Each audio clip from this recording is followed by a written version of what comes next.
Hey everyone. Welcome back for the 6th part of Cammy's experiment. As always, huge thanks to all of my Patreons. Making these videos would be impossible without you guys' support, especially with all the restrictions YouTube places on my type of content. As always, the rest of the story is already out over there for you guys, along with about 30 other different stories you can enjoy. Also, feel free to send me any messages over there if you have any questions or even if you just want to chat. Link to all of that will be in the description.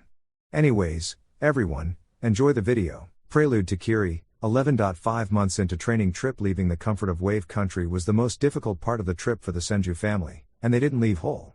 Shizune stayed with York so that she could look after the newborns and the pregnant Yamanaka. Yup, Anko's bun popped out of the oven over a month before the group was ready to leave, and it made it that much harder to leave.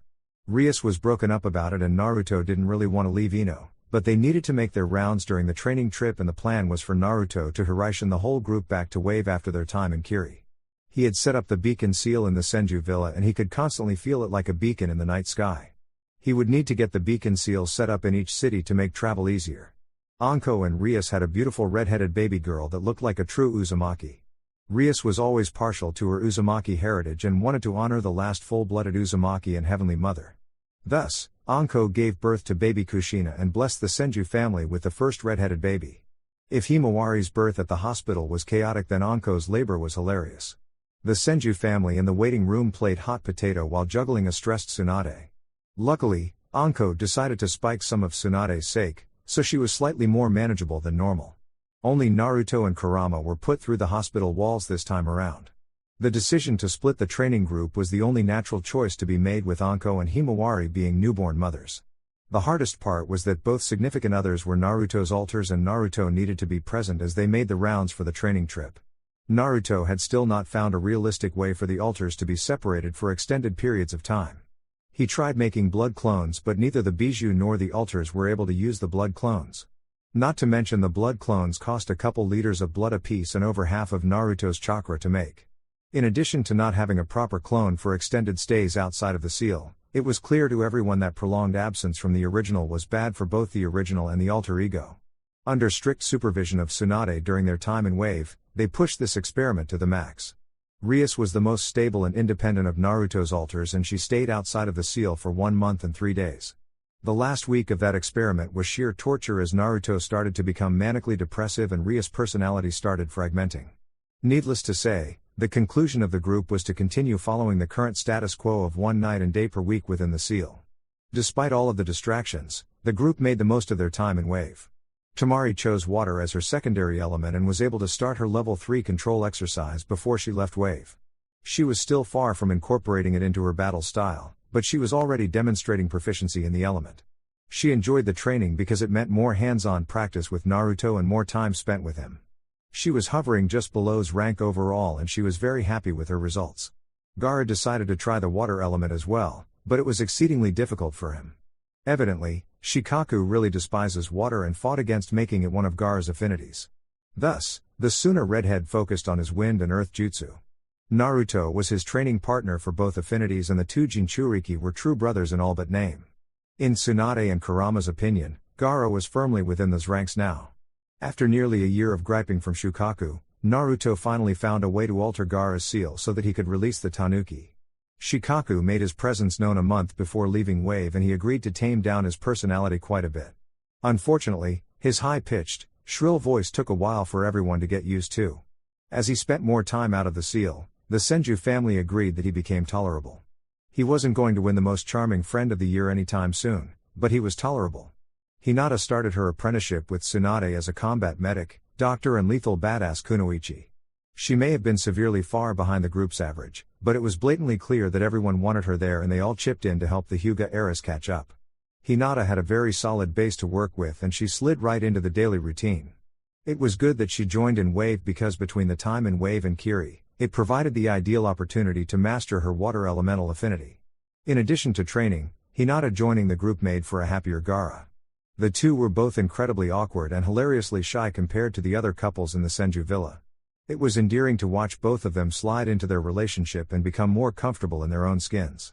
Naruto noticed that Gaara was growing more protective and more expressive as the young blue-haired kunoichi became a fixture in the Senju family. Naruto still hadn't come closer to the state of enlightenment that Hashirama spoke of. He had an overwhelming amount of power, speed and jutsu at his disposal, but he still lacked the pinnacle jutsu of Hashirama. On the bright side, Naruto and Kurama were completely synced and they could send power back and forth to one another. In fact, it was in this way that they aided in Kokuo's complete recovery. Aside from Kokuo, Naruto could enter Kurama Sage Mode, as they dubbed it, which seamlessly integrated Senjutsu Chakra with Kurama's yokai. This mode made Naruto an SS-class shinobi and a truly terrifying being, but he still felt like something was missing. As far as Kokuo goes, the Bijou had bonded well with Naruto and he truly enjoyed his freedom from the seal and ability to walk around. That being said, he wasn't truly integrating into Naruto either. Naruto couldn't access his chakra for a Bijou cloak or anything like that, but he was able to start working with steam release. There wasn't much of a point to it in terms of combat power, but Naruto decided to practice it because it helped him gain access to the fire element. Kokuo was more than happy to train Naruto as payment for saving him from the necessity of reforming. One of the things that the Senju family concluded was that Naruto would need to find a way to release Kokuo or transfer him to another Jinchuriki. After explaining the danger of the Akatsuki, and promising that Kokuo would have his choice of Jinchuriki, Kokuo agreed to go into another if and when they find the proper host. Thus, the search began, but Kokuo had already chosen a partner worthy of his trust and power.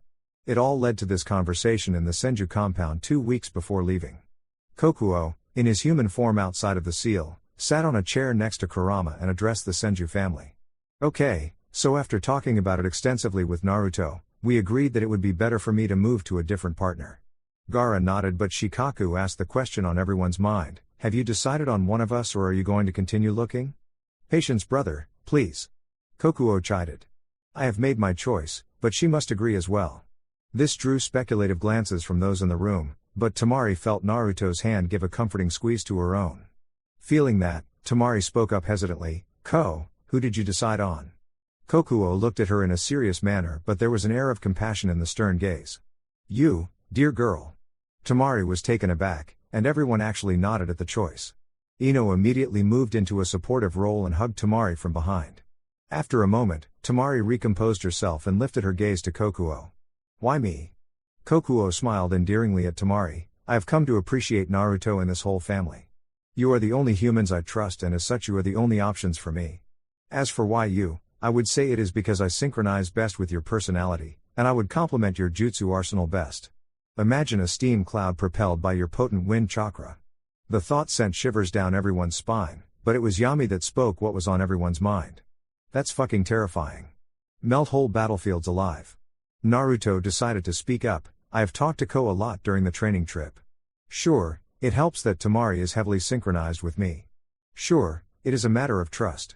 However, it all comes down to the fact that Anko just had a child, Ino is pregnant, Tsunade is already SS rank, Shizune is more inclined to settle down in the hospital, Gaara already has Shukaku and Hinata isn't really compatible. It was a direct breakdown, but that was the Senju's style. It makes sense to me, Mari. How do you feel about it? Tsunade asked in a motherly tone. Temari looked around the room before asking her next question, do you think I can handle it? Would I even be a good Jinchuriki? Kurama decided to speak up here. Temari, you are an amazing woman, and you are a truly worthy mate for my partner. We wouldn't ask you if we didn't believe you could handle it. Think about it, you grew up around Gaara and Shukaku. Your soulmate is a Jinchuriki. It will allow you to enter this impending fight against the Akatsuki and Iwa with an ace up your sleeve. Kokuo offered a weak smile, now faintly scared of being rejected. For what it is worth, I believe you are the right choice. Temari nodded weakly, okay then, what do I need to do? Naruto took over here. Well, we will do a sealing ritual and I will slowly transfer Kokuo's yokai to you. Since he is willing, it will make it a much easier process. I have already chosen the seal that Kokuo wishes to use, and it will allow him the liberties that he had in my seal. The process will be uncomfortable, it will throw your chakra into chaos, and you will need a couple months to recover and adapt to his yokai. That would mean you miss out on Kiri because I don't want to walk around with a Bijou beacon for the Akatsuki. You will be safe here in Wave and you can watch over Ino, Himawari and the kids for me. Temari looked sad at the thought of being separated from her lover, but then Ino gave her a squeeze and she forced a smile onto her face. Okay, Ko, if you are sure then all I need to do is ask Daddy. The next day, Naruto focused for 10 minutes to find his Hiraishin kunai and Suna before he placed a hand on Temari's shoulder and flashed the two of them to Suna. They ended up in the Kazekage mansion and quickly went to Rasa's office for a very uncomfortable conversation. The long and short of it was that Rasa would be happy to have another Jinchuriki as the Kazekage, but he was terrified as a father. Naruto assured him that the transition wouldn't be too bad and that this would need to remain a family secret. Nobody, especially not Konoha, would need to know. Upon getting Rasa's blessing, the couple returned to the family in Wave and got an uneasy night's sleep. The next day Naruto set up the sealing circle and applied the seal to Temari. It took 3 days to slowly transfer Kokuo's yokai and consciousness into Temari, and it was an uncomfortable process to say the least. It was exhausting for Naruto, Temari and Tsunade despite the fact that the whole Senju family was there to support. In the end, Temari ended up on bedrest for the remainder of the group's time in Wave so that she could adapt to Kokuo's presence in her body. A fiery meeting in Water Country. The shrunken Senju group stepped off the ship after a week-long journey across the elemental ocean, and there were more than a few that kissed dry land. Gaara was severely missing Temari, and he was very grateful to be back on dry land after hovering over the ocean for days on end. The group laughed at the childish display from the usually stoic and composed Suna Jinchuriki. Yami was right there with him, and Kurama wasn't faring much better. It was the first time Tsunade got the chance to see a non-suave version of the legendary Kitsune, which she committed to memory for future laughs. Naruto was glad the trip was over, but it honestly wasn't so bad for him. The cheater took advantage of the Hiraishin and spent a couple nights of the week checking in on Ino and Temari throughout the week. That being said, he didn't want to leave the altars alone for too long, and Hikari was deadest on experiencing the ocean in all its glory. She dragged Naruto out to the head of the ship and would stand over the railing with Naruto securing her from behind. She relished in the opportunity to get some quality alone time with Naruto, who she truly considered a big brother. That two sitting on the front of the ship chatting and spending quality time together became a common sight for Tsunade, Jiraiya and a moderately seasick Kurama. As the boat docked in the main point of Kirigakure, the group got the opportunity to see a truly unique aquamarine city landscape. The city was built in a staggered fashion into the bluffs overlooking the ocean port, which offered a de-escalating cityscape that sank down into the port. The port itself was surrounded by towers and cannons, and there was a steady mist that hung over the beautiful, blue ocean city. Naruto could see the remnants of battle, but he was glad to see that most of the damage from the prolonged war had been cleaned up. Mei Terumi watched on as 3 members of the Senju group rid themselves of seasickness of some ridiculous land-worshipping ritual. It was strange for a girl that grew up in the mist and ocean. She met gazes with Tsunade Senju, and she couldn't suppress a jealous shudder. Mei is and will always be a woman of exquisite beauty, but that woman was supposed to be in her 50s, and she walked onto her beach like an absolute bombshell. The beauty of the Senju woman was further enhanced as she walked up to Mei with a beautiful family, the only thing Mei really wanted in life. It wasn't her fault that the men around her either didn't see how beautifully magnificent she was, or if they were too terrified to step up. Sighing herself out of her usual rant, she processed the other members of the Senju group walking onto her beach. The blonde spitting image of the 4th Hokage was a beautiful specimen of a man, and she knew that she owed that particular man quite a bit. She watched him walk confidently with his chest out and shoulders back as he took in her city with the confidence of a trained professional. She licked her lips when she saw that he was walking into her city alone. "Lady Mizukage, should we not go and greet them? It would be improper of us to let them wander around the city alone." "Ow," Mei's bodyguard said. While that was what Ao said, Mei heard, "Mizukage, improper lady, wander alone." Mei clicked her teeth and scowled, "Ow, shut up, or I'll kill you." While Ao and Chojuro were slowly backing away from Mei, Naruto looked up and saw the group standing on the level above them. Seeing Mei again, Naruto had another memory pushed to the front of his mind. Flashback: after recovering in a field hospital, Naruto woke up in the medical tent, and some surviving Konoha ninjas immediately informed him that the Kijis wanted to see him. After getting himself dressed in a black combat shirt and throwing on the remnants of his orange pants, Naruto left the tent. He was escorted to the command tent that was set up as the Allied forces struggled to collect bodies, count casualties and round up survivors. The camp was lively despite the many injuries that could be seen on almost every surviving shinobi. Naruto entered through flap to the command tent and saw that the Kijis were sitting around a table made of earth chakra, and the conversation froze as the 16-year-old entered the tent. Naruto looked at the beautiful Mizukage and couldn't suppress the blush that forced itself upon his face. He saw Kakashi sitting in Tsunade's seat and wondered what he missed. He offered a wave to Gaara, who replied with a slight nod of the head and a minimal lift on the edges of his lips. He saw Kurotsuchi sitting in the Iwa seat and Daru sitting in the seat for Kumo. Clearly, he had missed a lot. As the conversation progressed, Kurama awoke in his mind and cautioned Naruto that something felt off, very, very off. As he sat down and the conversation progressed, his feelings were confirmed as the topic of conversation almost immediately changed to the bijou. Naruto didn't hesitate to take the floor and advocate for a change to the status quo. He wanted the bijou to either be free of shinobi society and sent to someplace safe or have them integrated into shinobi society to work alongside shinobi. Of course, this was a hard sell that sent the wheels going round and round for hours. It was on that day that the leaders of the elemental nations learned that they should give up on trying to make Naruto give up. After the first meeting, Mei caught Naruto on the way out. The close proximity and relative privacy the two had made Naruto gulp deeply as he fought the losing fight to keep his eyes up. As Mei let out a flirty chuckle, she also placed a hand on his shoulder. "For what it is worth, Naruto, I like your idea for a better world," she said in a soft tone. Naruto beamed a gigawatt smile at Mei. Thanks Lady Mizukage." He started rubbing the back of his neck sheepishly. "It's just that when I met the sage and made friends with the bijou, I realized I could never condone enslaving them again." Mei smiled sadly at the naive boy. "Yes, Naruto, I know you believe that.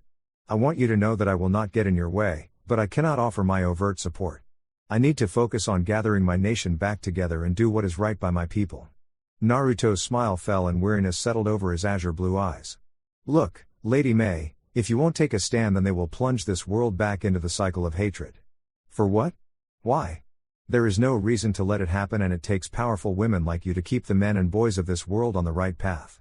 Please, Lady Mei, I need your help." Mei pulled Naruto into a hug and whispered softly into his ear, "I will offer what little help I can, but I will be taking my surviving forces back to Kiri at the end of the week. I don't need my bijou back and quite frankly my people won't want them walking around water country. You have all of the bijou, you are the strongest ninja in there." She stopped there and placed a soft kiss on his forehead and her tone changed from sorrowful to playful. "Don't let them walk all over you and when you are done, make sure to come to Kiri. I will take you out for a drink." With that, Mei Terumi sauntered with a sway in her hips away from Naruto and the memory faded. End of flashback. Naruto sighed at the memory because if Mei took a firmer stand, then it would have been a key to preventing Sasuke's rise to influence.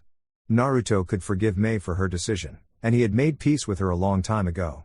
Now, he just wanted to cash in on that drink and enjoy getting to know Kiri this time around. Hopefully his efforts in this life had made her a staunch ally that he could rely on if push comes to shove. Tsunade had locked onto Mei shortly after scooping up her vomiting kin off the beach. As the Senju group recomposed themselves, she waved to Mei and the two groups began walking towards one another. The greetings were pleasant and Mei's greeting to Naruto, a big bosomed hug and a kiss on the cheek, may have been considered overly friendly. It left Tsunade sniggering into her sleeve and Naruto blushing out of nervousness and terror. He really didn't want Ino or Tamari hearing about any advances the Mizukage may or may not make. As the group was walking through the city, it rapidly became clear to Naruto that the people of Water Country and Kirigakure appreciated all that the Mizukage had done for them. This was an easy topic of conversation, so he opened the serious talk up. "Lady Mei, it looks as if the war never happened. How are repairs and rebuilding going?" Naruto asked. Mei paused her side conversation/gossip session with Tsunade and sent a seductive smile at Naruto. "Oh, well, thank you for that Naruto. All of the help you sent our way has been a definite help in getting Kiri back on its feet. Unfortunately, Kiri is the exception to the norm in Water Country. Most villages other than the capital are in rough shape." Tsunade scoffed, "What's the Water Daimyo doing about it?" "Come to think of it, who is the Water Daimyo?" Mei frowned a bit before answering. "The current daimyo is Lord Mizurai and he is the son of the man that let his country be in a sustained civil war for a decade." "So, I take it you aren't friendly with him or his father?" Naruto asked. Ao stepped in here, "Relations aren't bad, more like indifferent." Mei scoffed at that, "More like he is trying to tie aid and support in return for making me his concubine."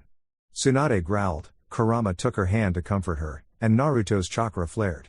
Overall, the Senju family was disgusted to hear that, and it drew attention from the surrounding population, especially the shinobi of Kiri. It took some calming for Mei and Ao before the scene just calmed down and it wasn't long after that Naruto spoke. "Okay, well fuck him then. I am here and will be here for a couple months. I am sure you have heard about my Makuten, and I am offering a special discount to my friends of Kiri. I will build houses, set up seal protection and make farms at 50% off with zero interest for the next 5 years. You just need to tell me what you want and where you want it." Mei, Ao and Chojuro were so stunned that they suddenly stopped walking. That was massive and it would help her country recover further. In a surprising act for those that didn't know Mei, She ran up behind Naruto and swept him into a back-breaking hug, and she began planting kisses all over his face. Her red lipstick left sensual imprints all over the young, mortified Senju heir. Tsunade coughed. "May, my grandson is already accounted for, so please refrain from that." She made an open palm gesture at May's display. May pouted. "Aw, come on Tsunade. You can't just bring a hunky savior into my village and deny me my fun." Kurama barked out a laugh. Kokuo's shoulders were shaking, Rias was already rolling on the ground, Hikari was blushing while Yosuke and Yami were standing there with stoic looks on their faces. It was Gaara that decided to speak up for the first time now that he was feeling better after his stomach settled. "Lady May, one of those women is my sister, so I would appreciate it if you expressed your gratitude in a more appropriate manner." Gaara's monotone cut through the funny and awkward tension. May frowned before she perked up a bit. "One of?" Tsunade face-palmed herself while Naruto was still struggling in May's grasp. "Way to spill the beans, kiddo." "Sorry mama," Gaara said, looking abashedly down at his feet. May's insistent and hopeful look demanded an answer out of Tsunade. "My blonde kiddo there is engaged to two beautiful women. They stayed back in Wave on family business." Ara, if there are already two, then what's one more?" May whispered sensually into Naruto's ear. This made Naruto's face go beet red as wisps of steam spouted out of his ears. May was truly a magnificent specimen of a woman. Her lustrous red-orange hair, the sensual hourglass figure, the form-fitting blue dress that exposed an ample amount of cleavage and the power of a cage to boot. Naruto recomposed himself and put an end to the flirty game by using a Kawarimi with Ao, who appeared in the Mizukage's grasp. Like a switch was flipped, May's flirty smile turned to a scowl, and she threw Ao out of her arms with a humph of disgust. Naruto cast an apologetic look at May. "Look, Lady May, I am flattered that you would be interested in me, I truly am. Your beauty is otherworldly, much like my mama, and any guy would be lucky to have you. I am already blessed with two wonderful women, and I would never betray their trust." May's features softened as she listened to Naruto before she let out a resigned sigh. "Why are all the good ones taken?" The group walked into the Mizukage's tower and Naruto broke out into a fit of laughter when he saw the great and feared Zabuza Momochi playing the role of the Mizukage's secretary. The imposing man immediately scowled when he saw Naruto and he hopped to his feet while reaching for a phantom sword. His hand fumbled around, looking for a hilt that he had grown accustomed to, and Zabuza's scowl deepened when he realized that he still didn't have his sword back. "What are you doing here, brat?" Zabuza growled. May was about to chastise her subordinate, but Naruto raised a hand and stopped her. With a cheery smile, Naruto addressed Zabuza. "Oh, hey Zabuza-chan. I never took you for someone that appreciated desk work." Many sniggers could be heard around the room, and Zabuza was 2 seconds away from launching himself over the desk. That was until a firm glare from May fixed him in place. Zabuza had lost every spar against May thus far, and he still remembers the lava-fueled ass whooping May gave him upon his return to Kiri. Zabuza clenched his fists and deepened his scowl. "Yeah, well, it's your fault. If I still had Kubakirabocho, then I would sever your head from your shoulders for what you did to me." Naruto looked to May, then Tsunade, then back to Zabuza. "You didn't learn your lesson the first time around? Too bad. Where's Haku?" Zabuza was unable to restrain himself any further. His embarrassment was one thing, but Haku was his adopted daughter, and he didn't like this punk sniffing around his beautiful princess of a daughter. Zabuza launched himself over the desk and was intercepted by Ao and Chojuro, who held him at bay. Zabuza shouted over the shoulders of his fellow Kiri shinobi. "You stay away from my daughter, you cursed brat. And if I had my sword, then I would make you eat those words. I underestimated you the first time around." That was all. A devious idea came to mind, and Kurama could already tell what his partner was thinking. He gave Naruto a sly nod, so Naruto turned to May. "Lady Mizukage, I wish for Kubakirabocho to be returned to Zabuza. He has suffered enough for his crimes against my people.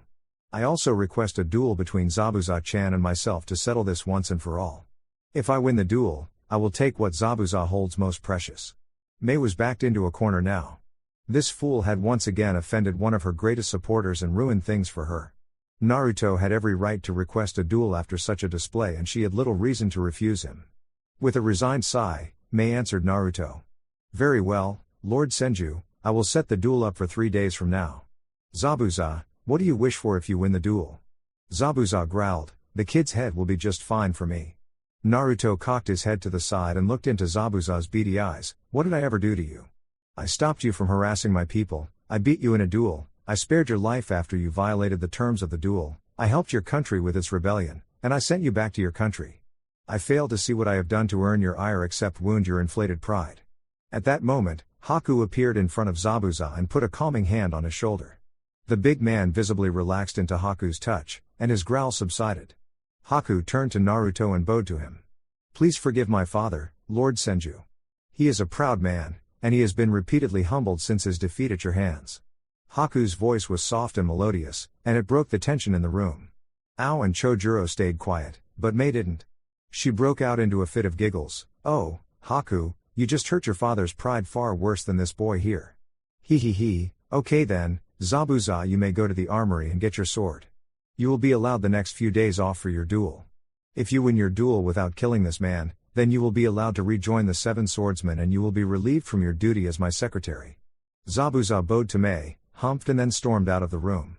Mei watched Zabuza go before turning her head toward Naruto, smiling seductively and nodding toward her office. Shall we? The Senju family followed Mei into the office where they sat comfortably on Mei's blue couches that faced each other.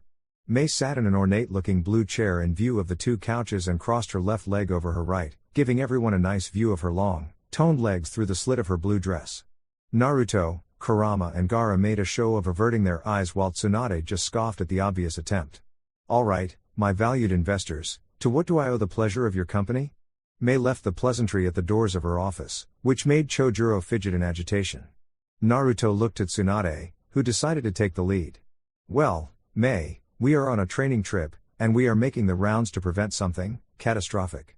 Mei cocked an eyebrow and Tsunade continued. The man that was controlling Yagura, a man going by the name of Madara Uchiha, is leading an organization of rank apostates called the Akatsuki. I believe Naruto informed you of this. Mei shook her head, clearly not all of it. Mei's single visible eye peered into Naruto's azure blues. So, what would you have me do? Naruto took over here. Look, Lady Mei, I shared what needed to be shared. I hadn't met you and I owe you no explanation further than that. Mei's visible eyebrow rose. Well, okay then, but my question still stands. What would you have me do? Naruto sighed, realizing he might have come across a slight bit dickish. My apologies, Mei, I had to deal with Konoha constantly giving me that look. I have only ever communicated with you via letter or communication scroll. In his mind he added in this life. Mei held up her hands in a placating gesture. Okay, Naruto, I get it. So, what are we doing about the Akatsuki and this so-called Madara? Well, first things first, he isn't Madara. That being said, if worst comes to worst, he can revive Madara. Second, I have denied them the Kyubi, the Hachibi, the Gobi, the Nibi and the Ichibi. Gaara here is the Ichibi Jinchuriki and he is easily his rank now. For the time being, I have put that organization on notice. Mei gave Naruto a look that said, so what do you need me for? What I need from you is the location of the Rakubi, the six-tailed slug, Saikin. Mei looked hesitant and slightly nervous. I don't know. We have looked for Utakata for the past year and he is nowhere to be found. Naruto sighed, I kinda figured, me actually defying them made them find the ones yet to be secured. Okay, Mei, then what I need from you is to prepare your people.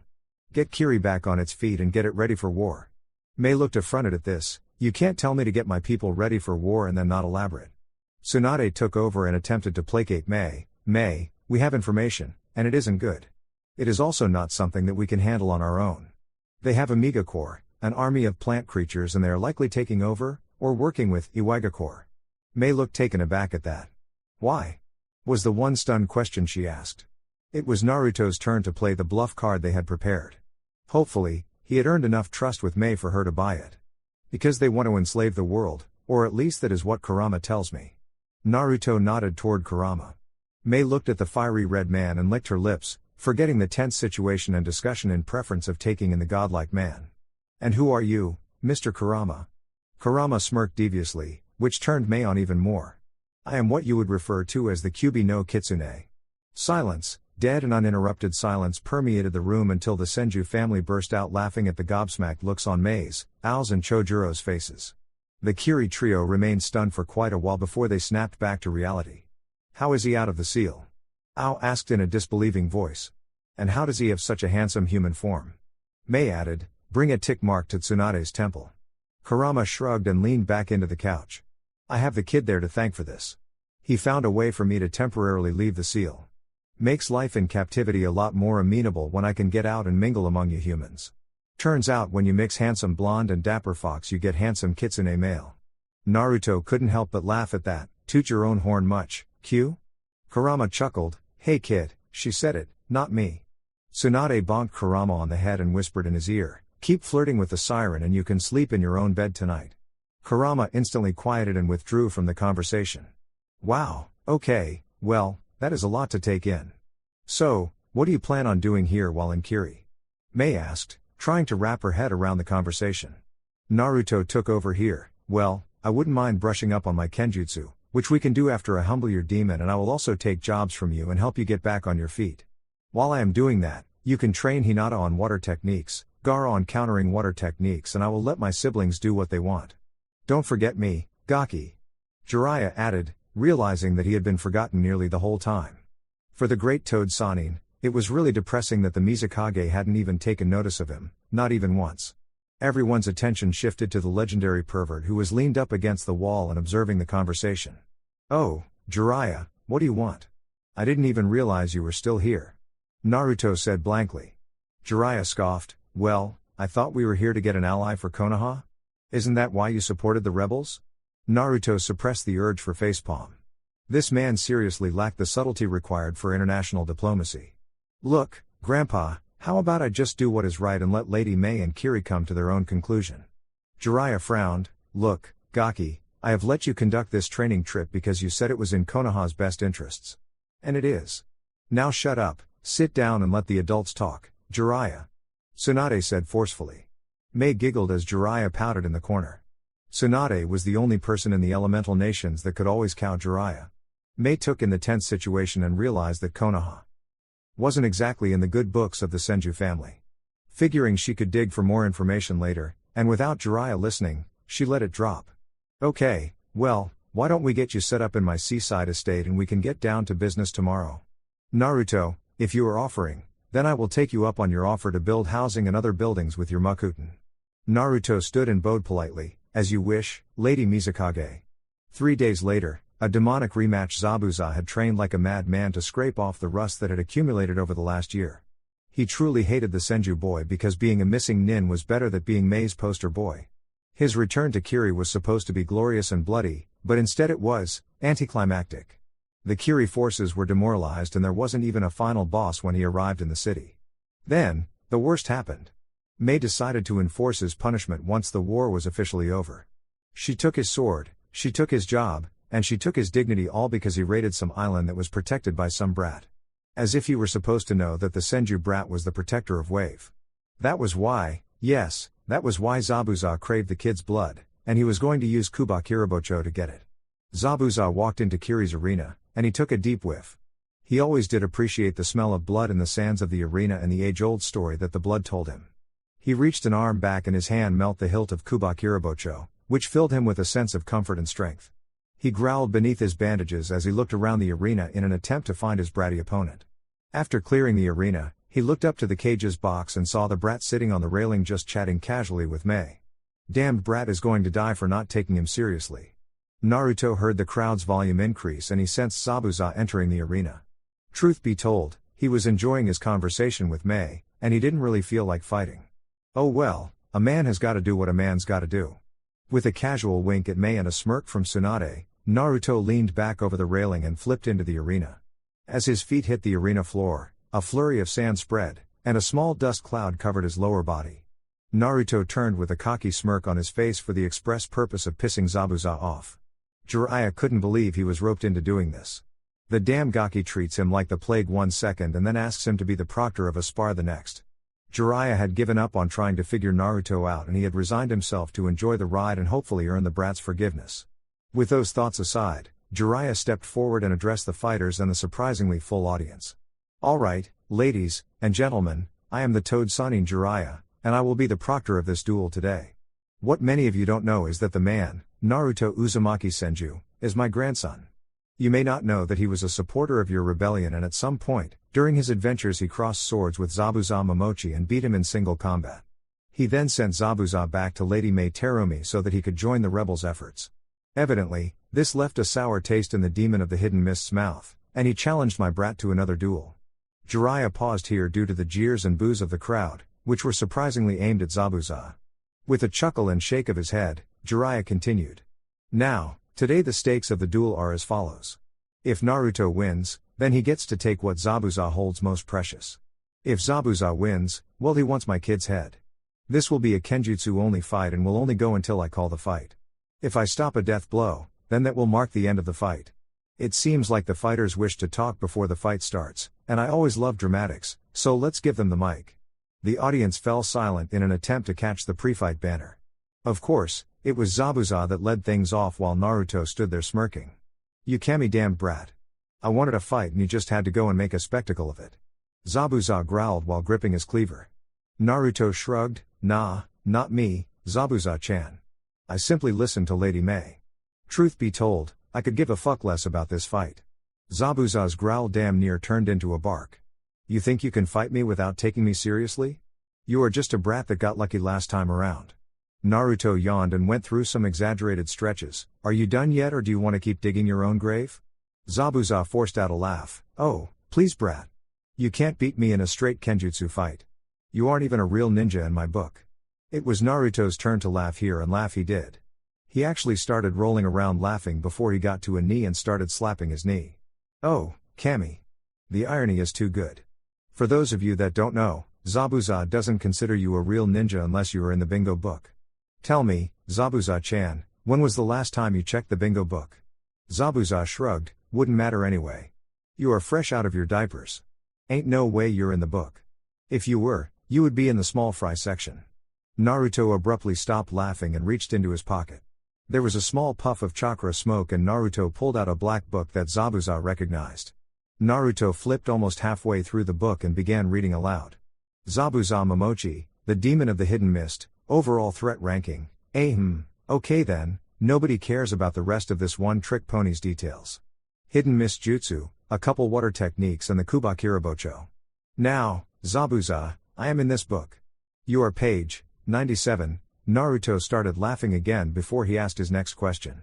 What page do you think I am? Zabuza's confidence was starting to get shaken and he really didn't like where this was going. Therefore, he decided to grunt and held his hand out so the brat would hand over the bingo book and get this show over with. Naruto tossed the book over and Zabuza started looking through the book, except he started at the A ranks. He then flipped all the way through the book and scoffed. Brat, you aren't even in here. He then started laughing boisterously until he saw Naruto holding up his index finger. Zabuza cocked his head and Naruto continued to put up one finger.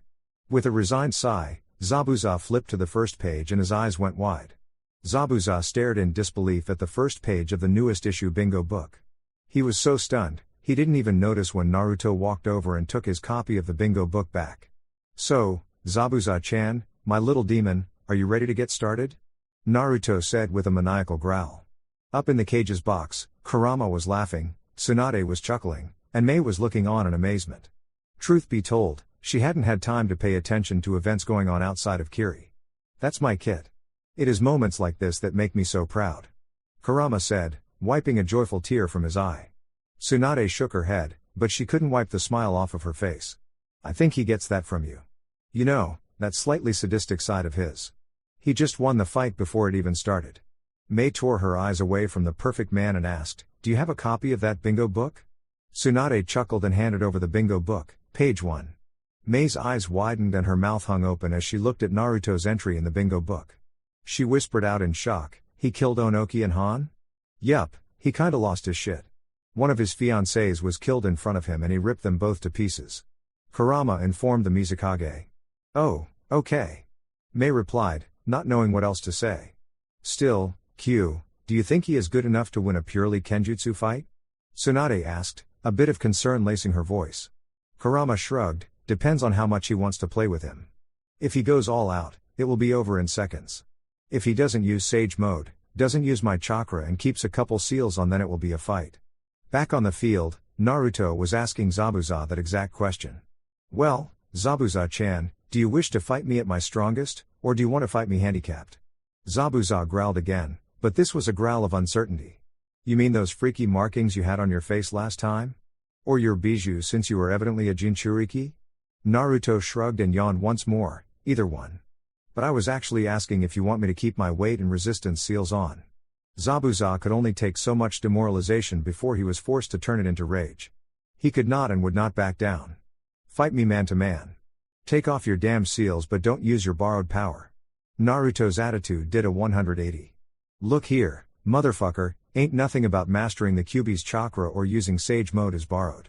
I earned every ounce of that power. You think it is easy to control something as strong as the Kyuubi no Kitsune?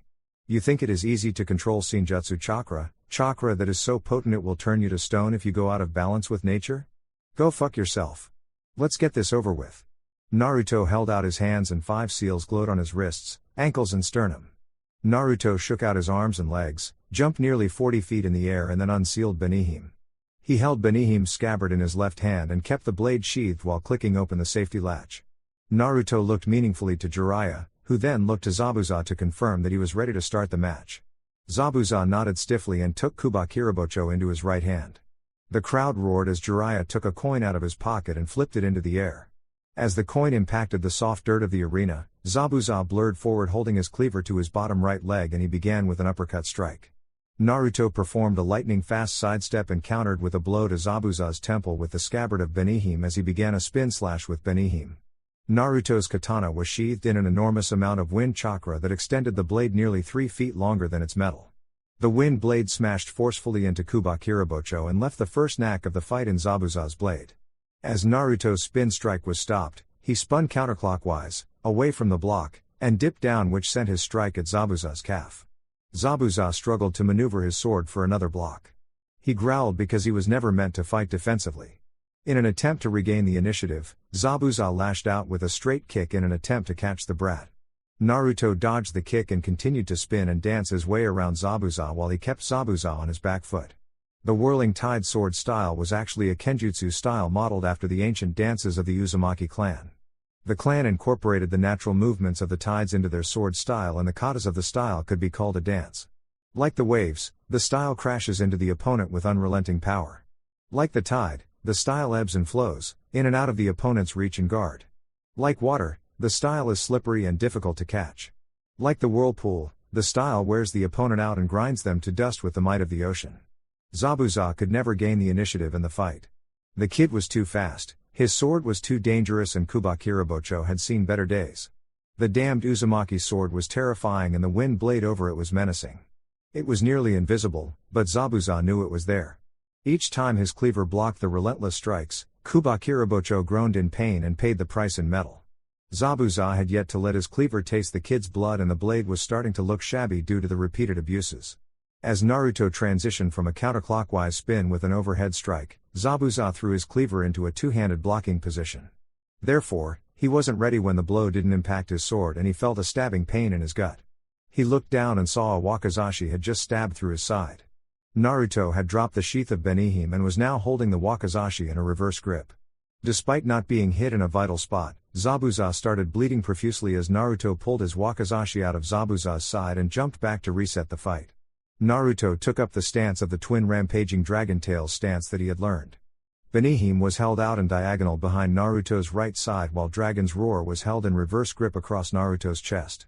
Naruto eyed Zabuza and threw him a cheeky grin, but that wasn't what scared Zabuza. What scared Zabuza was the battle-worn and slightly battle-crazed look in Naruto's eyes. Well, first blood goes to me, little demon. I could have ended the fight there, but Dragon's Roar wanted a chance to enjoy the battle. Naruto said in a playful tone that contrasted sharply with his serious battle stance. Zabuza grunted, "All right Gaki, you are good." Zabuza ended his comment there and tried to recompose himself. Up in the cage's box, Mei was watching on with sparkling eyes as one of her best swordsmen was getting taken to task. She honestly couldn't believe what she was seeing, even after reading the bingo book. For the kid to be's class in ninjutsu and still be so formidable and practiced with the sword was unbelievable. "Tsunade, where did your kid learn to wield the sword?" Tsunade smirked, "Well, he practices daily against Yosuke and Kurama there. There is also his summons that have helped him for the last year. The rest was him learning from the Uzumaki Kenjutsu scrolls." Yosuke chimed in, "We never had a professional Kenjutsu tutor growing up. We fought and sparred against each other. We helped each other with the katas. We pointed out strengths and weaknesses of the styles. Then, the rest is physical training and chakra channeling. Unbelievable. What physical training can a young boy do to get that fast and strong? Mei set in with an air of awe and disbelief mingled in her voice. Kurama bellowed out a laugh, ha ha ha, chakra control from the world's strongest woman, chakra theory from the world's best medic, physical training for me improved upon by the medical knowledge of the world's sexiest surgeon, regeneration from his genetics and Kyuubi's chakra, and finally an iron will that never gives up.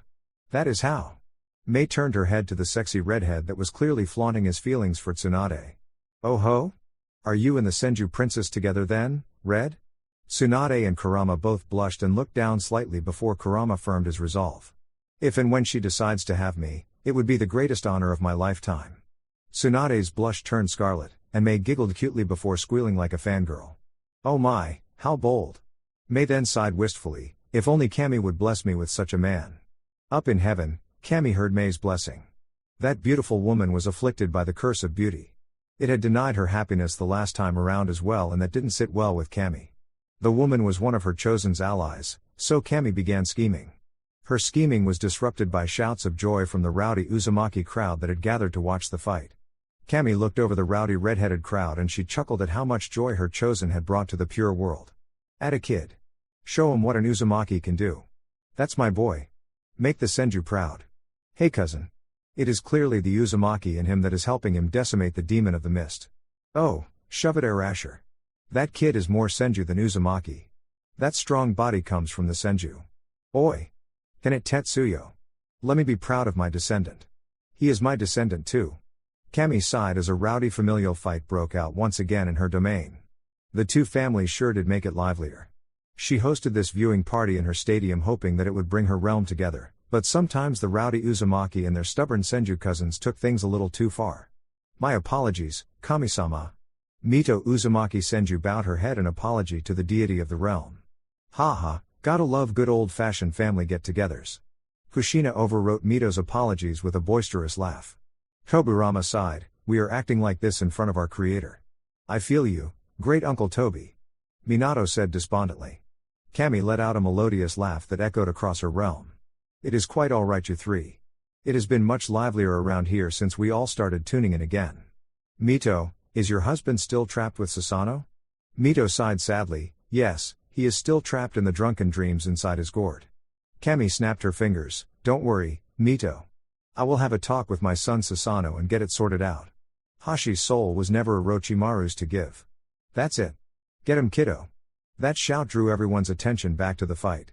Naruto had re-engaged with Zabuza, who had given up on defense and thrown himself purely into offense. Zabuza had used the blood from his wound to repair some of the damage to Kubakirabocho and the blade was looking healthier. That didn't stop the endless strikes from Naruto's twin rampaging dragon tail style from ripping right back into it. In fact, since Naruto brought out his wakizashi and adopted his dual-wielding style, Zabuza had suffered numerous shallow cuts on his legs, arms and shoulders. Zabuza grunted, panicking a bit at being so overwhelmed. The kid's style was graceful and yet mercilessly violent. The Gaki's speed was superior and his strength was at least even. When Zabuza was forced into a block, despite his cleaver's size, he would suffer a minor wound from the free blade. The battle was really starting to take a toll on him, and he couldn't think straight anymore due to the exhaustion and blood loss. Zabuza was panting, bleeding and sweating profusely as he struggled to keep himself composed. Summoning the last of his strength, Zabuza held Kubakirabocho up in a vertical stance over his head and closed his eyes. He focused his senses like he would during silent killing and tried to attune himself to the flow of the fight. Naruto watched on and felt as Zabuza's aura was calming down from its panic state. He had prolonged the fight against Zabuza because it was an honestly fun battle. Sure, he could open the gates to Q's chakra or absorb some nature chakra and end it in a flash, but what fun would that be? No. Naruto wanted to savor the flavor of a real, high-level battle. Zabuza's eyes snapped open after he had recomposed himself and he dashed forward with his sword still overhead. Naruto saw the strike coming and was already sidestepping as the blade descended rapidly toward the top of his head. Naruto's eyes widened when he saw Zabuza spread his footing and flex his muscles to correct the trajectory of his cleaver from a chop to a horizontal swing with the flat of his blade. In the fraction of a second it took for Naruto to notice this, he was able to transition his blades into a cross guard. The blow impacted Naruto's X-guard and it was still strong enough to send him tumbling backward. Naruto chose to relent to the momentum, and he began rolling before kicking out his right foot and flipping high into the air to dodge a follow-up blow from Zabuza. Zabuza saw the airborne Naruto and he dug Kubakirabocho out of the dirt, spun and transitioned into an uppercut slash. Naruto joined both swords together in parallel, forced Earth Chakra into them and enhanced their weight with Earth Chakra. The clang in midair didn't send Naruto higher, it actually dropped him with an enhanced weight onto the cleaver. Zabuza no longer had the strength to counter the rapid change in momentum of his trusty partner. In less than a second, his cleaver went from a swift uppercut to crashing into the ground with the Senju Brat's blades digging into it. With a mighty crack, Kubakirabocho was snapped down the center of the blade. Zabuza was so stunned by the severing of his blade that he didn't process Naruto's swords held in executioner style in front of his neck. Before anything else could snowball out of control, Jiraiya jumped in and declared the winner. The winner of the duel is Naruto Senju Uzumaki. Zabuza slumped to his knees and held the broken cleaver up in front of him as his eyes widened in disbelief. In his whole career, his blade had never failed him. In his whole lift, he had never felt this powerless. With his whole heart, he didn't want to give up what was most precious to him. Haku, Mei, Tsunade, Kurama, Gaara, Hinata, Rias, Hikari and Yami joined the two on the field. Most of the group went to congratulate Naruto, who was holding his two swords in the air in victory while soaking up the praise of the crowd. It was truly an awesome display of kenjutsu, and the people of Kiri always appreciated a good sword fight. Mei put a hand on Zabuza's shoulder. It was a good fight, Zabuza. You did the 7 proud. Now, apologize to the brat and I will let you get back to reforming my 7. That snapped Zabuza out of it as he looked to his leader while on his knees, still holding his blade. Her words made his eyes snap back into focus, and he nodded his consent to his cage's orders. Haku wrapped Zabuza in a comforting hug and whispered into his ear. You fought well, Master Zabuza. I am proud of you. Her soft words broke Zabuza, and he let the hilt of Kubakirabocho clatter to the ground as he wrapped his big arms around the girl he considered his adoptive daughter. His head fell into her shoulder, and he fought back against the tears threatening to pour out of his ducts. Thanks, Haku. Zabuza said softly into the crook of her neck. No matter what happens, I want you to know that I, Haku squeezed Zabuza, stopping him from forcing himself to say something that was obviously painful to him. Shh, it is all right. I will always be here for you. While those two had an almost touching moment, Naruto was done showboating, and he had resealed his blades. He walked over and grabbed the severed half of Kubakirabocho and then walked over to Zabuza to collect the hilt. Everyone watched on as Naruto aligned the blade before he cut his wrist open and poured blood onto the blade. With his free hand, coated in a red chakra, Naruto infused chakra into the blade that was soaking up his blood. Within a minute, the blade had fused back together and looked to be in mint condition. Naruto hefted the blade and whistled in awe. That is quite a blade. It is sad that such arts are lost to the modern world. Naruto spun the blade up and grabbed it by the end of the blade before offering it to Zabuza hilt first. Good fight, Zabuza. Zabuza was taken aback by Naruto's tone. It wasn't taunting or condescending. It wasn't jubilant or childish. It was respectful. Thanks, Gaki. Zabuza said with as much pride as he could muster. He then stood to his feet, grabbed Kubakirabocho and slung it over his back. He sighed in contentment as his partner slid into its place on his back. Well, Zabuza, it is time to pay up. Mei said seriously, which caught everyone off guard since her usual voice carried so much mirth and flirtiness in it. Zabuza hung his head when Naruto asked, So, Zabuza, what is most precious to you? Zabuza sat there, frozen stiff. He couldn't say it in front of her. The words wouldn't leave his mouth and he remained frozen in the center of the stadium as everyone watched on with curiosity. What did the demon of the hidden mist count as his most precious possession? Gaki, please don't. Zabuza whispered. Naruto walked over and put a hand on Zabuza's shoulder. He leaned in and whispered, It is Haku, isn't it? Zabuza offered a weak nod in response, Please, Lord Senju, please don't take her from me. Zabuza's voice was cracked, and he sounded on the verge of tears. Naruto smiled, Don't worry. You will have her back soon. I am just going to introduce her to some long-lost family. If you want to see her, you can find her in Wave. Zabuza nodded weakly again, Just take her, don't make me say it out loud. I can't. You will. That is your punishment. Naruto replied in a serious whisper. With that, Naruto broke away from Zabuza and nodded to Mei. Zabuza Momochi, you will state what is most precious to you. You will then relinquish that to Naruto Senju Uzumaki per the terms of the duel. To refuse would mean your life. Mei said harshly, not understanding what the holdup was. Zabuza looked up and saw a comforting look in Naruto's eyes before he turned and looked at Haku. Tears were falling and soaking the bandages that covered his face, and this made Haku gasp. "Kiddo, I never told you. I was never strong enough to tell you. That day, 7 years ago, when I picked you up, you saved me that day. I love you like I imagine a father would love his daughter. I never saw you as a tool." Haku had fallen to her knees with tears streaming down her angelic cheeks. She never dared to believe that Zabuza loved her. She never dared to see herself as anything more than a tool for him to accomplish his dreams. She loved the man that saved her, she loved him as her most precious person. Mustering her willpower, Haku jumped to her feet and jumped into an embrace with Zabuza. Everyone in the stadium was shocked by the display of love from a person most would consider a demon. It brought tears to everyone's eyes as the raw power of the moment overwhelmed them. As father and adoptive daughter hug unashamedly in the middle of the stadium, the audience was enraptured by the display of healing and love. Nobody knew exactly why, but everybody could tell that something truly significant happened. It was the raw power of love that moved the stadium to applaud and offer their support to the new leader of the Seven Swordsmen of the Mist. Even Naruto was crying, grateful that he at least gave Zabuza the chance to say that this time around. He never harbored hard feelings against the guy. Sure, he was mad that Zabuza attacked his people, but nobody died. He was more upset about Haku still being seen as a tool. In his previous life, she was the reason he mustered the courage to fight. She gave him one of his core guiding philosophies that he still held to this day. For that, Naruto taunted Zabuza into a fight. He asked May to set it up for a public display, and he whittled the man down so that he was exposed enough to admit his deepest, darkest secret. Matchmaker, round 2. After the fight in the stadium, the Senju family and a couple important people from Kiri had a party as the beachside house the Senjus were staying at. It was a really nice place, and the atmosphere was lively. Zabuza, Haku, Mei, Chojuro, Ao, Mitsuki Ringo, daughter of Amayuri Ringo, and a couple other people were schmoozing and boozing with their influential guests. Stories of the rebellion and other battles were shared as drink slowly disappeared from the bar. The Senju family members were missing their cuddle buddies as they watched Gaara and Hinata cuddle up on a love seat. It didn't help that Kurama and Tsunade were openly flirting with playful touches, innuendos and not so subtle innuendos. The rest of the alters drowned their misery in booze and distraction since Naruto said that he wouldn't flash back to Wave until their business in Wave was complete. They all fought the urge to ignore their guests and simply go to the communication scrolls. They hadn't seen their loved ones in almost 2 weeks, and that separation was a new feeling. "So, tell me, Naruto, why does everyone look so sad?" Mei asked as she joined Naruto on the beach.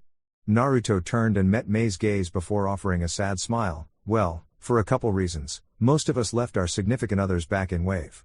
It is the first time we have really been apart for a while." Mei now mirrored Naruto's sad smile before she sighed weakly. "I wish I knew what that felt like." Naruto scooted over next to Mei, threw his jacket around her shoulders and nudged her cheekily in her side. "I have been meaning to ask. How has a knockout like you not been taken off the market?"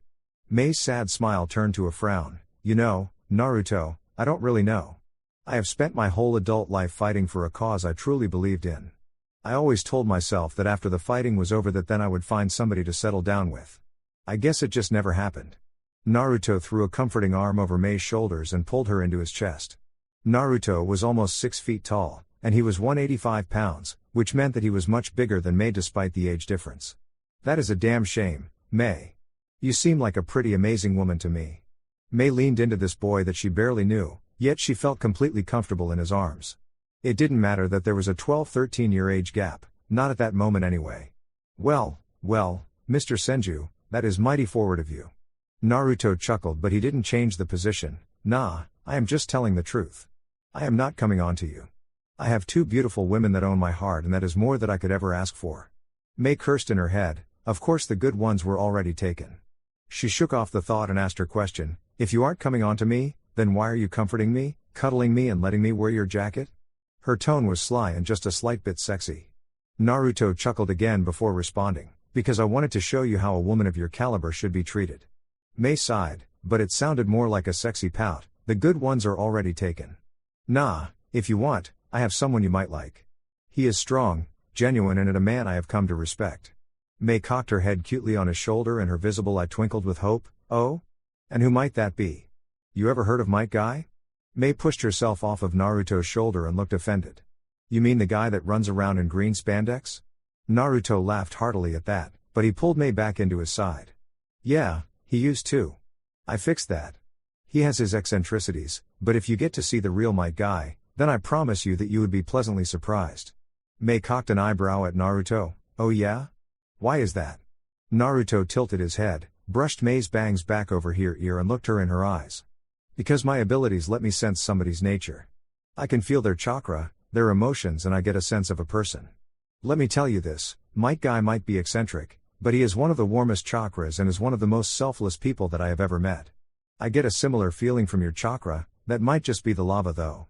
Naruto's earnest tone turned coy at the end.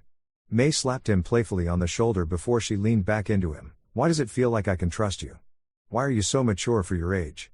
Naruto shrugged. I guess you could say Kami put me in your life, Mei. As for your second question, that is a long story. You sure you want to hear it?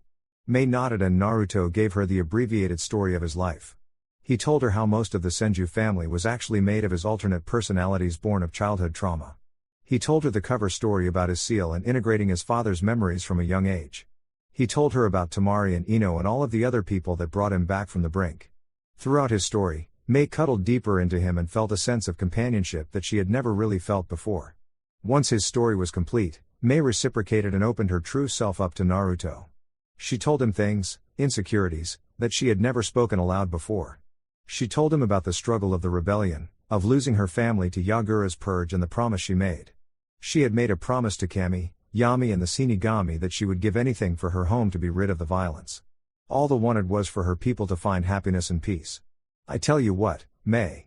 What if I told you I could set you up for a date on Friday night? Mei finally removed her head from its comfortable position on Naruto's shoulder. Well, I would ask who and why? Naruto smiled at her. Do you trust me? Mei nodded. For reasons unknown and unspoken, she trusted him.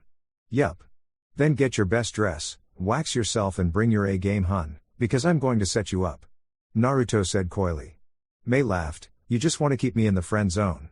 Naruto shrugged. If you aren't in the friend zone then I don't think I could continue resisting the temptation, Mei. You are a truly beautiful woman. Mei playfully slapped Naruto on the chest. Fine, Cupid, I will let you play matchmaker. What will I be doing for my mystery date? Naruto smiled mischievously. You let me worry about that. Naruto walked back up to the house with his arm around Mei's shoulder. They left their full wine glasses on the beach. They had no need for alcohol when their company provided everything each of them needed. For anyone that didn't know Naruto, it would seem extremely odd and presumptuous of him to be in such a position with Mei. Ao was cut off before he could begin his rant by a glare and a growl from Mei. Chojuro blushed furiously and Zabuza insinuated that Naruto had picked Mei up. It was only the Senju family that could tell that Naruto had gone and done something totally, Naruto. The next day, Naruto flashed to the Hiraishin beacon in the Aburame compound. He offered a quick greeting to the Aburame clan before he henged and dashed off to find Might Guy. He found Guy mid-run with Rock Lee, and he undid his henge.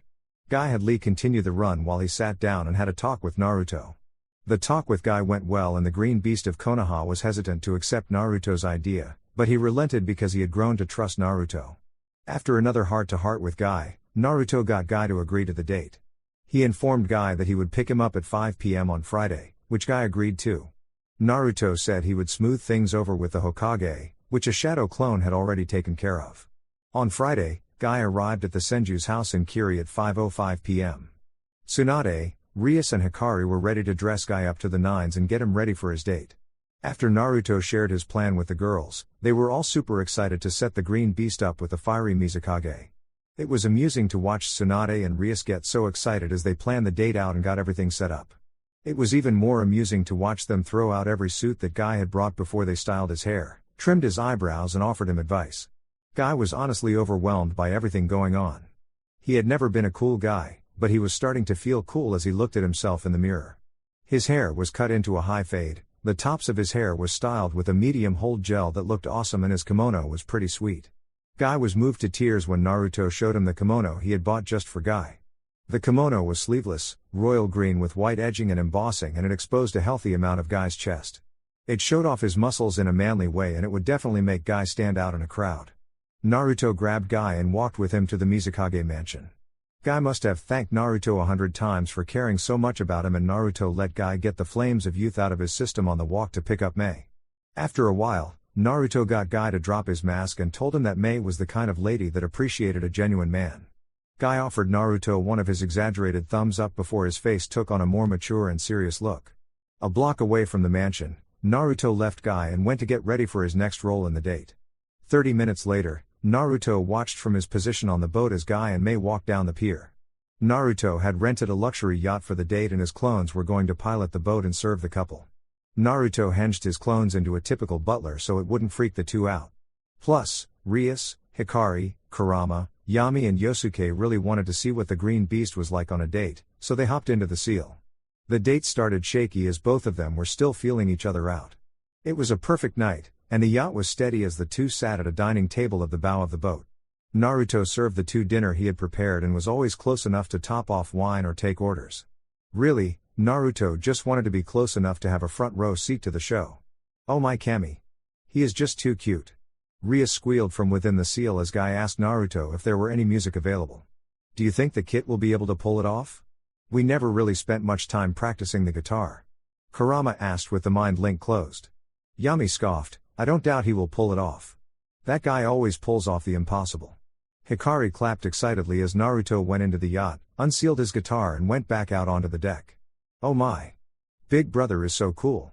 I love it when he sings to me. Yosuke looked intrigued. When does he sing to you? Hikari put a finger to her lip in thought, well, when we are hanging out at night or in the garden. You know how he is super shy about his writing? Well, yeah, he is shy about his singing too. Kurama cocked his head, if he is shy, then why would he do this for them? Why not just say that they didn't have any music planned? Ria smiled wistfully, because that is the kind of guy he is. He would do anything for his friends. Shh, quiet. He is playing now. Hikari said in a harsh whisper. On the deck of the yacht, Naruto had broken out the guitar and started signing Make You Feel My Love by Garth Brooks. His voice and acoustic guitar rang out over the ocean and the deck of the ship and it wrapped Mei and Guy in its warm melody. After Guy broke out of his surprise, he offered a hand to Mei and asked her to dance. Naruto, and all those within the seal, watched on as the two danced like no one was watching. Naruto continued playing romantic songs from his repertoire and he set the mood. Within a couple minutes, the new couple had mellowed out and Naruto could tell that the real Guy was up to bat. Once the real Might Guy took over, then Naruto knew had nothing to worry about. Guy moved from a romantic dance to a seat on the prow of the ship on cushions and blankets.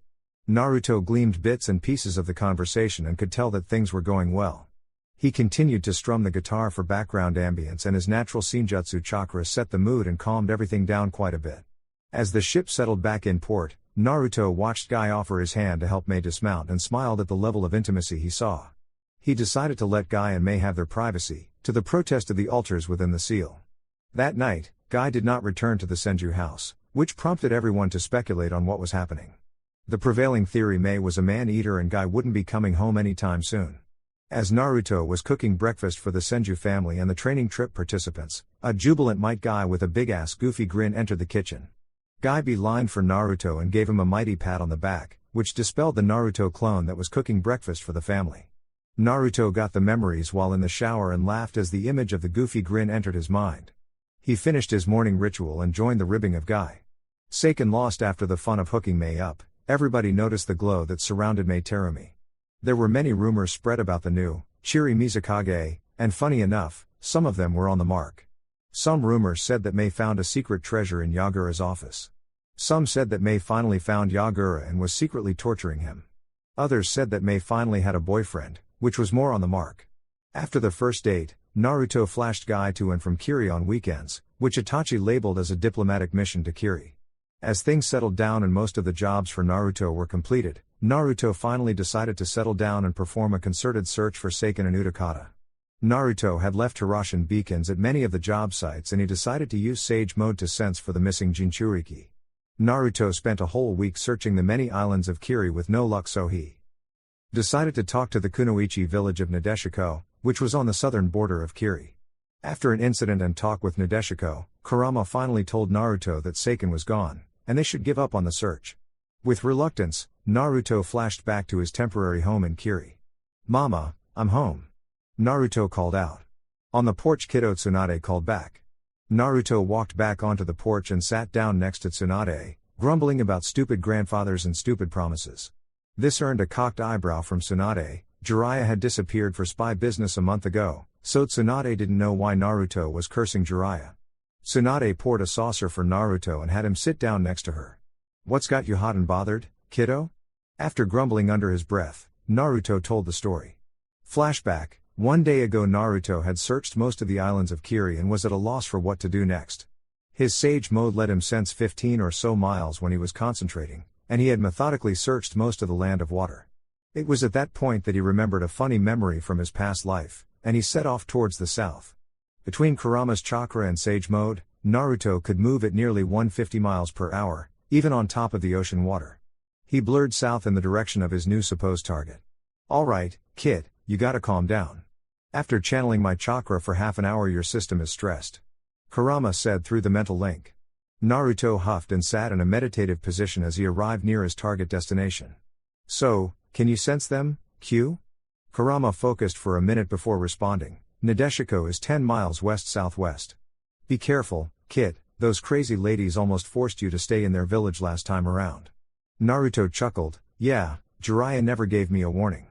Plus, I am far stronger this time around and I am not clueless when it comes to dealing with women." Kurama sniggered. "Yeah, last go around I really thought you were going to take that Shizuka girl up on the offer. Your bleeding heart got in the way though."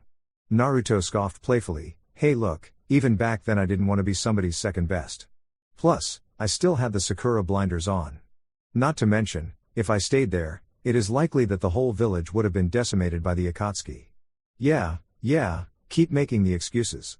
You ready to get going yet? You're my internal monitor, you tell me." Naruto shot back. Kurama grumbled and growled a bit. "Get off your lazy ass. I want to see Tsunade soon." As Naruto began his run, he thought back, "Are you really serious about her, Q? I love you both and it would make me happy, but I would still come into the seal and lay a beat down if you hurt her." Kurama chuckled. "Relax, Ruto. It surprises me too, and it is probably because you have rubbed off on me over the years." Kurama's playful tone suddenly turned contemplative and serious. "I think I love your mama, kid. I am just worried she doesn't feel the same." As the wind flew through Naruto's hair, he asked, "Why?"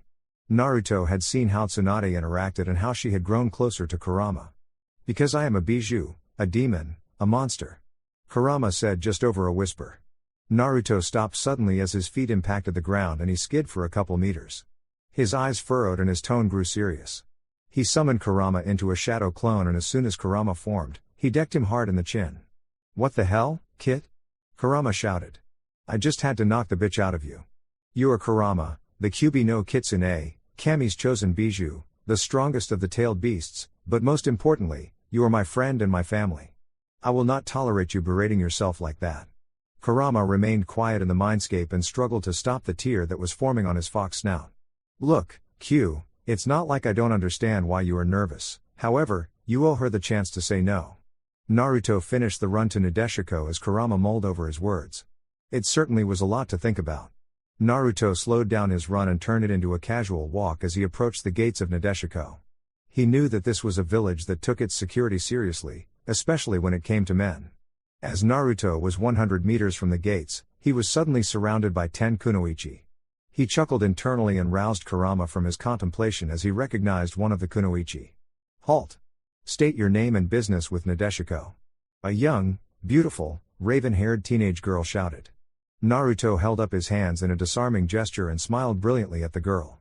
His grin widened when he noticed she was blushing a bit. "I am Naruto Senju Uzumaki.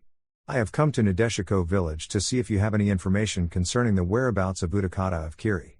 The girl looked around to her teammates before responding, "Well, Naruto Senju, before we give you any information, it is time for you to pay up on old debts." Naruto groaned as Kurama laughed wildly inside the mindscape. "And what, pray tell, do I owe to you or Nadeshiko? You will fight me?" the teenage girl said as she stepped forward. "Fuck, I knew this was a stupid idea." Naruto groused internally, but he only got laughter in response. On the outside, Naruto facepalmed. "Why should I fight you? Can't you just tell me what you know, and I will pay you well for the information?" Shizuka cocked an eyebrow. "You don't know?" Naruto shook his head in the negative, despite knowing what she was probably talking about. "Very well, you are the grandson of Jiraiya the Toad Sannin. He made a promise to my mother in return for not becoming her spouse after he bested her in combat. You were promised to me, but if I am to take you as a husband, then you will need to best me in combat." Naruto sighed wearily. It was exactly what he thought. "And if I refuse to fight you?"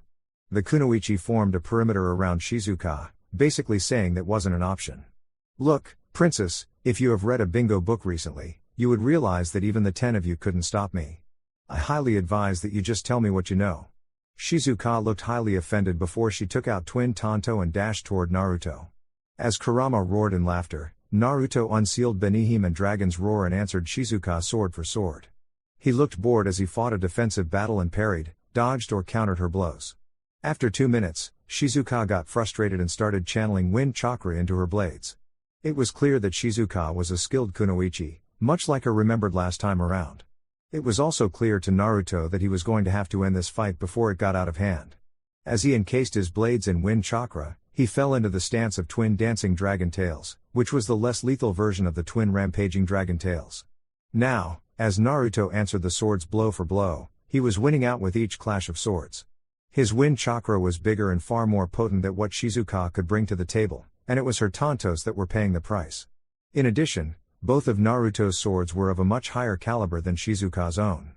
Thus, it took less than 2 minutes for Naruto to lash out with a spinning slash that was able to sever both tanto blades down the middle. Shizuka shrieked in fear and jumped back as Benihime ripped through her blades. Shizuka scowled before she weaved through the hand seals for her signature jutsu. Naruto had seen the jutsu before, but he couldn't remember exactly what it did. Deciding that he would let her wear herself out, Naruto let her finish her hand signs and heard her call out, Nadeshiko-style deep crimson dance performance. After she said this, she launched a series of wind blades at Naruto, who easily countered the wind blade with a wood wall. Despite Shizuka's shock as seeing a wood wall blocking her jutsu, she weaved through some more hand signs and called out dance performance, second step. This time she moved in closed with a taijutsu style that reminded Naruto of the whirling tide taijutsu style that he had mastered. It was clear that the style imitated dance since it was graceful and fluid with almost no wasted movement. It was made more deadly as Shizuka had encased her arms in wind chakra that looked like a translucent sword. Naruto sighed, maybe he should have ended this sooner. He couldn't use his blades on her anymore and he had no desire to cripple or kill her. He resealed the blades into the seals on his wrists and came up with a new plan. He encased himself in a wooden dome to halt Shizuka onslaught, which was a move that truly perplexed the Nadeshiko kunoichi and all of the other surrounding kunoichi. Shizuka attempted to slash the wood apart but was only able to make small cuts on the tough wooden dome. Suddenly, the dome fell and Shizuka saw Naruto launch some earthen bullets out of his mouth at her. She countered this with the final step to her technique and she spun rapidly before calling out violent whirlwind. She spit a wind funnel at Naruto and the incoming rocks that was able to destroy the rocks and sent Naruto flying backwards. Before Shizuka could run toward the downed Naruto and end the fight, 2 hands grabbed her ankles and pulled her under the ground. If it were only earth holding her, Shizuka might have been able to escape this jutsu, however, it wasn't just earth. Shizuka felt wooden vines crawl up her legs as they were submerged underground and within a second the wooden vines had crawled over her arms and prevented her from forming hand seals.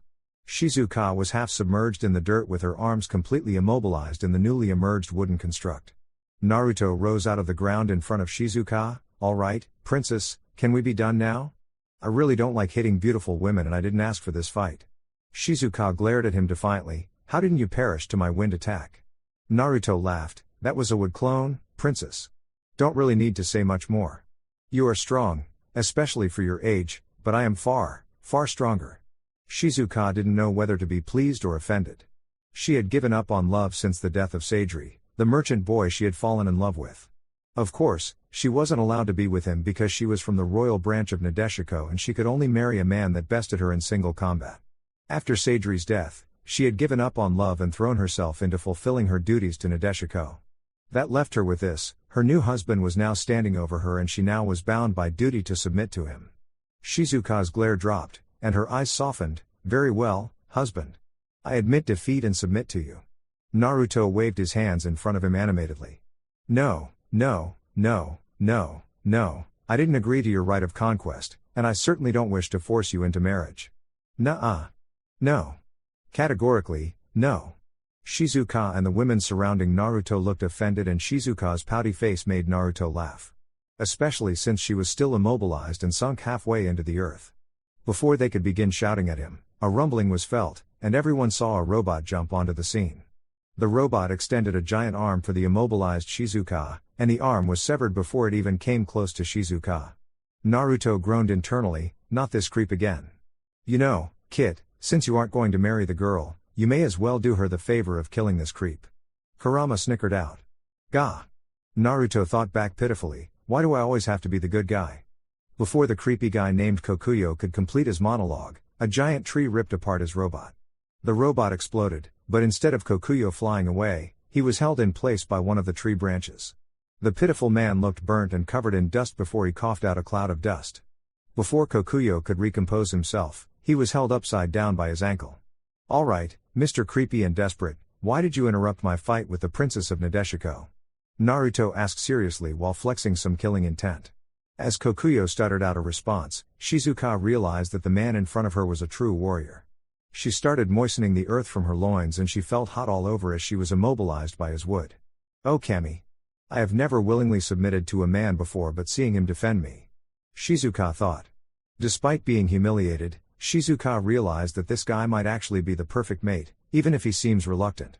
He will have no choice but to honor his grandfather's promise. Alright Creeper, you have two options. 1. You fight me for the right to Shizuka's hand and die. I don't recommend that one. 2. You swear to me here and now that you will never step foot within 10 miles of Nadeshiko village. If you break your word to me, I will once again promise you death. If neither of those suit your fancy, I will kill you here and now to rid the world of a perverted creep. Naruto growled out, truly agitated at the situation. PP, please don't kill me. Kokuyo shrieked as urine saturated the front of his robes and started dripping off of his chin. Choose. Naruto responded firmly with a growl in his voice. TT2, I choose option T2. The man cried while weeping. Naruto looked to Shizuka before laughing, forgetting that she was still submerged in the ground. He stomped a foot on the ground and released her from her bindings. Does that sound good to you, princess? Shizuka brushed the dirt off of her combat uniform and smiled brilliantly at Naruto. Yes, beloved. That sounds fine. Naruto groaned and Kurama was now struggling to breathe after such sustained rolling on the ground, clutching sides, type laughter. Gah, whatever. Look, Kokuyo, I spare you today. Go back to Suna and ask Kankuro to join the puppeteering corps. He is running it since Granny Chio died. Tell him Naruto Senju sent you and you should get off with a slap on the wrist for deserting Suna. While suspended upside down and dribbling urine, Kokuyo tried bowing, which made for a truly pathetic sight. Naruto formed the snake seal and dropped the pitiful man to the ground. Kami, I hope Kankuro doesn't turn out as pitiful as this guy, Naruto thought. Thank you, Lord Senju. Kokuyo said bowing before sprinting away from Nadeshiko village. Naruto turned to Shizuka, now. Except he was interrupted by the arrival of the royal guard and a woman clearly dressed as the queen of Nadeshiko. The women soaked in the situation before his eyes fell on Naruto. And who might you be, young man? The regal woman asked. Before Naruto could respond, Shizuka spoke up and bowed to her mother. Mother, this is Naruto Senju, and he is now my beloved. Naruto looked incredulously between Shizuka and the queen of Nadeshiko. He couldn't even believe what was happening to him. Before he could vehemently deny the statement, the queen clapped her hands together and had a marvelous smile on her face. How marvelous! It is high time you found yourself a husband.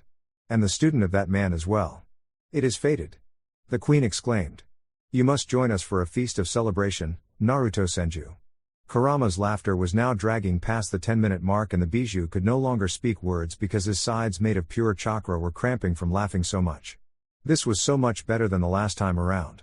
It didn't help that Kurama had direct access to his pitiful thoughts, which only made the legendary Kitsune laugh that much harder. Naruto bowed, Queen of Nadeshiko, I believe there has been some misunderstanding. Naruto was cut off by the queen. Tut, that will not do. You may call me mother now that you are engaged to my only daughter. Are these women fucking nuts? Naruto thought, sending Kurama into another giggle fit. Oh, fuck it. I am just going to get some free food and figure out if they have seen Utakata. Naruto resigned himself to his fate. There were worse things in the world than being surrounded by beautiful, Amazonian warrior women for a night. Tamari is either going to kill me or die laughing, Naruto thought. Naruto resigned himself into accompanying Shizune into Nadeshiko village where he drew hungry looks and thirsty stares from the mostly female population. The few males in the village looked pitiful. Naruto knew that males held a much lower social standing in Nadeshiko, but Naruto thought that they would have at least been treated well. Nope, it appears that they were only kept around so that they could provide baby batter. Yet another thought drove Kurama closer to madness as his incessant laughter could no longer be stopped. As Naruto sat down at the table next to Shizuka and the Queen of Nadeshiko, who later introduced herself as Marika, he started drooling at the assortment of food. They at least owed him a good meal before he broke their hearts. Thus, for nearly half an hour Naruto gorged himself on the tasty food made by the women of Nadeshiko village. That was until Kurama finally recovered from his fit of laughter and threw out a warning through the mental link. Oi! Kit! That food is laced with drugs and aphrodisiacs. Naruto's hazy mind processed the words, but he couldn't fight through the haze of the drugs. Little did Naruto know that this was how the women of Nadeshiko consummated their marriages and turned their husbands into subservient beings. Even a man of noble blood like Naruto couldn't dodge out of the responsibility of a child, or at the very least the deflowering of a princess. No wonder these women were cursed to only have female children. Kurama focused now, knowing that he needed to clear the drugs out of Naruto's system. For the first time in his new life, Kurama forced chakra into Naruto through the seal. The seal was open and Kurama was synchronized with Naruto, so it wasn't that hard, but it may have created some problems for his partner in the outside world. Marika was watching Naruto devour the food. She was honestly impressed that he was still awake. She organized the drugging to make sure that the promise would be honored this time around. She had missed out on Minato Namikaze, and she had heard about this boy. Nadeshiko needed somebody like him, and he would produce strong warriors for the village. After he passed out, she would have Shizuka consummate the marriage and take the spilt seed to create more Amazonian warriors.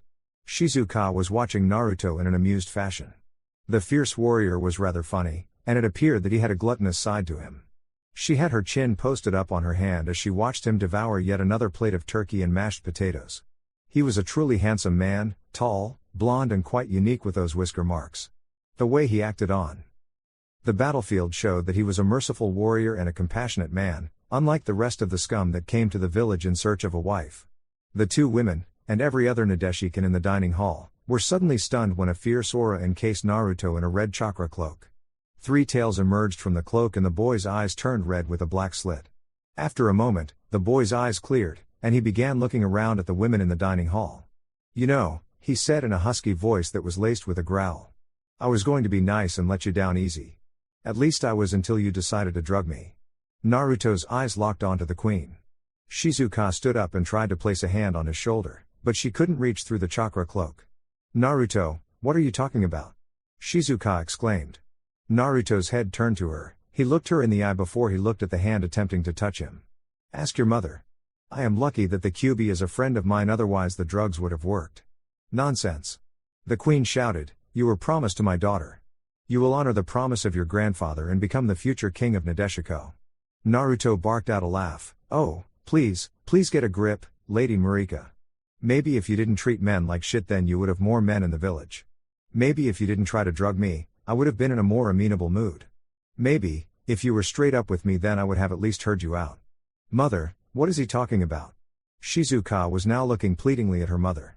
"You are too young and naive to understand, Shizuka," the queen said while turning her head away from her daughter and glaring at Naruto. "You are bound to my daughter by a pact made between me and Jiraiya the Toad Sannin. In addition, you bested my daughter after the right of conquest was given. You will remain here in Nadeshiko and make my daughter happy as she ascends the throne." Naruto barked out a laugh that unsettled the women in the dining hall.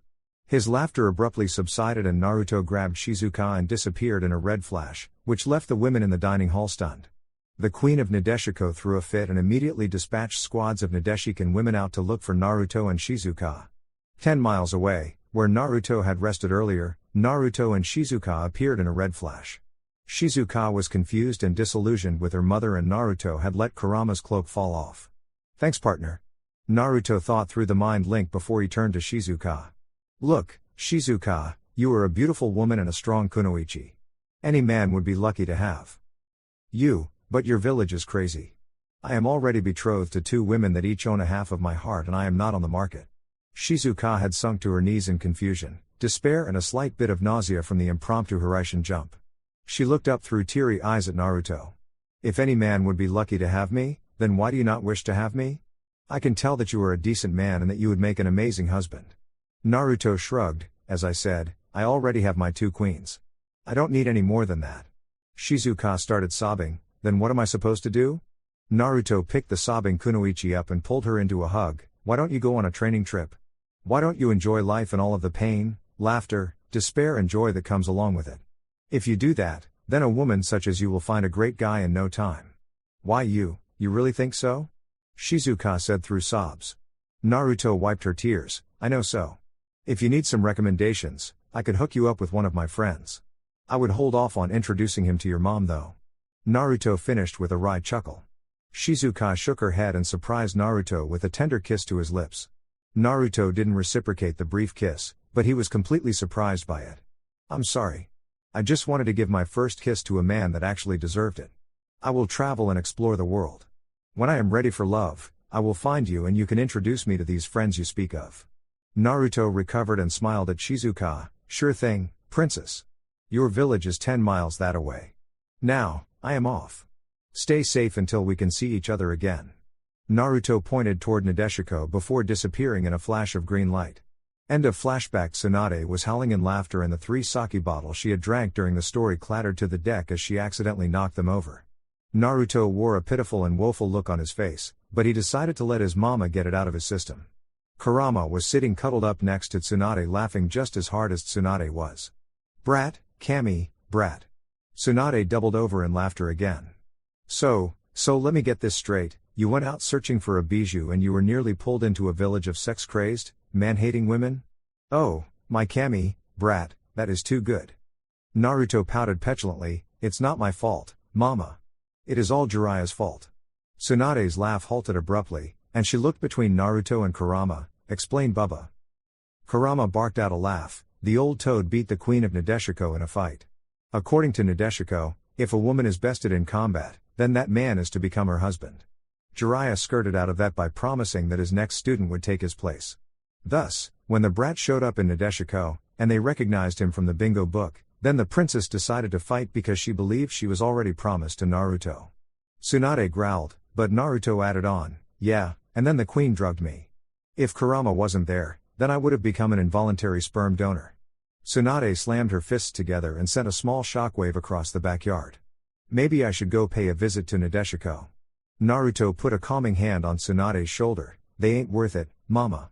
But if those crazy women show up again, I will need you to send them packing. Sure thing, bud.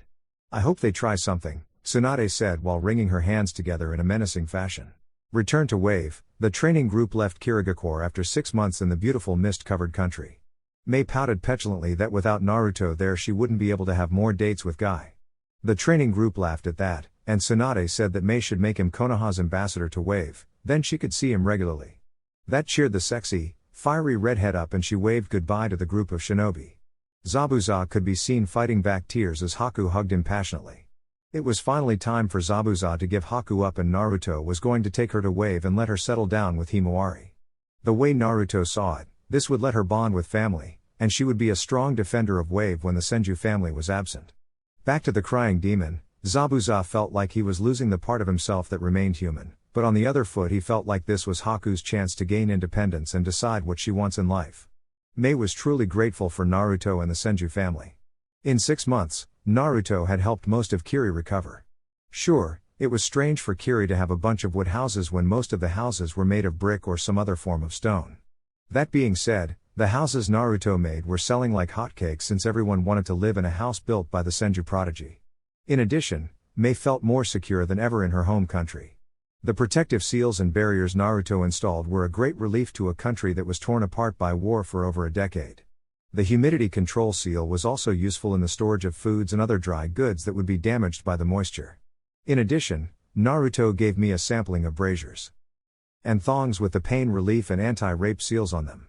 In summary, Mei Terumi loved the Senju boy and the people of Kiri tended to agree with her. You take care of my girl, brat, or I will find a way to end you. Zabuza growled. Naruto waved him off. Hi. I get it, Zabuza. You have my word that Haku will be happy, healthy and cared for. She isn't my prisoner, she isn't my servant, and she isn't bound to me. I only ask that she meet her aunt and give Wave a chance. It would be fine, Zabuza, Haku said in a soft reassurance. Zabuza's growl sounded wet, and his eyes were misty as he gave Haku one last hug goodbye. The influential people from Kiri watched on in amazement as Naruto flashed into his Kurama Sage mode, KSM for short, and flashed the group away. Naruto had grown strong enough to enter KSM for short bursts and he used that ability to perform his long-distance Hiraishin jump with the training group. This group travel left everyone seriously disoriented, and they wouldn't agree to it if it didn't save them over a week of travel. Before the disorientation could be shaken off, Naruto was tackled to the ground by two blonde blurs. He looked at the radiant and smiling faces of Ino and Temari, both of whom were looking more beautiful than ever to Naruto. 6 months apart wasn't fun even when they could communicate every night. Tsunade had forbidden him from traveling back, saying that they were on the trip to train and help people, not have a vacation.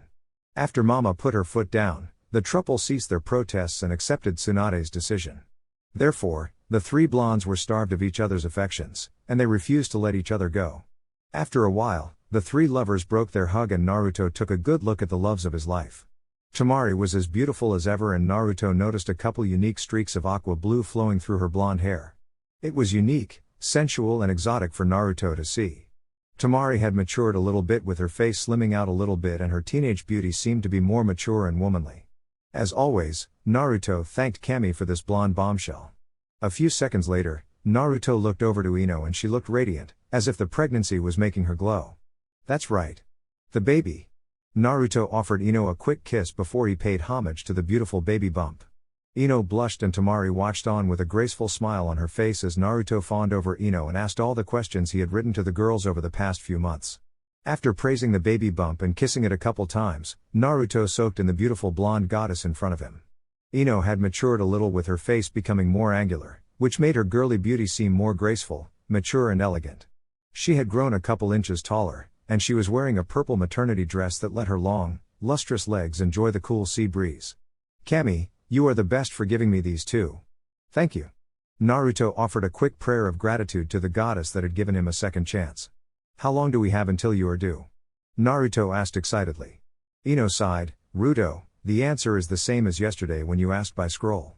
It is due in 3 weeks, Temari chuckled, torn between jealousy and adoration of the man that would do anything to protect his family. Ruto, relax, your baby boy will be here soon enough. Why don't we go inside and get reacquainted with one another? She finished in a sultry tone and wiggle of the eyebrows.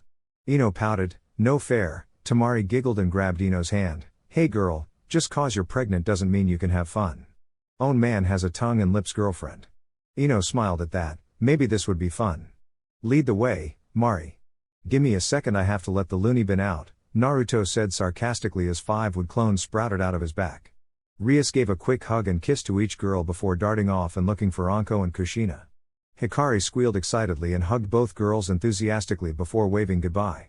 Yosuke offered his heartfelt gratitude and consideration to each of the girls before running off to find Himawari and Tsuya. Haku followed Yosuke because she wanted to meet Himawari and find her place in Wave. Yami nodded to the two girls before skulking off somewhere, which made the group chuckle. Kurama offered a hug and a chakra blessing to Ino and her child. It was a kitsune thing and it seemed to help and invigorate Ino. Gaara and Hinata stayed behind for a minute to say hello to their friends and family. Gaara paid special attention to Ino, who he already considered a sister. It was touching when everyone saw Gaara's face soften as he cradled Ino's belly tentatively. The couple offered a graceful goodbye before they tucked into some nook of the Senju villa to enjoy some alone time. The three blondes remained locked in Naruto's bedroom for the rest of the day.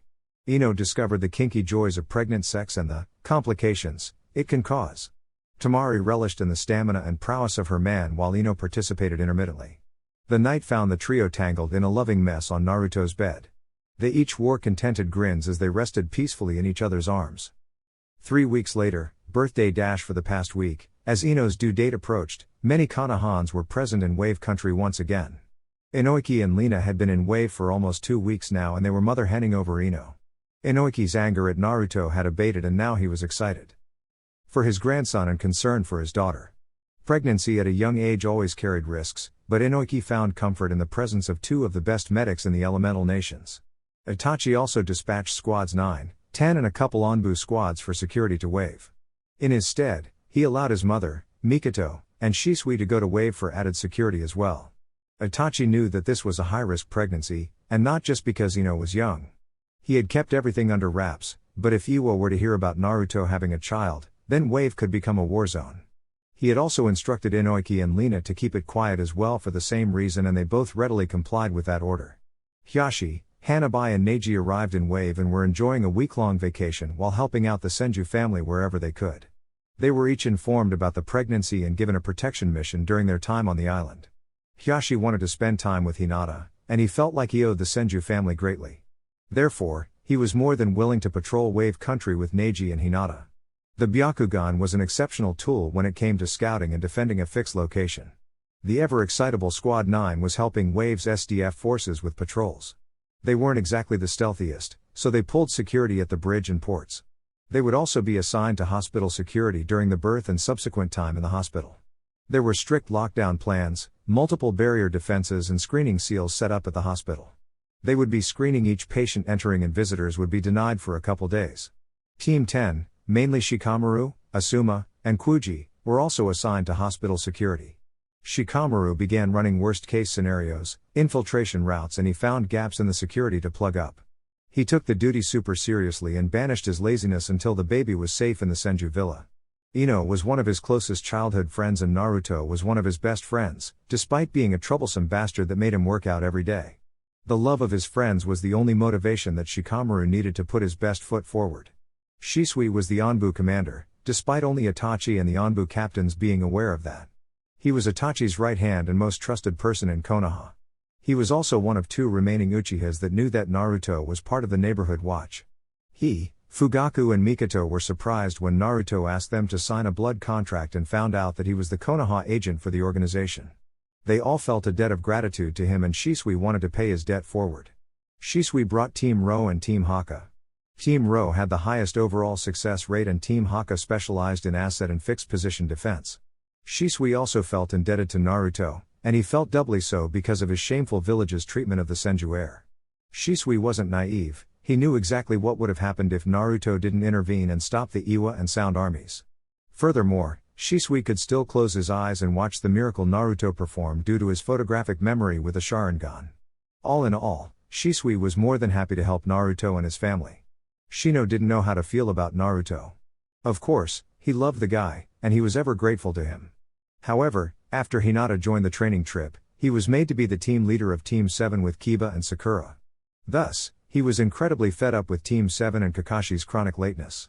He managed to whittle down Kakashi's lateness by threatening his Icha Icha series with his Kikaiku bugs, but that was a small concession considering he still had to put up with the Banshee and Dog Boy. Now, Shino was in Wave with his father and mother, who insisted on coming along to support Naruto. Shino knew the Aburame could be trusted, and he confided in them about Naruto's firstborn son. He also brought Apita, who was now 4 feet tall with a humanoid body. Apita insisted on spending time with the man who named her, and she wanted to do her part in helping protect the man she called, at least in her mind, Master. Thus, the main island of Wave Country was bustling with life, activity and Konoha shinobi. Naruto was glad to be surrounded by his friends, family and those he actually respected from Konoha. He felt like he could take on the world with these people by his side and he was just getting settled into bed with Ino and Tamari. "How are you feeling, my love?" Naruto asked the sleepy Ino. Ino replied in a sleepy, yet snide, mutter, "The same as I was 5 minutes ago, Ruto. I swear, I'm going to ask Kurenai to put you in a genjutsu to make you feel what we women go through." Oh. I would love to see that," Tamari said excitedly as she rose over Ino and gave her a kiss goodnight. Naruto chuckled sheepishly as his 2 girls snuggled into him. "Yeah, I don't know about that one." Ino playfully slapped his chest. "Baka, it would be the least you could do to show how much you love me." Naruto's chuckling turned into nervous laughter. "Aw, come on, Ino, you wouldn't do that to me, would you?" Was Ino's muttered reply. Unknown location, Iwa Strike Team - is everyone ready? "Yes, Captain, we are ready." "How are we getting into Wave?" replied the second in command. Leader Sama hypnotized the boat captain. "We will be smuggled into Wave. Our intelligence said that the girl should be having the baby any day now." The captain answered. "So, what if she hasn't had the baby yet?" a junior golem asked. "Then we wait until she has. Wave is a country of civilians with only minor forces. We will lay low, wait until the Senju demon goes home and then we will snatch and grab the baby." The captain answered confidently. "Are we sure this information is good? Sounds a bit too easy." The lieutenant asked. "This is coming from the top. That new organization always provides good intel. Now, no more stupid questions. It is time to move out." Wave Country, Senju Villa, 4:30 am. Naruto. Ino screamed. Naruto was instantly alert and on guard. "Yes, Ino, what is it?" he said as he rose out of bed. Ino calmed down a bit and shot an apologetic look at Temari. My water broke. Go get Tsunade. Naruto gave a gleeful shout before quickly kissing Ino on the lips and running to get Tsunade. As he left the room, he saw Shisui standing guard outside the door. He let them know what was going on and Shisui went to round up the troops. It was go time. Naruto ran to Tsunade's room, knocked quickly on the door and didn't wait for the go-ahead to come in. Thus, Naruto got his first-person view of Tsunade's glorious rack as she rose out from the cover of her bedsheets while rubbing her eyes wearily.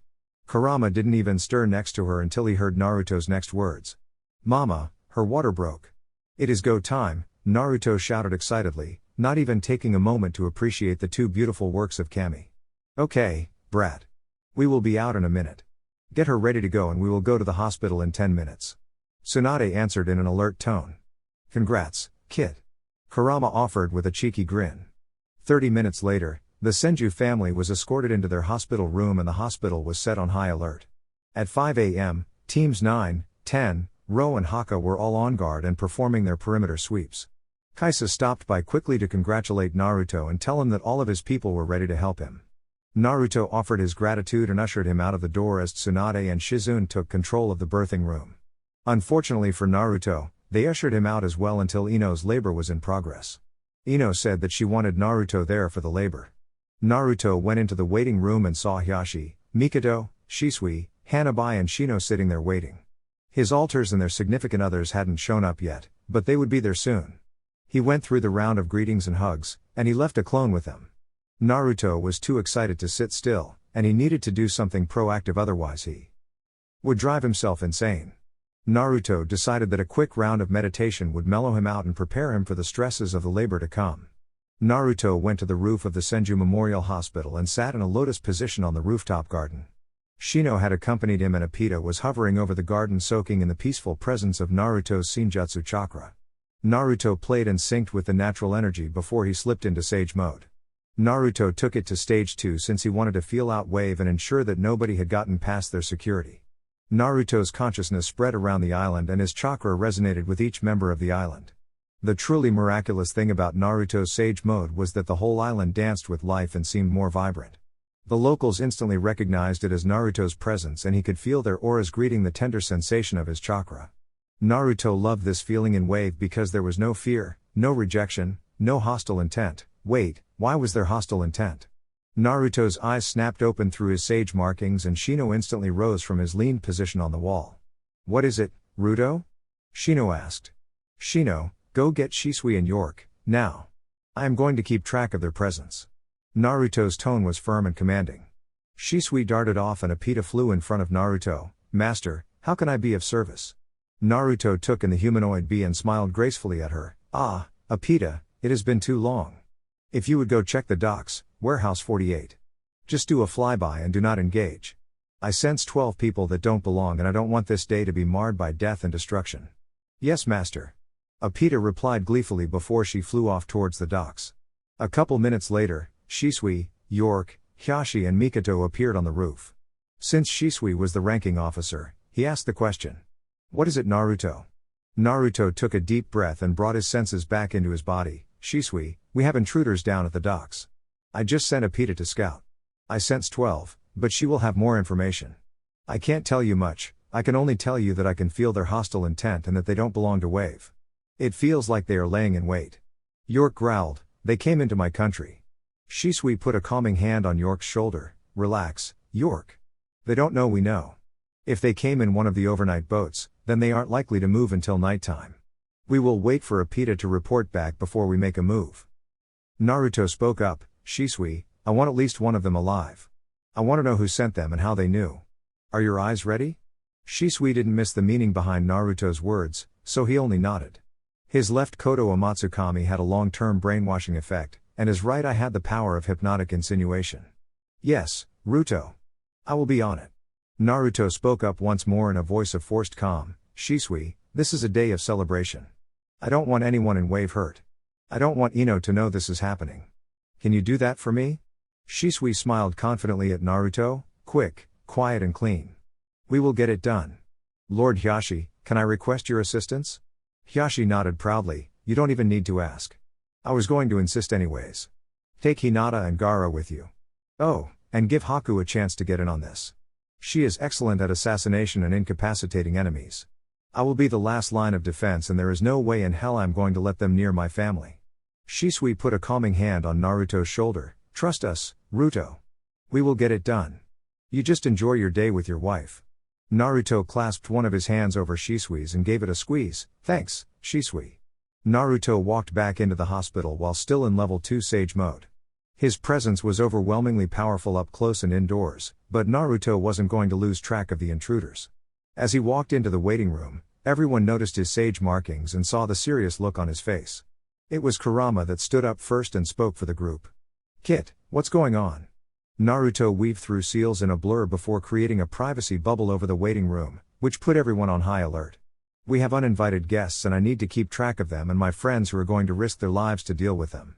Kurama growled while Yosuke jumped to his feet and unsealed his katana. Rias put a calming hand on Kurama's shoulder and Himawari did the same for Yosuke. They dare come after my grandkids, Kurama bellowed despite the comforting presence of Rias and Naruto's Senjutsu chakra.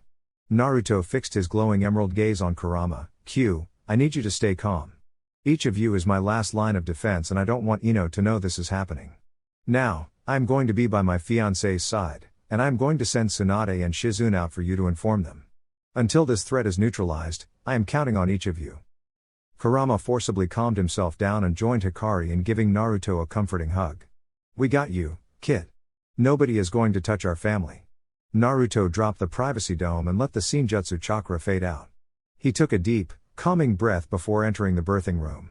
Tsunade instantly saw Naruto's face, which changed immediately before Ino looked over. He walked up and gave Tsunade a hug and told her Q was looking for her. Tsunade motioned to Shizune and the two left the room, which drew concerned looks from Ino and Tamari. What's going on, Ruto? Tamari asked. Nothing, I just wanted some time alone with the loves of my life. Mama said things are going well, how are you feeling, Ino? Naruto replied, but his tone lacked its usual casual nature. Tamari cocked an eyebrow, but she knew Naruto would tell her later. Ino growled at Naruto, you know mister, this is all your fault. This sucks. I am stuck like some lab experiment, I got juices leaking uncontrollably out of my Yahoo and I am cramping. You are totally going to go through a genjutsu to feel this. Naruto backed away sheepishly and chuckled nervously, now, Ino, let's not say things we don't mean. Last I checked, it takes two to tango and you love dancing with me. Tamari's stifled laughter only deepened Ino's growl. Look here, mister, you will do as I say, or you won't get any. Naruto smiled cheekily at Ino, well, that's crazy. I don't know why you would punish yourself like that, but I guess I will support you through it. Tamari burst out in laughter. This was the knucklehead she would love eternally because he always knew exactly how to make her feel better. He got you there, Ino.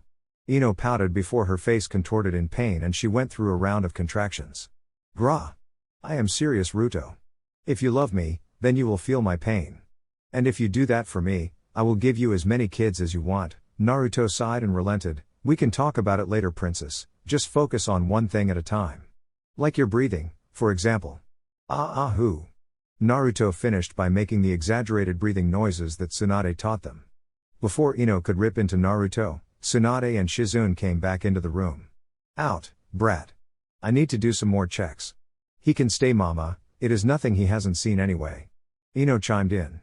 No, he needs to go greet Rasa, Pakura and Kankuro who came all the way up here. He offered his prayers and tells you to hang in there, by the way, Ino. Tsunade's firm gaze told Naruto he should shut up and listen. Naruto and Tamari kissed Ino on the forehead before leaving the room. Outside, Naruto could easily sense the first-gen shinobi of Wave taking position on their floor as well as the floors above and below. Naruto walked out to see a clone of Tsunade talking to Rasa with a deadly serious look on her face. Naruto sighed, whoever the intruders were are going to pay big time for ruining his big day. Wave Country, Ushio Docks, 12:30 p.m. Shisui, Team Rohan, Team Haka, Hyashi, Hinata, Gaara, Shino, Shikamaru, Asuma and York were listening to a breakdown given to them by Apita. Sure, it was weird from them listening to a humanoid bee, but hey, there are crazier things out there. Shino had already let out the normal Kikaiku hive and the Senjutsu bugs to go and scout the warehouse in Apita's place. Okay, so I am Apita and I serve Master Naruto. It is nice to meet you all. Apita started awkwardly. Anyway, There are 12 guys in there and they are wearing red and black. No Hishiate. I am not much of a censor so I can't tell you much more about them. They are in a normal warehouse, and it seems like the leader is in the office on the southwest corner of the building. The others are lying low, but they are walking around inside. Shisui was nodding along and asked the first question, "Did you hear anything while doing your flyby?" Obito nodded, "It is hard to hear, but I picked up the words hospital, Senju, demon and baby multiple times." Gaara growled and sand started swirling around him until Hinata placed a calming hand on his shoulder, a fact that wasn't missed by Hiashi. "I will kill them all.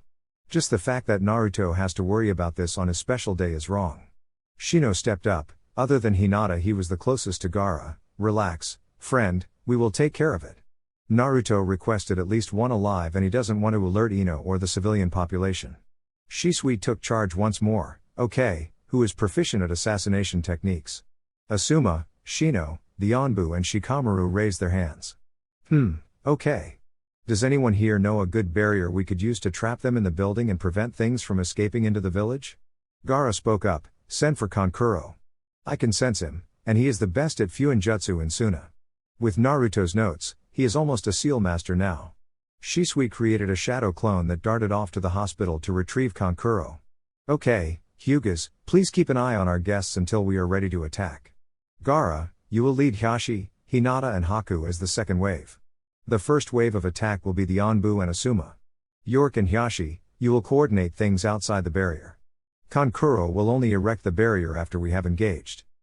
Everyone nodded in understanding of their roles and the plan was issued once again when Kankuro arrived. Kankuro was furious that somebody dared to attack his family. He informed everyone that he would erect a lesser version of the 4 Violet Flames formation barrier. It was only lesser because it couldn't stand up to as much punishment, but it should be more than enough to contain these chumps.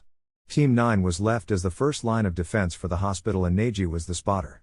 Guy was in serious mode and the wave police were working alongside Team 9. The crowd that was beginning to gather for a vigil was a problem, but that was on the beach side of the hospital. That door had already been sealed and there should be no issues from that side. "Guy-sensei, I still don't know who would do something so unyouthful," Lee said loudly, but he was surprised when he got a stern and disappointed look from his sensei. In a rare demonstration of Guy's inside voice, Guy spoke calmly and quietly to Lee, "Lee, now is not the time to be loud and youthful. Now is the time to be quiet and serious to make sure that we are doing our job. Neji, how is the strain on your eyes?" "I am okay for now, Guy-sensei. It shouldn't be a problem until later on." Neji responded professionally.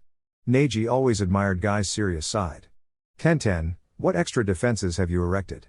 Guy asked. "Guy-sensei, I was asked not to add seals. Naruto already has the hospital covered." Tenten responded sadly. She really wanted the chance to apply her skills in the arts. She was the best of her generation in Fuinjutsu. Back at the docks, everyone was in position to eliminate the enemy threat.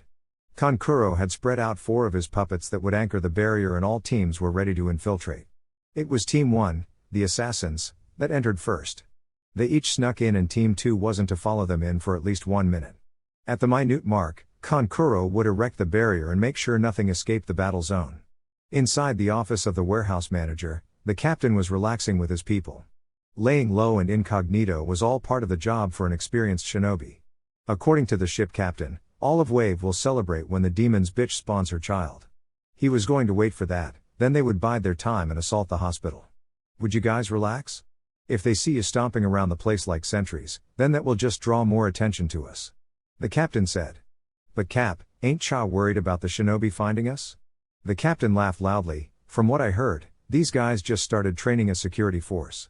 Ain't no second-rate ninja going to make me pucker up.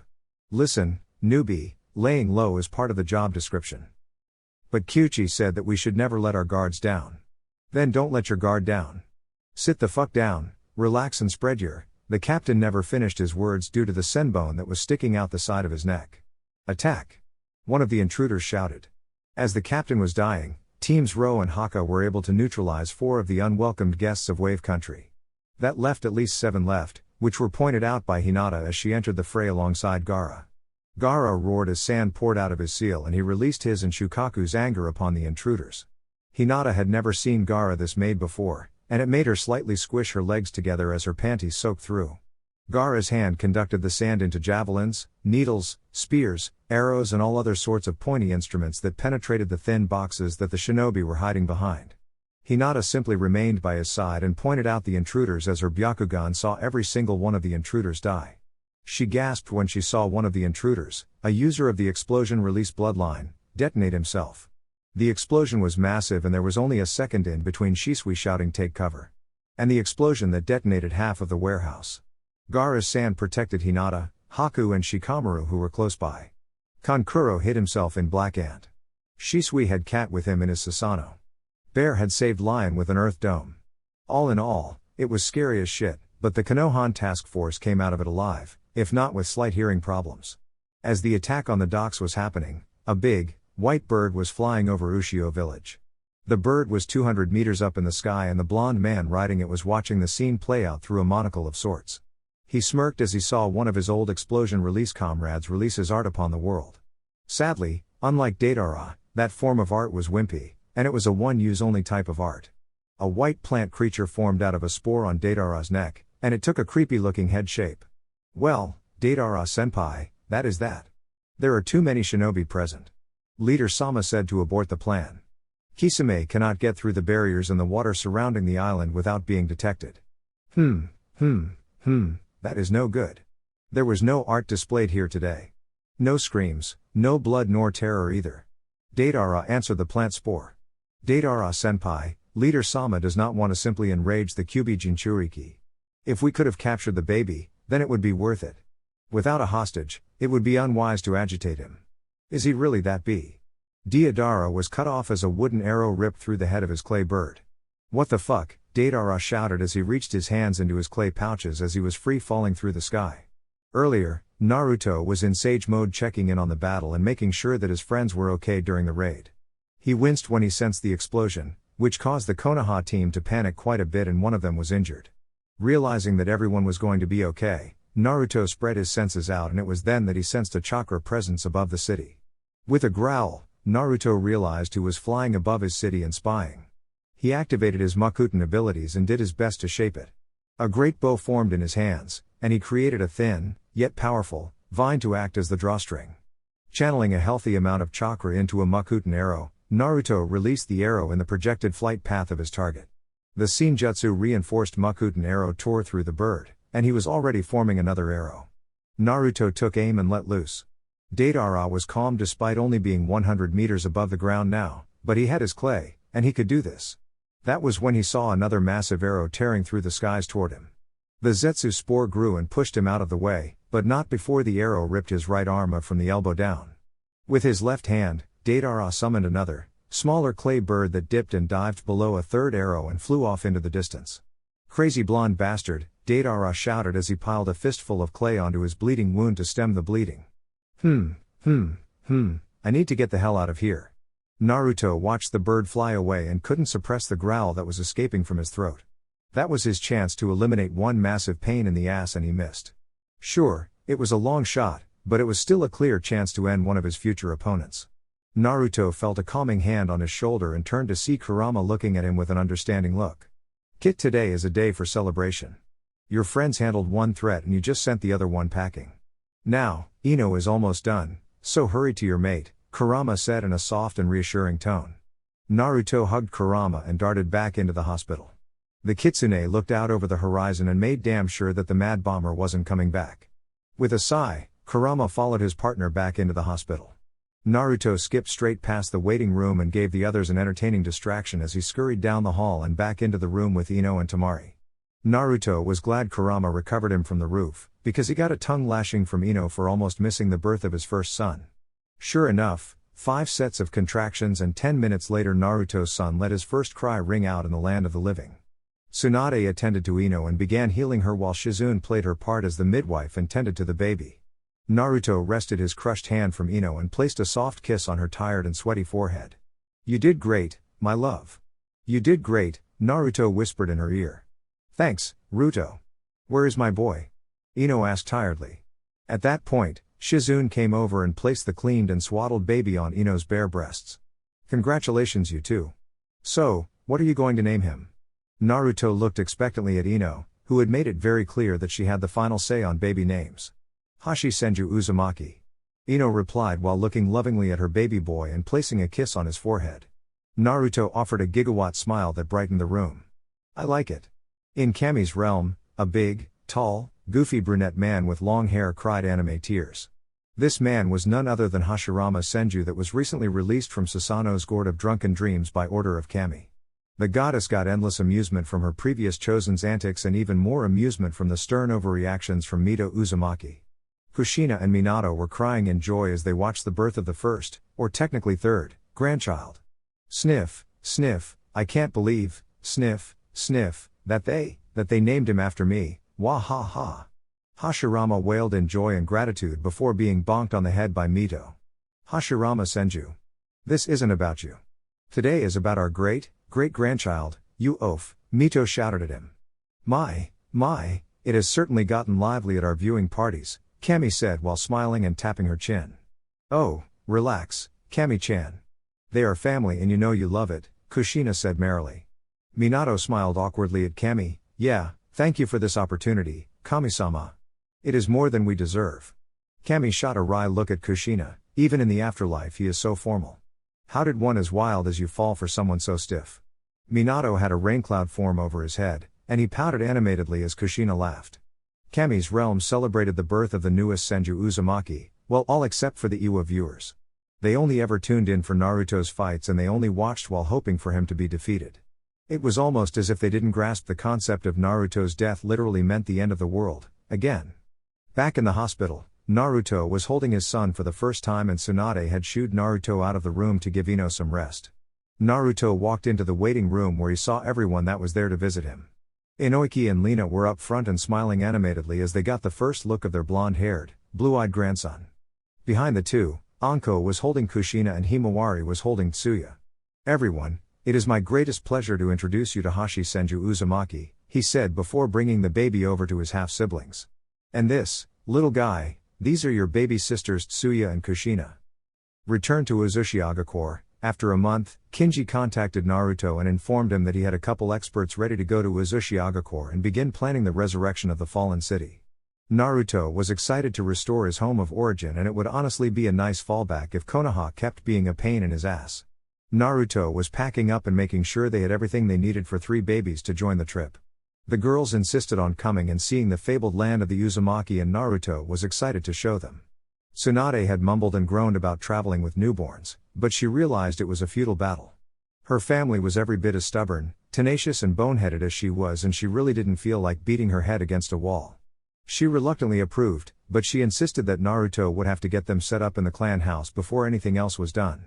This meant that Tazuna was going to get drawn into the trip, which meant Tsunami, Kaisa, Inari and York were coming as well. Tsunade swore that her family was going to become a band of traveling gypsies at this rate. As Tsunade was packing her things in a scroll, she thought back to the first time she ventured to Uzushiagakure with Naruto and Shizune. The long-awaited flashback. Naruto was 8 years old, in this life, and he had requested to make the trip to Uzushiagakure to visit his ancestral home and see if he could find any remaining pieces of his heritage. Tsunade had put the trip off for long enough and knew that they should probably go now that everything in Wave Country and Ushio Village was properly set up. Thus, she got Kaisa and York to captain a boat across the whirlpools to the land of eddies. The trip from Wave didn't even take a full day by boat, but it was Tsunade's first time disarming the whirlpool defenses that still surrounded the island. Naruto wanted to find the security seals and attempt to replicate them for Wave, which would be a significant boost to the natural defenses of Wave Country. That being said, the Wave group made it past the whirlpools safely and they landed on Uzushio and set off to explore the land. Be careful everyone and stick together. There are multiple genjutsu barriers and other subtle defenses that will make you walk around in circles, Naruto said with his kitsune eyes active. Shizune, York, and Kaisa, link up and do your best to routinely pulse your chakra. That is the only way to counter an area of effect genjutsu barrier. Tsunade added as she put a hand on Naruto's shoulder. You should be fine, mama. According to my mom's journal, the barriers will only block out non-Uzumaki and you are at least 1/4 Uzumaki, Naruto said. Not taking any chances, brat. Tsunade settled the debate with finality. Thus, the 5 walked across the beach and into the jungle of Uzu without properly knowing where they were heading. Naruto created 20 wood clones to go and scout the area as he led his family and friends through the dense, tropical jungle. It didn't take long for the scars of the past to rear their ugly heads as rusted metal weapons, scuffed hishiate and an abundance of skeletons littered the forest and let the explorers know that they were most likely headed in the right direction. What surprised everyone was the sheer number of skeletons and weapons that littered the jungle floor after nearly 25 years. The forest had filled in the craters and other signs of battle, but the bones were a constant reminder that this land had suffered a serious tragedy.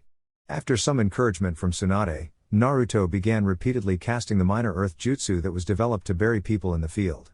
The earth repeatedly softened enough to swallow its intended contents before setting the contents to rest 6 feet underground where the remains would no longer be disturbed. Tsunade began helping Naruto due to the sheer number of corpses, and she really didn't want a bunch of skeletons remaining on the island if they ever decided to rebuild Uzushio. The going was slow due to the repeated impromptu burials, and the group ended up spending the first night camping out.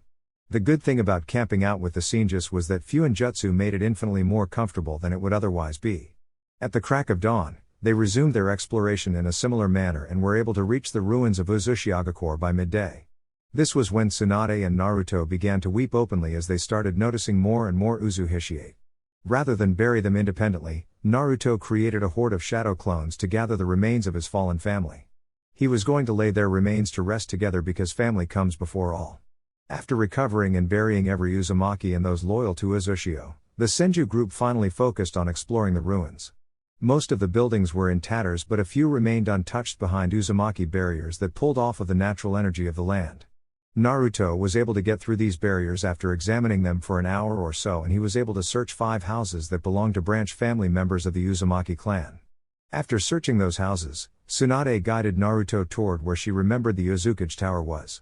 Unlike the houses that were protected by barriers, it was clear that the barrier surrounding the Uzukage Tower was destroyed by overwhelming force.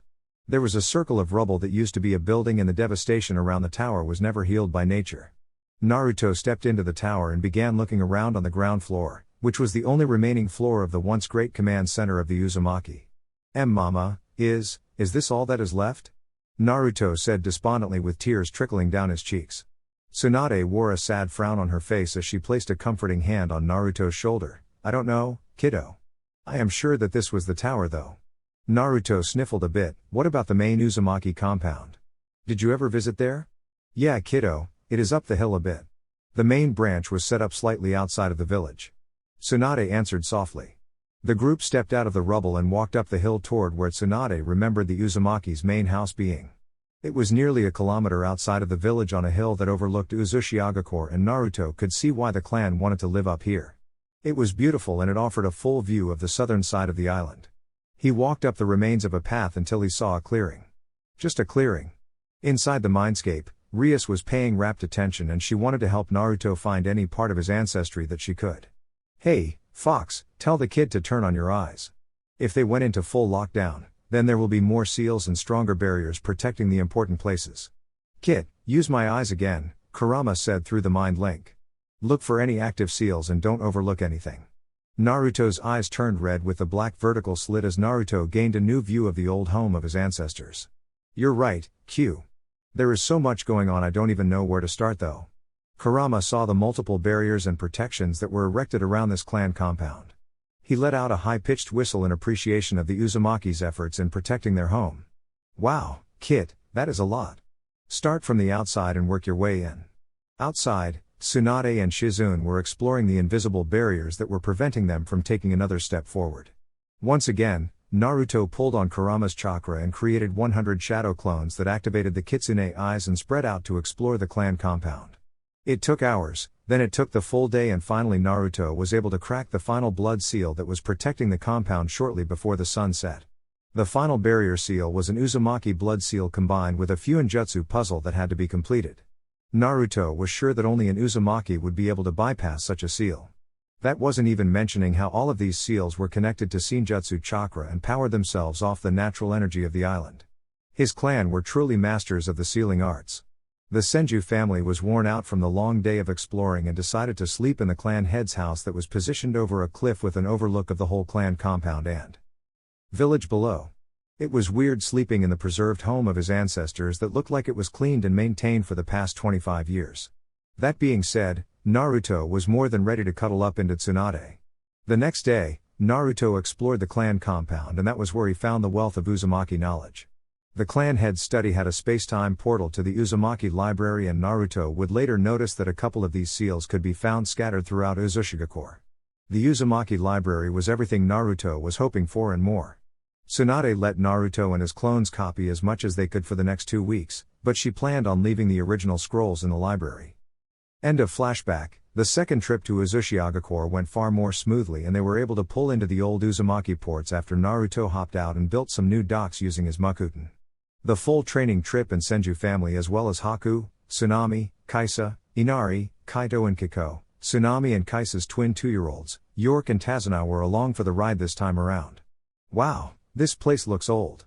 Inari offered his thoughts to the group as everyone was dismounting the ship. Kaisa ruffled Inari's hair. I have heard many a sailor talk about how great this city used to be. It is sad to see it like this. Naruto sighed sadly. Yeah, I wish I could have seen it. Although, we will be sure to build it up bigger and better than ever. Damn straight, kiddo. You have the super bridge builder and master craft extraordinaire here, Tazuna said proudly as he pulled on the ever-present white towel that was slung over his neck. Naruto belted out a laugh, and Hikari chirped, Old man, don't let the bridge go to your head. This city is going to be far harder to build, and we need to make it even more awesome. Mama, when is Kinji supposed to be at the waveport? Naruto asked. Next week, Ruto. I will have you flash back there, and then you can get them through the whirlpools. Tsunade answered, distracted as she once again soaked in the beauty and devastation of the village. Alright everyone, let's get to the clan compounds and get set up, Naruto said in an attempt to take control of the clusterfuck. 2 weeks later, emergency. The time on Uzu was great for the Senju family. Every day felt like a productive day as Naruto worked with Kinji and the prospector to rebuild the key parts of the village infrastructure first. Without Makuten, this part of the process would have taken many months, if not years. However, the legendary ability meant that Naruto could simply erect and adapt the building with his Makuten, which meant Tazuna could immediately begin planning out the second-level construction, such as wiring and some standard seals that he was familiar with. Kinji's prospector was astounded at how quickly the new buildings were erected, and he bumped up the timeline to open New Uzu by a full year after the first week of watching Naruto work. Lord Senju, if you continue at this pace, then we will be able to start moving farmers and other developers to the island shortly. Thanks, Saizo. I appreciate your help with this. What will be the most time-consuming part of that stage in the plan? Naruto asked. Deforestation and derooting. We will need to prepare some of the lands for harvest so that you don't have to import all of your food. Saizo answered. Naruto cocked an eyebrow at Saizo before turning to Kinji. Uncle Kin, has he never seen how we work? Has he ever worked with shinobi? Kinji belted out a laugh loud enough to embarrass Kaori, who insisted on tagging along with her father and Madame Shijimi. Ho, ho, ho, Saizo, just point out where you think it would be best for the farms to be built. This young man will have it done in a week. Saizo looked incredulously at Naruto and then back at Kinji. Lord Daimyo, you can't be serious. Try us, Naruto said with a cocky grin as he called his study group over. Oi, family, we have a challenge. We are going to use earth ninjutsu to prepare our new fields. Tamari, wind to sever the trees. Make sure to keep them harvestable. Rias and Hikari, enough storage scrolls to encompass all of the wood of this forest. Gaara and Tsunade, we don't want to push the roots down, we want them out. Once that is done, we will need to till the soil and get it ready. Saizo remained dubious despite the honored Senju family's attitude. That was until he dislocated his jaw 4 hours later after 10 acres of forest were cleared in an afternoon and a newly tilled and prepared field was ready to go. Saizo remained in a state of stunned disbelief until a laughing Kinji slapped him on the back after 10 minutes of laughing uproariously. Lord Kinji, how come we don't do this in the land of fire? Saizo whispered. Kinji adopted a thinking pose before answering, because old fools keep us stuck in the ways of the past. This isn't that half of what they can do either, Saizo. That night, everyone was gathered together in the clan head's home, and they were playing cards while sipping on some sake after the kids were put to sleep. Everyone was cuddled up with their significant others, except Hikari and Yami, who decided to cuddle in sibling affection so as not to be left out. The night was going well until Naruto immediately sat up bolt straight and brought everyone's attention to him. I gotta go, Naruto said. What's wrong, brat? Tsunade barked. Team 10's Hiraishin beacon was just activated. That means they are in trouble, Naruto shouted while he ran to put on his combat uniform. He would at least need his vest and jacket. Take us with you, Tamari shouted. No, not until I know what is going on, Naruto shouted adamantly from his temporary room as he rushed to get into combat mode. Mama, set up a long-range Horizon beacon for me and be ready for wounded. Before anyone else could yell anything at him, they all saw a green and red flash come from the room Naruto was using. Ino whispered, "Be safe, Ruto." 10 minutes prior, Team 7 and Team 10 were in for a fight for their lives against two members of the Akatsuki in the middle of their C-rank mission to Takigakure. They were just supposed to check in with the village and finish off a trade agreement before returning to Konoha. As they were hanging out in the hotel and getting ready for an early night, sounds of battle and chaos began spreading around the city. Kakashi rushed out onto the hotel balcony and saw that there was a commotion at the front of the city, and he could see Taki Ninja scrambling to respond to it. That was when he heard an explosion and felt a surge of chakra coming from the great tree that was the cornerstone of Takigakure. He immediately ordered the teams to get their equipment on and remove all restrictive seals. "Sensei, we have to go check on Fu. She is the only one that resides near the great tree," Shino insisted. Shino had been spending the past week getting to know Fu, and she was practically royalty to a clan like the Aburame. "Kakashi, they are our allies and we have standing orders to combat the Akatsuki," Asuma added. Kakashi sighed before responding, "All right, Asuma, you go and see if we can offer our support to the skirmish in the village. If they refuse your help, meet us at the lake in front of the great tree. Team 7, you are to remain in a support capacity until I call you into the fight. Shino, if Fu is incapacitated, you will be her protective detail. Sakura, you are medical and long-range support. Kiba and Akamaru, you will not engage unless I call for you. Shika, Kuji, and Tuya, you will come with me. We will only offer our support and get involved if Taki requests it. We cannot force our way into the fight while in an allied village." Asuma barked as he released his seals and prepared his trench knives. Team 7 arrived at the battlegrounds near the great tree around 7 minutes after hearing the first alarm. During their travels, Kakashi and Shino felt the release of Bijou Chakra, which pretty much confirmed their worst fears. Kakashi had his team hang back until he could analyze the threat, and things weren't looking good. Team 7 arrived to see a big man and some monstrosity of a creature standing over a mint-haired girl who was clearly badly injured. "Shino, you are in charge. I will try to separate him from Fu. Use your bugs to aid me," Kakashi ordered. Kakashi opened the engagement with a volley of lighting-encased kunai that forced the enemy shinobi to dodge to the side, which at least took his foot off of the Jinchuriki's chest. Kakashi followed up the kunai with a close-quarters engagement with the Akatsuki member. As he closed the distance, he lifted his Hishiate and brought his Sharingan into the fight early on. Kakuzu turned and met the new threat head-on with his Iwa-style, diamond armor, which made his body super hardened to increase his offense and defense. The engagement was quick, fast, dirty and quite one-sided. Everything Kakashi threw at Kakuzu seemed to bounce right off of him, and it took Kakashi a severe blow to his chest to realize that his opponent was using Earth Jutsu to harden his skin. Kakashi had fought enough shinobi from Iwa to realize an Earth-style reinforcement jutsu, and he immediately changed tactics. He recovered from the blow, encased his kunai in a potent lightning chakra and re-engaged his opponent.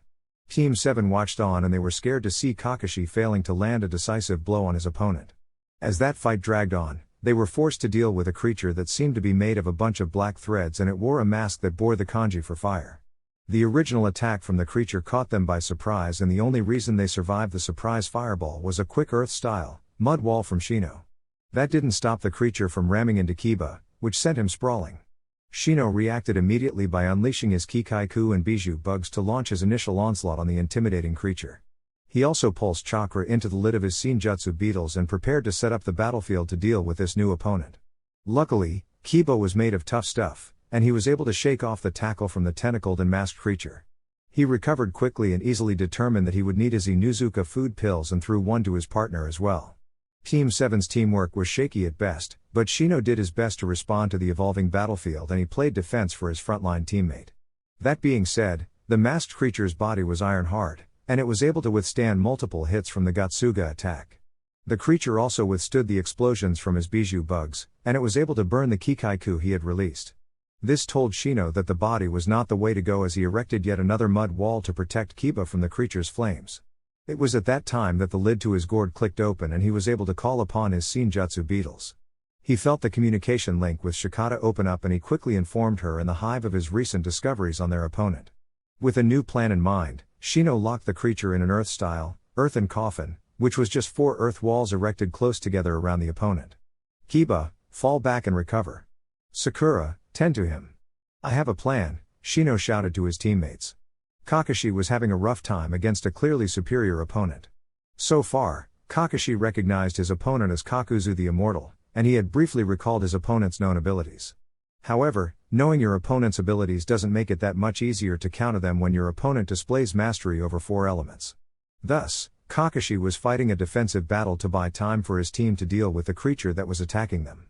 Shino used the 10 seconds his earthen coffin bought the team to tell them his plan, and he could only pray it worked. Sakura didn't bring anything to the fight, and Kiba would need far more accuracy if he was going to land a decisive blow on the mask. Therefore, Shino's plan revolved around him and his new Senjutsu beetles that had spread out around the coffin. Team 7 saw a red glow from within the coffin, and a second later the coffin exploded outward in a forceful display of fire and earth shrapnel. Kiba trusted Shino and he listened to the guy's plan. Therefore, he led the renewed assault with a fang over fang with Akamaru, which failed once more, before Kiba jumped back and created distance. The Inuzuka attack kept the creature in one place when it was assaulted from all sides by football-sized beetles that were flying at high speeds. The creature attempted an area of effect fire attack, but that didn't stop the horde of airborne beetles that were now locked onto their target. The hardened pincers of the beetles tore into the creature and 2 beetles were able to tunnel through the mask. After the beetles' attack, the creature let out a screech before the thread suddenly untangled and fell limply onto the ground. Team 7's minor victory was overshadowed by a scream from Kakashi. In that moment, Shino made the call and ran forward to assist his sensei. Sakura, use the Hiraishin beacon, now, Shino shouted over his shoulder as he ran to back up his sensei. Naruto arrived at a chaotic fight, and the immediate influx of negative emotions was overwhelming to the Senju heir that was in sage mode. He sensed an ongoing fight near him and pandemonium in the village. He decided to focus on Team 7 since they were the ones that called for support. Naruto created 10 clones to scout the area and then immediately headed towards the biggest chakra signature. Naruto arrived to see Shino being held aloft by multiple black threads in front of a man that Naruto immediately recognized. Shino's arms were impaled, and Naruto flashed back to memories of Kakuzu trying to rip out his opponent's hearts to replenish his own. With a thought to Kurama, Naruto flickered into KSM1 mode and disappeared in a golden blur towards Kakuzu. Naruto was so fast that he caught the so-called immortal off guard as a katana encased in copious amounts of wind chakra cut an upward slash through the black tentacles that were threatening his friend. After severing the tentacles, Naruto levied a knee to Kakuzu's hardened gut before Naruto spun on his plant foot and used his right foot to lash out in a bone-crunching side kick. Kakuzu went flying off into the distance, and Naruto used the time that bought him to take stock of the current situation. Kakashi was lying 10 feet away with burns on his right arm and an earth spike through his left shoulder. Shino was crawling on the ground completely incapacitated due to the injuries to all 4 limbs. Akamaru was whimpering in pain and distress as he licked Kiba's unconscious face. Sakura had crumpled to her knees, but she didn't look to be in immediate danger. It was then that Naruto noticed Fu's crumpled form lying over a puddle of blood. Naruto formed 5 wood clones and fed enough of Kurama's chakra into the clones for them to make the jump to Uzu. Naruto knew that the Hiraishin put stress on the target's body, but that would have to do for now because they were each in critical condition, and Naruto knew 4 great medics that were back in Uzushiagakure right now. As Naruto saw Kakuzu walking towards him, his clones grabbed all of the wounded and disappeared in flashes of golden light. I should have known you would be with the Konoha brats, Kyubi Jinchuriki. I am in a rather foul mood, and I am in need of a heart. I advise you to scurry away, brat. You are way out of your league. Kakuzu growled. Naruto laughed heartily in his best imitation of Hashirama. Ho, ho, ho, Kakuzu the so-called immortal doesn't want a rematch? That is a shame, because my grandfather should have ended you instead of pitying you. Kakuzu's growl deepened. Oh, please, brat. Just because you caught a bunch of Iwa and sound chumps off guard doesn't mean you can step into Hashirama's shoes. Naruto's laughter ceased and a serious look found its way onto his face. No, Kakuzu, you are wrong. Your little band of merry men doesn't know what they are up against, so let me show you how futile your efforts are. Before Kakuzu could answer the brat's outrageous statement, he felt an overwhelming aura and power settled upon his shoulders and his eyes widened. Then, all hell broke loose and Kakuzu felt fear for the first time in 85 years. Kakuzu watched the golden form of the Kyubi Jinchuriki become enshrouded in a wooden armor, and Kakuzu saw 4 chakra chains emerge from the back of the golden cloak. In a golden blur, Kakuzu felt pain lance through his arm that blocked the blow as he was sent flying 10 meters. As Kakuzu was recovering, he missed the chain that was lanced through his right arm, and he was pulled toward Naruto. As Naruto yanked the chain back, he He also dashed forward with his 3 remaining chains held out in front of him in a triangular trident form. Naruto heard and felt 3 squelches before he launched a Makuten gauntlet at Kakuzu's face. The Akatsuki member was flown backward as chains ripped out of his body due to its sudden change in momentum. That one attack had taken out 2 of the masks he wore and narrowly missed a 3rd mask. That meant that Kakuzu was unconscious for most of the flight, and it took a second after impact for his new heart to get into place and restore movement to his shattered and torn body. Kakuzu was a proud man that had lived for a long time. He was alive during the times of Hashirama, and he witnessed the prowess of the Makuten firsthand. It was that retreat that led to his village's betrayal, which led to him spending years in prison before becoming a missing ninja. After his village's betrayal, Kakuzu only believed in 2 things, money and power. If the money was good enough, then he would commit himself to any mission that his power could handle. Kakuzu was a firm believer in not signing checks that your body can't cash, and he instinctively knew that his body couldn't cash this particular check. As one of his 2 remaining hearts slid into place, Kakuzu immediately decided to retreat. He hoped the Kyuubi brat would go to the village rather than chase him down. He would live to fight another day and he needed to notify the organization of the kid's power. Therefore, Kakuzu put his sizable chakra to work and performed a long-range shunshine that got him the fuck out of dodge. Naruto felt Kakuzu leave Takigakure and he was torn between giving chase to him and going to help in the village. He couldn't sustain KSM-1 for long and he decided to drop the chakra cloak before he burned out his tenketsu. He should be able to make do with sage mode, so he spread his senses into the village to get an understanding of what was going on there. His decision to abandon Kakuzu was made for him when he identified the sinister chakra of Hidan the Jashinist and he simultaneously felt the weakening chakra signature of a friend. He locked onto the beacon that he knew Team 10 would be carrying and disappeared in a green flash. Naruto arrived to see the crazy Jashinist in the middle of his ritual and Asuma Sarutobi was once again on the receiving end. Naruto saw Shikamaru struggling to hold the Jashinist from plunging the spiked rod into his heart. Shika was bleeding profusely from a wound on his side and Naruto could tell that he couldn't hold on much longer. For as much as he changed the timeline, some things insisted on staying the same. However, Naruto was not going to let this go down like last time. Naruto whipped out a 3-pronged kunai and tossed it at the Jashinist. As the kunai approached Hidan's left ear, Naruto appeared in a greed flash and tackled the crazy motherfucker out of his ritual circle. Naruto remembered Shikamaru talking about one of the most traumatic events of his past life and he remembered the analytical breakdown that Shikamaru gave. Any damage done to Hidan in the ritual circle would also be done to the individual linked to Hidan's blood ritual. Therefore, Naruto settled with a firm, yet not overly damaging, tackle. The result was Hidan flying out of the circle, which made his markings disappear. It also let Asuma Sarutobi crumble to the ground where Kuji immediately took up a defensive position around him. Naruto never got to fight the insane fanatic of Jashin last time around. However, Naruto did notice the change in the guy's appearance, and he assumed that would mean that he is no longer linked to the ritual. Therefore, he decided to not risk anything, and he let loose 9 Makuten chains that impaled the man as Naruto recovered from the tumble to the ground. While Naruto would normally prefer to enjoy the fight, he had multiple hurt friends and allies that were in a critical situation, which forced his hand into ending the battle quickly. As Naruto hoisted the Jashinist up with his chains, he noticed that the religious fanatic genuinely shrugged off the pain of 3 chains in his gut and 1 chain in each limb. It was truly an amazing sight to see when the crazy motherfucker kept spouting off at the mouth. "Oi, shithead, would you shut up the fucking fanatical cunt, our sensei is in critical condition over here and Shika is fucked up too," Tuya shouted. That snapped Naruto out of it, so Naruto unsealed Benihime and walked calmly toward the immobilized Jashinist. Hidan saw this and kept spouting off at the mouth. "Oi, Kyuubi brat, what gives you the right to interrupt my sacrifices to Lord Jashin? Put me down. I need to honor Lord Jashin more. Hidan of the Akatsuki, for your crimes against the people of Takigakure and my friends, I, Naruto Senju Uzumaki, sentence you to death," Naruto said in an icy calm. "Shut the fuck up, you ignorant child. I am immortal thanks to the glory of Lord Jashin," Hidan shouted. "Then I will put your immortality to the test." Naruto replied in an icy calm as he sent a wind blade from Benihime that severed the immobilized man's head. As Hidan's head clattered to the ground, he continued shouting. "See, motherfucker, I am immortal," Hidan shouted and cackled insanely. His cackling ceased when a wood clone grabbed Hidan by his hair and the Jashinist watched as his body was shredded to pieces by Naruto's chakra chains. Naruto cocked an eyebrow at the Jashinist before he walked over to his clone holding the head. "Any last words? Oh mighty immortal? Fuck you, heathen." Hidan shrieked before attempting to bite Naruto.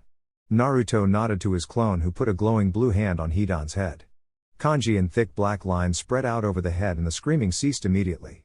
Naruto then turned to the remains of Hidan and sealed them in a scroll before he casually tossed the scroll into the air and burned it unceremoniously. Naruto then got on eye level with the head of the Jashinist that was looking at him with eyes wide in horror. "Look here, you crazy religious fuck. I don't care what god you worship. They won't protect you from me. Now, let's see if you can survive a storage scroll with no oxygen, no light and no hope of escape," Naruto hissed in a whisper before he began writing on a scroll that he removed from his Fuinjutsu kit. A moment after Naruto sealed the head away, shouts of gratitude erupted from shinobi around the combat zone and Team 10 sighed in relief. Naruto ignored them and walked over to Asuma, who really was in a bad condition. Naruto reached down and applied a stasis seal over Asuma before he reached into his pouch and pulled out a medical stasis scroll. He had Kuji lay Asuma onto the stasis scroll before Asuma puffed away in a wisp of chakra smoke. "Alright guys, I can get him to Tsunade. That scroll buys me 24 hours. Shika, what happened to you?" Naruto asked with concern as he turned to his friend whose flak jacket and combat shirt were torn and saturated with blood. Shikamaru winced as he raised his arm to give Naruto a better look. "That crazy guy got me with his scythe. Asuma-sensei immediately tried to stop him from doing his ritual on me and was injured during that attack. That guy got one drop of his blood then began laying into him with that blood ritual. I finally got him with my shadow and then you showed up. Yeah, that crazy fucktard wouldn't stop spouting off like a stupid religious cunt, but when my doki hit him, it only hurt Asuma-sensei." Tuya added. Naruto cocked an eyebrow at Tuya. "Is that so? And when did you get out on good behavior?" Kuji stepped in. "Naruto, now is not the best time. How are we going to get Asuma to a hospital?" Naruto put a calming hand on the panicking Kuji's shoulder. "Relax, big man, I will take you out the same way I came in. Before I do that, I need to talk to Taki's representative though. It looks like they took a hit." At that moment, a formation of Taki shinobi came forward with a man dressed in a dark blue kimono at the front. "Lord Senju, we are most grateful for your help, but I would like to know how you got into my village." Naruto turned on professional mode and turned to address the newcomers. "My compatriots called in for emergency support. Forgive me for not telling you exactly how, but if you know my father then you should be able to understand. May I ask who I am speaking with?" The man bowed. "Ah, yes, how rude of me. I am Shibuki, the elected leader of this village. I will forego my inquisition since we are indebted to you." Naruto nodded. "Very well, Lord Shibuki, I have a critically injured team member and one that needs immediate medical attention. I do not know what mission they were on, but may I suggest we postpone it to a later date?" "Very well, Lord Senju. Before you go, were you involved in the battle at the Great Tree?" Naruto sighed, guessing what information he wanted, but he didn't want to tell him. "Yes, I fought of Kakuzu, you guys should be familiar with him. He severely injured Team 7 and they were the ones that called me in for emergency support. Kakuzu fled and I sensed the ongoing battle here and decided to come aid my comrades. Can you tell me more about that fight? I have yet to send a team over to investigate." Shibuki asked in a meek and pitiful manner. "Lord Shibuki, as I have stated, I have critically injured, and I need to evacuate them. If you have an issue, please take it up with the Hokage through the proper channels at a different time. For now, I need to ensure the safety of my teams that helped you voluntarily." Naruto replied forcefully. "Very well, you may take your leave," Shibuki said with a curt bow. "Hey, Q, do I have enough juice left to go into KSM again and flash to Uzu?" Naruto thought. "Yeah, Kit, we can do that. We will need to rest tomorrow though." Kurama replied.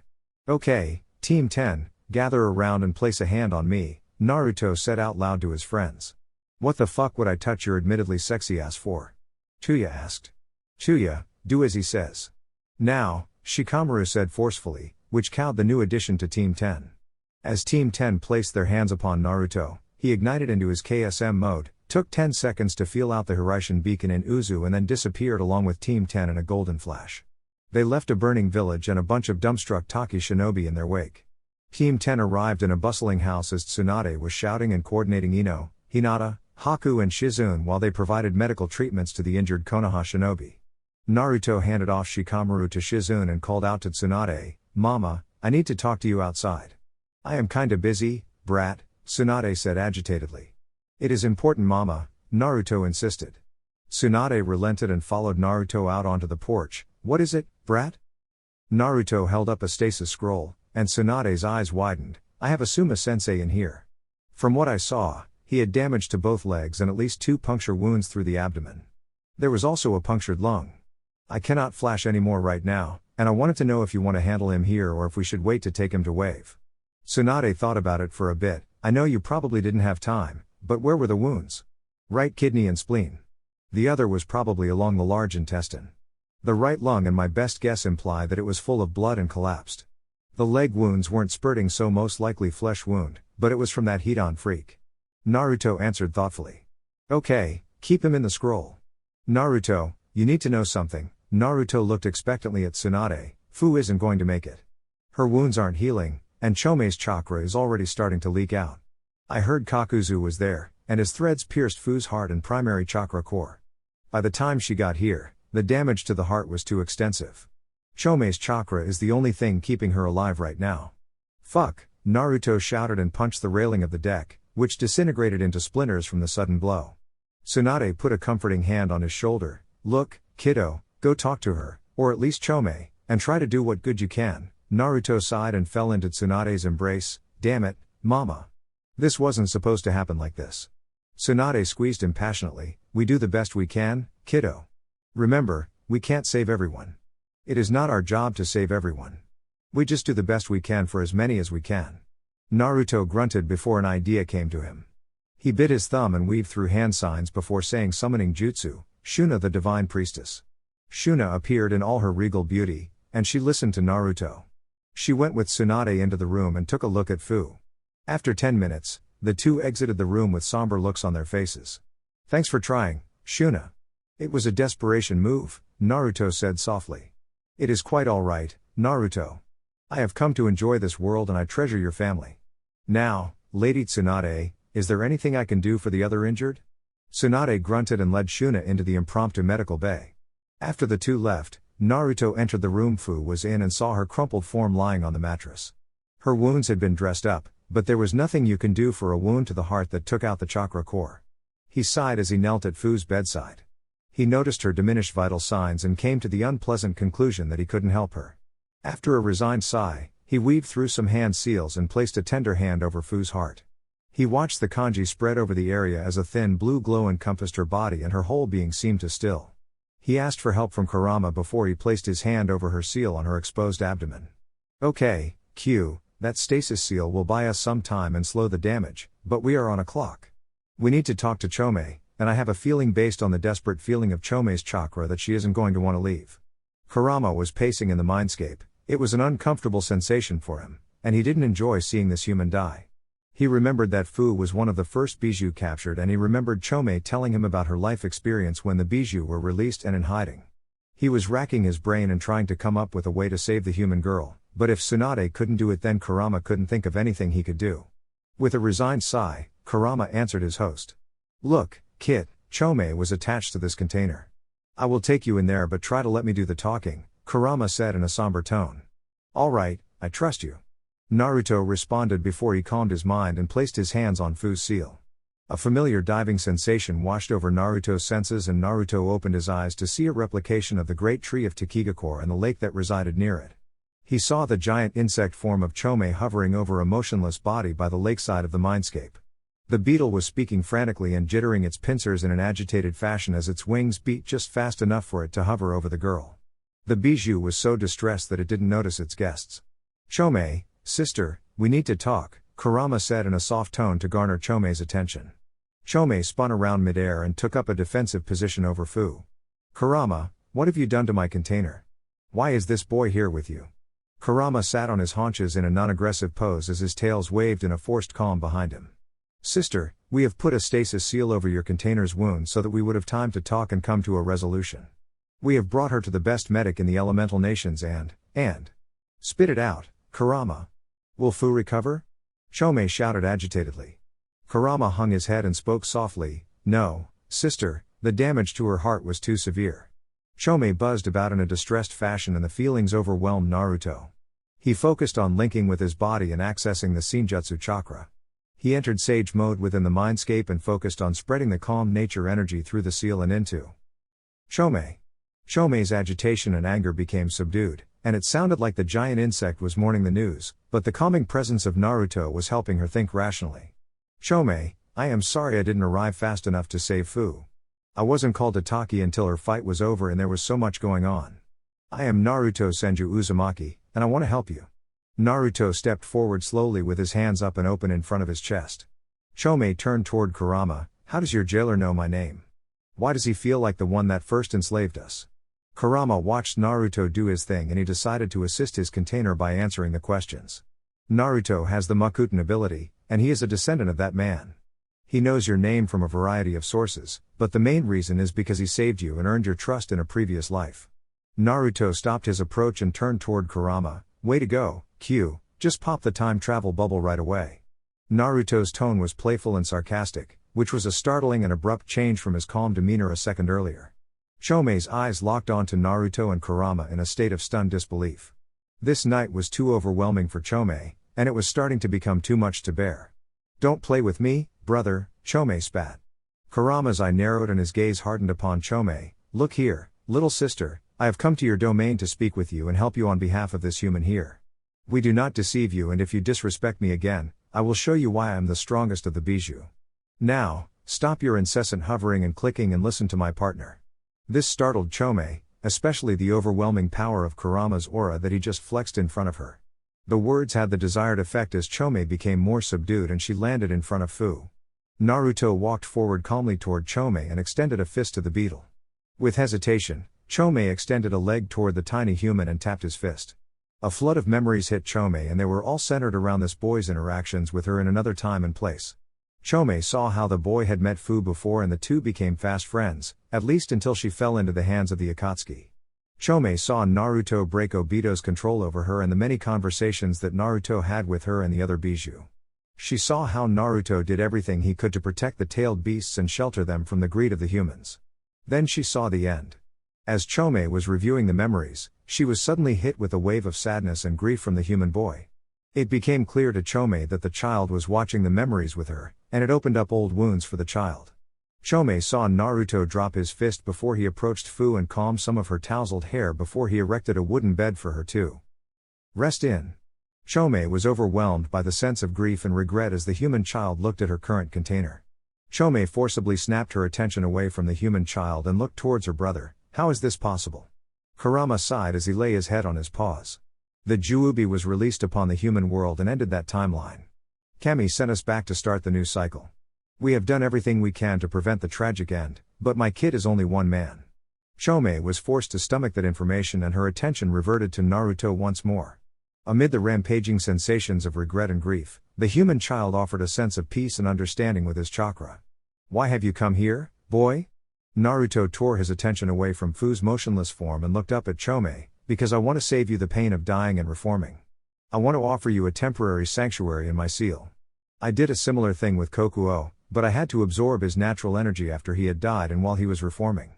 Chome clicked her massive pincers in agitation. So, you wish for my power? You wish to be my new jailer? Kurama slapped a tail on the lake and a tidal wave of water splashed into the distant lands of the mindscape. Chome, my kit wishes nothing of the sort. If you would rather die and reform, he will let you. I would advise otherwise. Kurama spoke in a growl. He really hated it when people improperly judged his partner. Naruto held up a calming hand to Kurama. I will tell you what I told Kokuo. I am good in the power department and there is a good chance that you will send my chakra out of whack and actually make me weaker for a time. What I am offering you is a choice, Chome. You can fly around after you reform waiting for humans to attack you and attempt to enslave you. That would be your choice if you remain in Fu. Chome started stamping her chitinous legs in disgust. Or you can come with me where I will let you choose your partner. I will construct the seal in a manner that will let you be released, or at least a part of you. Whoever you choose will work with you toward a true partnership, as the sage intended from the start. Chome's buzzing and stomping stopped. And you can't save Fu? Naruto's gaze fell and he shook his head. No, I am sorry I wasn't there sooner. Kurama decided to step in here. Sister, we have stabilized her in a manner that will give you a couple days to decide. Your container will remain unconscious. My kid is tired, and he needs to rest. Think about our offer and we will return tomorrow. As Naruto left Fu's room and re-entered the craziness of the impromptu medical bay, Naruto was flagged over by Kinji. The two walked out onto the porch away from the craziness. The Emotional stress of the evening and the considerable chakra drain was starting to take its toll on Naruto. His eyes were dimmer, his face was fixed into a serious frown and his skin seemed paler. All of this was noticed by Kinji, and the daimyo was worried about the boy he considered family. "Ruto, I know you have had a long night and I won't take much of your time. I have notified Itachi of what happened, and a medical team is being dispatched to Wave. He told me that he would handle Taki, but I didn't tell him about the girl," Kinji said softly. Naruto chuckled dryly. "So, you figured that out, huh?" Kinji nodded slowly. "Yeah, bud, I did." "What did you do in her room?" "I spoke with Chome and let her know that there was nothing more we could do for Fu." "And what is your plan?" Kinji prodded softly. "Same thing I did with Kokuo. Uncle Kin, you should know I don't give a damn about the balance of power or any of that nonsense. I will free the Bijou, or at the very least let them choose their own partners." Kinji nodded once more. "Yes, I figured that. Well, the way I see it, you brought Fu to Tsunade because she is the best doctor in the elemental nations. We will need to return Fu's body to Takigakure, but they don't need to know what happened with Chome." Naruto growled lowly. "They will not give her the respectful burial she deserves.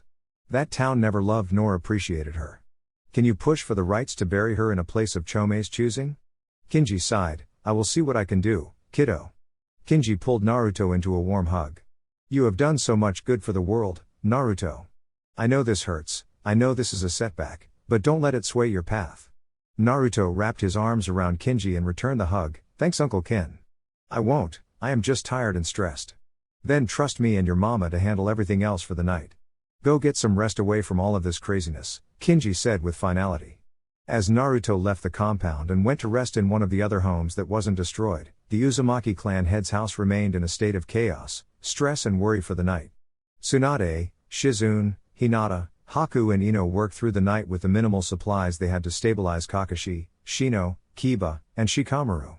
Luckily for them, their injuries weren't fatal, and Tsunade and her apprentices were able to see them through the long night. 3 days later, Itachi and Team Rohan were led into Uzushiagakure by Naruto. The communication scrolls made it easy for Naruto to know when to disable the whirlpool defenses. And the Konoha group made it onto the island. The Konoha group brought a whole medical suite worth of supplies for the injured patients, and Tsunade finally had what she needed to patch Asuma up. Naruto unsealed Asuma from his third medical stasis scroll and laid him out on the medical bed that the Konoha team brought. Tsunade had already used her jutsu, so set up a sterile field in the room, and Shinzune and Hinata were ready to assist Tsunade in the surgery. Tsunade visibly winced when she saw the state Asuma was in, and Naruto left the surgical room to let Tsunade work her magic. Outside of the surgical room, Itachi and Kinji were waiting for Naruto. The trio walked to an empty room and erected a privacy barrier. There was an awkward silence, nobody knowing exactly where to start, and it was then that Naruto that spoke up. "Itachi, before we have this conversation, I need to know if you trust me." Itachi cocked an eyebrow and observed how serious Naruto was. He nodded his head slightly. "You know I trust you, Naruto." "What is it?" Naruto looked to Kinji before nodding to himself. "Well, Lord Hokage, I need you to sign an Uzumaki blood contract not to reveal any information we discuss here with the council or Konoha or anybody not approved by me or Lord Kinji." Itachi once again looked to Kinji and saw that the daimyo's face matched the deadly serious attitude of Naruto. With a resigned sigh, Itachi replied, "Very well." Kinji spoke up. "Itachi, this is serious. Far more serious than any village or nation. If this information gets out, it could and would ignite the 4th Great Shinobi War." Itachi hesitated for a minute and then threw his hands up in exasperation. "Holy Kami, Naruto.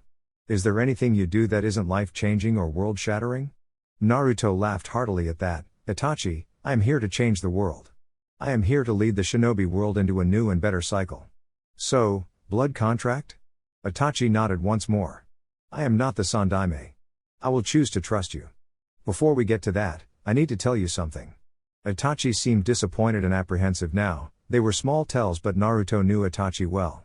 "I am listening, sensei," Itachi sighed. "A month ago, shortly after the incident in Wave, Kurotsuchi was taken from the political prison that we had her in. There were no deaths, no broken locks, no evidence, no nothing except a ping from the barrier core. By the time the Anbu responded, Kurotsuchi was gone." "Fuck," Naruto said as he attempted to stop himself from punching the wall. Kinji noticed something. "You know who did it?" Naruto nodded. "It is the shadow of the Akatsuki. It is the Uchiha that put the 4th Mizukage under his control and caused the bloodline purges. And it is the Uchiha that controlled Kurama and made him attack Konoha. He has a space-time ability that lets him warp in and out of places. That is what my father told me about when I was younger, and I have protected all of my homes with seals resistant to his space-time ability. Shit, Kinji whispered under his breath. That's not good, whispered Itachi under his breath. I will need you to install those seals all over Konoha, at least in all of the important places. The Anbu aren't going to like that, Naruto said with a chuckle. At Itachi's cocked eyebrow, he explained. I can key my chakra signature as an exception to the barrier. I cannot do that for everyone else. That means, in those zones, they will not be able to use Shunshine or other techniques that manipulate space. Itachi sighed. They will have to deal with it. Moving on, Itachi, how are the reforms going? Kinji asked.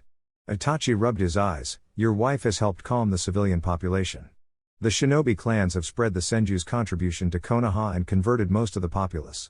The civilian council is disbanded, and we lost a few merchants because of that. What of Homura, Koharu and the old monkey? Naruto asked pointedly. With the help of Kinji, I revoked their rights to be in the council. They are truly forced into retirement now. I am working with the new Yutane and my Tokoto clan heads to ensure that they understand their current situation. They are suffering from severe ostracization of the main shinobi clans. Naruto nodded, pleased to hear some good news. Kinji spoke up, you have done good, Itachi. By the end of the training trip things should be settled enough for the Senjus to settle down for a bit. Itachi offered a sincere smile, that was the point of all of this. Now, can we get back to the contract and the information you are so protective of? Naruto wrote up the contract and all 3 parties signed it. That was when Itachi found out about what Naruto did with Kokuo and what he planned to do with Chome. Part of the contract was Itachi swearing to never release this information or attempt to use the Bijou as an asset of Konoha. In short, Kokuo and Chome didn't belong to Konoha, even if Itachi could give missions to their Jinchuriki. The biggest stipulation was that Itachi could not and would not inform anyone on the Konoha Council of the Bijou's status. Naruto informed Itachi on how this would have dire consequences with the Akatsuki and Naruto's plans for the organization and the Bijou. In return, Naruto swore to never use the Bijou to dominate, terrorize or conquer any part of the elemental nations. He was also forced to sign saying that he would return to Konoha until at least his 21st birthday. All Naruto wanted to do was protect the beings he had grown to consider family by proxy to Kurama. Elsewhere on the island, Tuya and Yami were walking through the ruins of Uzu. They had spoken multiple times over the past couple days and Yami felt strangely drawn to the foul-mouthed beauty. Of the altars, Yami had the strongest link to negative emotions and the mixing of Tuya's beauty and eccentricity with her darker side truly intrigued Yami to no end. For Tuya, she felt like Yami understood her and she wanted to understand more about him. It was clear to her that the broody cocksucker had mellowed out a bit and she wanted to find out about that. This shit is fucking creepy, Tuya said as she stepped over some rubble in the center of the ruins. It is like walking in a flippin' graveyard and I am just waiting for some cunty ghost to jump up and scare my ass. Yami cast an amused smile at the girl. This is our home, and a great injustice was done here. Believe it or not, the negative energy has subsided quite a bit since the first time Naruto came here. Tuya cocked an eyebrow at Yami. Care to explain that a little more, emo fucker? Yami scowled. I get your foul mouth, but that nickname sucked. Tuya threw her hands up in mock apology, so Yami continued. When Naruto first arrived, nobody was buried. The invaders didn't take their dead or anything, so there were tens of thousands of bodies scattered on the island. No shit, Tuya said surprised. No shit. The Uzumaki forces numbered just over 5,000 and they fought off nearly 75,000 invaders. If it weren't for the 4 Jinchuriki of Iwa, Kumo and Kiri, then the Uzumaki would have likely succeeded in defending their home. In the end, less than 5,000 of the invading forces left the island. Yami spoke reverently about the feats of his ancestors. He resonated deeply with his home country and all of the lingering emotions in the air. Tuya whistled appreciatively. Sounds like the Uzumaki were some seriously badass motherfuckers. Yami chuckled. Yes, they were. Now, all we want to do is rebuild our home country and honor our ancestors. Naruto is the rightful daimyo of these lands and that is why we are here. Yeah, your brother? You call him a brother, right? Yami nodded while moving through the ruins. Yeah, well that guy is a badass just like these Uzumakas. We were fighting against that immortal cunt-ass worshipper of Jashin and we couldn't do anything. That cocksucker seriously killed over 100 fuck toys in Taki, and he would have killed us too if it weren't for Naruto. I guess that is the second time he saved me. She finished in a whisper. Yami smiled again. Yeah, that is what he does. And you used to be synced with him, right? Yeah. Are you going to sync with him again? No. Why not? Chuya asked, curious about this guy. Because neither of us want that. Over the past year and change, I have changed, he has changed, and we all have changed.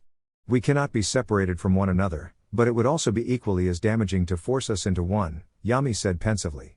That was some deep shit for an emo bastard. Chuya ribbed him, breaking the serious mood. Yeah, well, I guess you could say I respect him. He is teaching me that there is a purpose in overcoming all the terrible fucking shit in this world. Not only is he teaching me, but he is out there showing me how to do it. Then I get the chance to get to know people like you, the people he saved and changed, Yami said wistfully. And? Chuya pressed. And it gives me a purpose to keep on living. It gives me hope that I can change and find my purpose. Yami answered sincerely. Look, emo boy, I like you the way you are. The world doesn't need another fucking super boy scout, Chuya said earnestly. Yami paused mid-step. You mean that? You like me? Chuya nodded, not willing to said it out loud again. Can I kiss you? Chuya jumped back and exclaimed, what the fuck you fucking emo cunt. Yami held up his hand defensively. I am sorry for asking. Chuya's blush calmed, and she decided to ask, why did you ask me that? Yami looked down at the ground and an uncertain look fixed itself on his face. In order to help me, the others have shared memories with me. I watched as they fell in love, I watched them kiss and grow closer. It filled me with a temporary happiness, and I wanted to feel that more than anything. However, it felt like watching a movie. Like the feelings weren't my own. Chuya stepped forward, grabbed Yami's head on both sides and stepped up on her tippy toes to place a passionate kiss on his lips.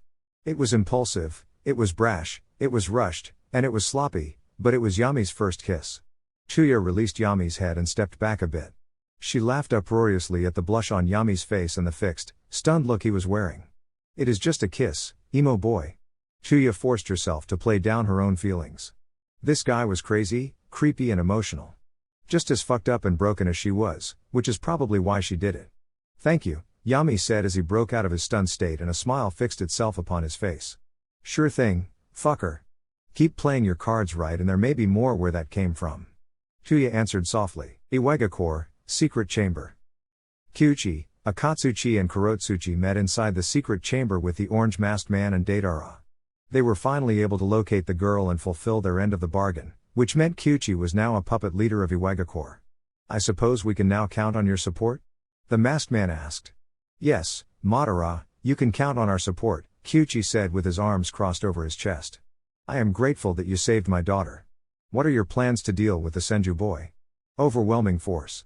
Even the strongest people in our organization may no longer be enough to take the boy in a one-on-one fight. Madara answered. That crazy bastard took my arm, Deidara pouted. Kurotsuchi smiled, she missed Deidara and never understood why he left Iwa. We will get him back, cousin. I swear it. Kyuchi put a hand on Kurotsuchi's shoulder, all in good time. Madara, if he is that strong, why don't we target his family? Deidara spoke out of turn here, that is not a good idea. That brat has fortified his homes with so many seals that it is nearly impossible to get in. I tried getting a clay clone into the Senju villa in Wave and it was taken out by some invisible seal. I tried blowing up the barrier and it didn't work. Then, the whole flippin' village chased me off. Madara sighed, my colorful teammate is right. Our efforts have been thwarted thus far. I believe we need to capture the other Bijou and hit him with overwhelming force. One Bijou or one Jinchuriki will no longer be enough. Kyuchi punched a wall, that damned brat. 5 days after Taki incident, Naruto and Kurama re-entered Chomei's seal and it was finally time for her to make a decision. Naruto had repeatedly applied stasis seals to Fu, but there was only so much time the seals could buy. Chomei's yokai was slowly leaking out of Fu and the seal was disintegrating piece by piece. Naruto had erected strong protections around Fu's room that shielded the room from the outside world, and it kept the yokai contained, but that too was a temporary measure. In short, Chomei needed to make her choice. Heya, Chomei. We are back. Naruto chirped merrily from across the lake. Chomei was resting next to Fu's unconscious form near the opposite edge of the lake. She was still laid upon the wooden bed, and she hadn't stirred since the stasis seals were applied. Welcome back, Naruto and Kurama. Chomei answered sadly. Sister, I am sure you can tell. It is time to make your choice. I will grieve with you for your human friend, But it is time to move forward, Kurama said softly. A brief flitter of Chomei's wings was her response before she spoke. Kurama, why do you trust this boy? Why have you tamed down so much? I can feel you are more powerful than ever, so I can't understand why you are aiding the humans. If I answer your questions honestly, will you make your choice? Chomei nodded her massive head. Because the kid earned my trust. You saw glimpses of his previous life in the war. I was synced with him for over 3 years until the bloody and terrifying end. Not only did he purify my yokai, not only did he remove and purge my negative feelings, not only did he fight against the WoodStyle and Kaguya Otsutsuki, but he also earned my trust. He fought for us, the bijou, the creatures humans call demons, until his dying breath. Then, he gets a second chance, and he can ask Kami, the creator of this universe, for anything. Literally anything. Do you know what he asked for? No. Was Chomei's subdued response. He asked for me to be reunited in full. He asked for me to be his partner once more with the seal opened. He asked for me to be his partner in this journey. Not his pet, not his servant or slave, not his yokai generator. He asked for me to be his partner. If that isn't what father prophesied, then I don't know what is, Kurama said proudly, while Naruto had jumped onto Kurama's head and started petting him affectionately. Chomei took in the boy with bug eyes she had. She was amazed by Kurama's words, and she felt herself wishing for that kind of bond. She wanted freedom, but that freedom would only come if she were left alone in the world. Now, for the first time since her creation, she wanted to experience the bond she felt between Kurama and Naruto. Very well. I will trust this child once more. What do I need to do? Naruto spoke up here. I have already set up the sealing matrix. It will be a lot easier for you than it was for Kokuo. It is going to take a while, but I need you to focus on pushing your yokai through the link. I have stabilized Fu's seal as much as I can, so push your essence through that and into me. It will be slow, and I don't know if we can do it all in one day. Be patient with me, and as more of your yokai flows into me, we will be able to communicate with thought. Once you take form in my mindscape, focus on pulling your yokai with you through the link. Push in here, pull once you are in me. Very well, Naruto Senju Uzumaki, I am in your hands. The next day and a half Naruto remained in a meditative state with his hands on Fu's abdomen over the seal. He glowed with a light green chakra that he was guiding into the seal on his abdomen. His Makuten ability and his Senjutsu chakra were the only things that made this possible, and the process placed a strain on his chakra network. Despite being synced with Kurama, forcing 7 taels worth of foreign chakra through his coils burned and expanded them. Once the process was complete, Naruto's eyes opened, and Fu had passed on to the pure world. 10 days after Taki incident, Naruto awoke at the crack of dawn and went for a run around the island. He had learned Uzu's geography, and he enjoyed his morning run around the island. As he ran, he saw the plans for Uzu flashing through his mind, and he couldn't suppress the smile that ebbed onto his face. It was peaceful, truly peaceful. Naruto's positive thoughts stirred Chomei awake in the seal. The Bug Queen had enjoyed the modifications Naruto made to the mindscape for her. Naruto erected a replica of the great tree on the opposite side of the lake from the cabin. Behind her tree, an expansive forest was erected, and she had to admit that she felt more at peace than any time in her life. The Makuten ability was truly an amazing thing, and it helped Chomei accept her new vessel for quicker than she expected. Naruto, your homeland is truly beautiful. When will I be able to leave the seal and explore? Chomei thought through the mental link. Good morning, Cho. Well, I am still integrating and adapting to your chakra. I would say in another week we could try to let you out. Unfortunately, we will not be on Uzu when that happens. Naruto thought back. That is unfortunate. I wanted to commune with the insects of this land. There is an abundance of them. Chomei pouted. Ha, I figured that was what you wanted to do. Don't worry, I promise we will return in time. First, we have to deal with the Akatsuki and get the world settled down. Naruto, you said that I could choose any vessel I wish. I thought that bijou could only integrate with human children. At least, that was the prevailing knowledge of the past. Chomei questioned. As Naruto ran up the dormant volcano of Uzu, he answered, yeah, well, that would be the case if you didn't have me. My Makuten, Senjutsu and Fuinjutsu make it possible for me to transfer you. When we return to Konoha, I will introduce you to the Aburame clan. I am sure you will find someone you like there.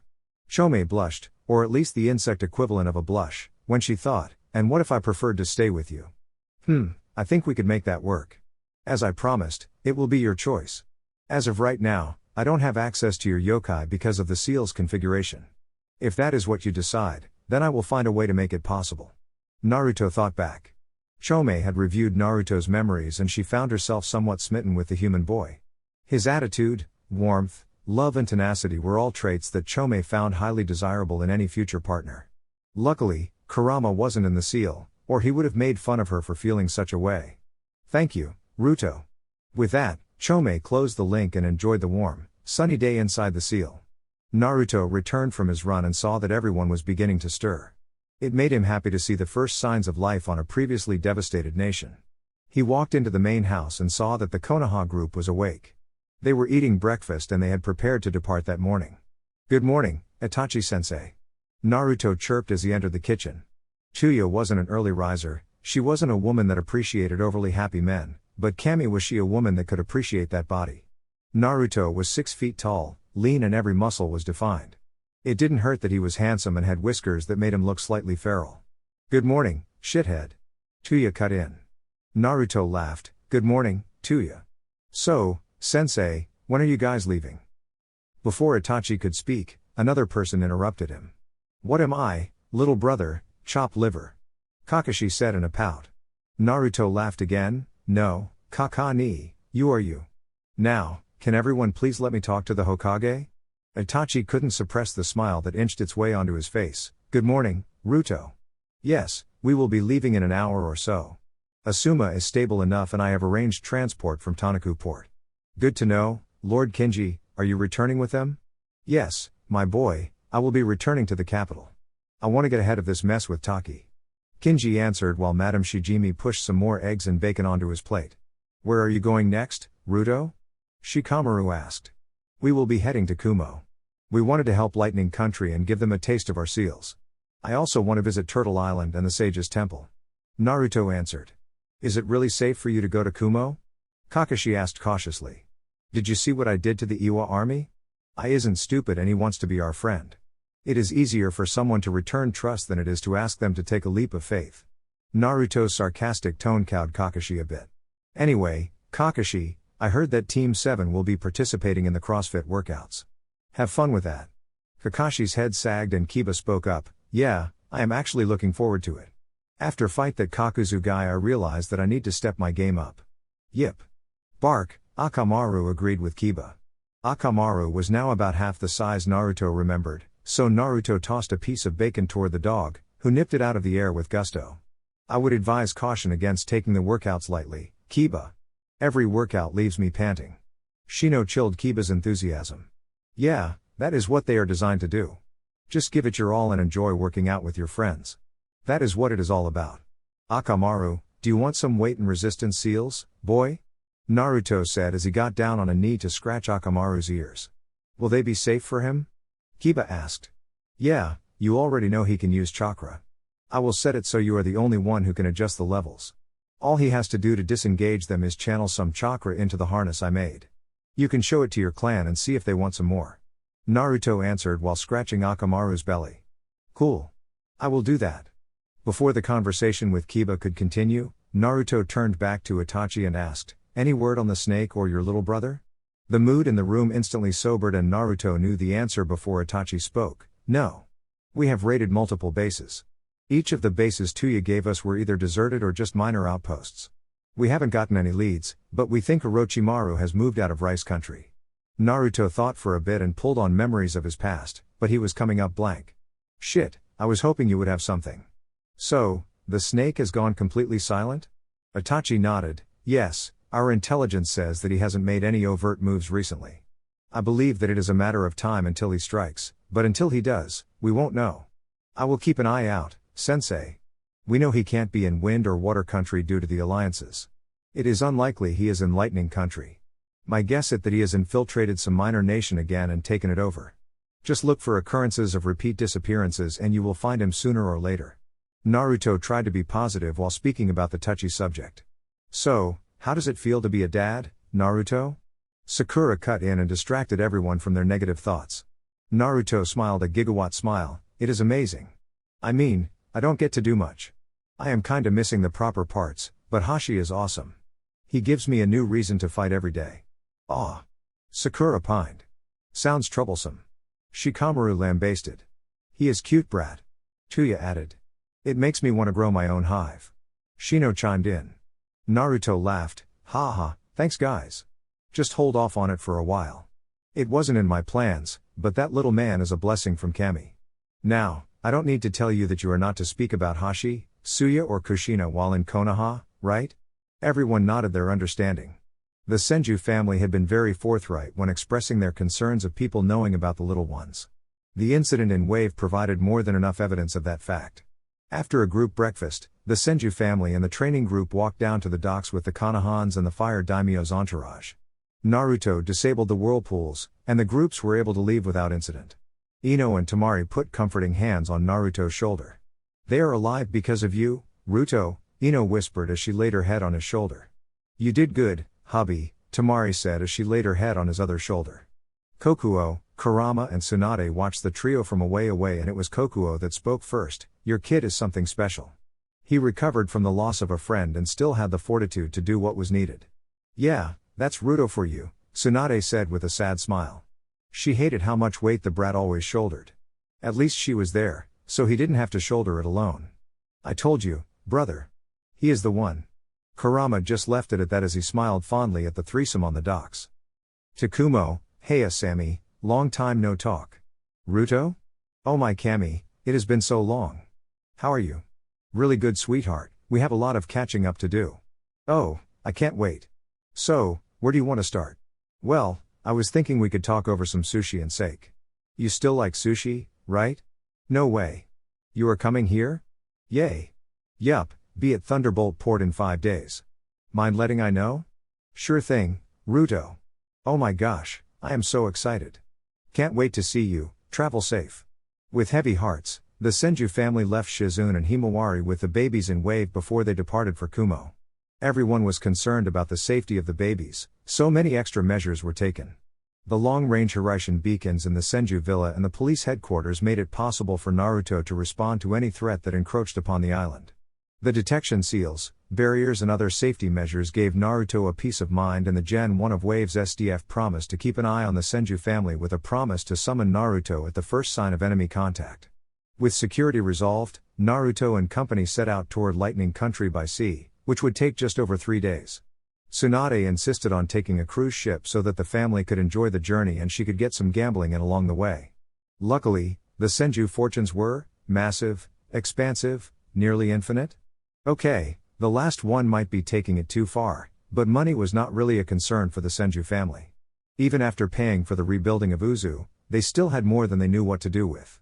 Therefore, everyone was okay with Tsunade losing a couple $1,000s every now and then. Thus, Naruto, Temari and Ino were cuddled up on the deck of the cruise ship and soaking in a warm summer sun and reading Naruto's new book A Second Chance at Life and Love as they glided over the ocean. After Ino's pregnancy, Tsunade issued a dire warning to the trio not to do it again until Akatsuki and Iwa were dealt with. Naruto had to spend a week completing an anti-pregnancy seal that was permanent, and he applied it on the small of the girls' backs just above the valley of their butt cheeks. The seal took the shape of a fox head, and the girls liked it because they said it marked them kind of like a mating mark. It is nice to get a break after all that training. Ruto, your book is amazing by the way, Temari said in an attempt to distract Ino. Yeah, Mari, you have gotten much stronger. That steam wind you developed with Kokuo is terrifying. How is your bond with Kokuo? And, thanks for the compliment, I think I only have a little editing left. Naruto asked, understanding what Temari was doing. It is awesome, it is like having a friend that has centuries of knowledge and a wealth of power that is overwhelming. Plus, I like Kokuo's personality a lot. He is like a wild stallion, all he wants is to run free and live wild. If you go along with it and enjoy the ride, it is a lot of fun. I am jealous, Mari. I understand why Naruto chose you, but now I can't even keep up with you anymore. Ino whined. She had fallen behind on her shinobi training and thrown herself into the healing arts. She worked at the hospital until she was 7 months pregnant, and she has been all about the baby since then. Then, she had to take care of the child and focus on recovery since the pregnancy took a severe toll on her body. It's okay, sweetie. You can throw yourself into training and join the true training trip now. We will get you up to speed in no time, Temari comforted Ino, still avoiding any topic that would remind her of Hashi. Yeah, babe, I'm going to run you ragged. Training by day and marathons by night. Naruto chirped as he placed a kiss on her forehead. I will hold you to that, Ruto. With those top-offs from Kurama, I should be able to handle it. Ino moaned as Naruto continued his ministrations. Not in public you two, Temari hissed. You're just jelly, Mari. Why not join in? Ino teased. Because I have a sense of decency, Temari insisted. Ho ho ho, you three are something else. A feminine voice echoed across the deck of the ship. Heya, Chome, why don't you come and join us? I still need to get to know you. Ino screeched in an excited and girly voice as she put Naruto's book down. Chome could now be released from Naruto's seal, and she was truly grateful for the opportunity to walk around free. In order to honor and never forget Fu, she took Fu's form when she was outside of the seal. The only difference was instead of Fu's wide orange eyes, Chome's eyes were a vertical orange bar. Fu was a sore subject for her, and everyone knew to avoid it, but that didn't stop them from learning about Chome's past. Chome was one of the bijou that took on a positive aspect of humanity. Chome was positive and resilient and could almost always find the silver lining in a shitty situation. She had a distrust of humans due to the past century's treatment, but she trusted the Senju family. The bijou struggled to move naturally in her human form, but she wouldn't trade it for anything. This was the freest she had felt since she was created. Chome took a seat next to the trio and relaxed back on the pool chair and sat back to soak in the sun.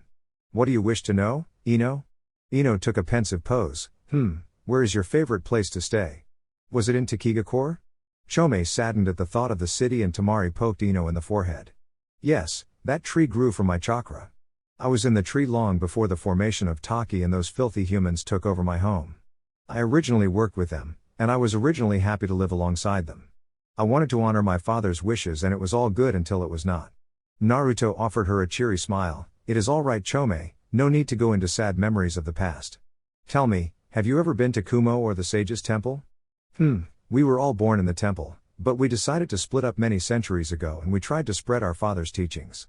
I never returned to Kumo after I left, mountains were never my thing. Not enough bugs or forests. Anyway, when the warring clan era was taking place, we bijou tried to abstain from it. That was until Shukaku's territory was invaded and he killed a bunch of humans. Then, it didn't take long for the humans to subdue and capture him. Temari decided to ask a question. Is it true that Sunagakure was built from Shukaku's old home? Was the land of wind always a vast desert? Yes, you humans built your hidden village in brother's old home. Wind country has always been a desert as long as I lived. According to a story father told us, it was where he fought the Juubi. The fight dragged on so long that our father took too much of the natural energy and the life of the area started dying out. Even after the centuries, the land is still devoid of life. Not anymore, Cho. I dragged up the water that was buried and I was able to grow multiple oases. And you should talk to Shukaku about the renovations I made to Suna. Naruto chimed in and ignored the cocked eyebrows and confused looks at the newest attempt as a nickname. Temari giggled at her fiancé's antics. Yeah, Ruto spruced the place up quite a bit. It is quite nice, and we have multiple farms in the desert now. Plus, the city is temperature controlled, thanks to a barrier that Naruto constructed. I am sure that he could even build you a habitat if you wish to settle down there as well. Chome shook her head in the negative. I am not against visiting, but my brother is territorial. I think I will settle down in some woods. Maybe find another great tree. Cho, no, I really want a good nickname for you. Anyway, Chome, why don't you ask Naruto to grow you a great tree? Ino asked. Chome's head snapped toward Naruto and then she facepalmed herself when Naruto laughed sheepishly and said, well, when I find a place to settle down and the hectic business is over, I could either grow you a tree here or I could take you to the Great Jura Forest. Chome clapped her hands together excitedly. She did it a lot and everyone assumed that it was because it was the nearest thing to her pincers clicking together. That would be most appreciated. Tell me, Naruto, if I go into another container, would I be able to be released from that container? Naruto thought for a bit. I am sure I can construct a seal like that given enough time. I am not going to promise anything, but what I will promise you is that I will do everything I can to take care of you guys. Anyone you choose would have to agree to those terms as well. My goal is for all of the bijou to be free by the end of my lifetime. Chome could no longer contain herself and she lunged over Ino and glommed onto Naruto. She kept rubbing her face on Naruto's and squealing like a fangirl. Finally, she recomposed herself. I thank you, Naruto Senju. I don't know if I could find a vessel that I would prefer over you. Naruto looked pensive at that. Well, I am honored you feel that way. That being said, I don't wish to hoard the bijou and I don't want to deny you the bond of a true partner. I am sure you have talked to Kurama. What he and I have is beyond friendship or partnership. Ino and Tamari puffed their cheeks in jealousy and pouted a bit, which earned a girly giggle from Chome. I will take your words to heart, Ruto. The rest of the vacation journey was a glamorous retreat from the strain of daily life. It was cathartic and appreciated by every member of the training trip.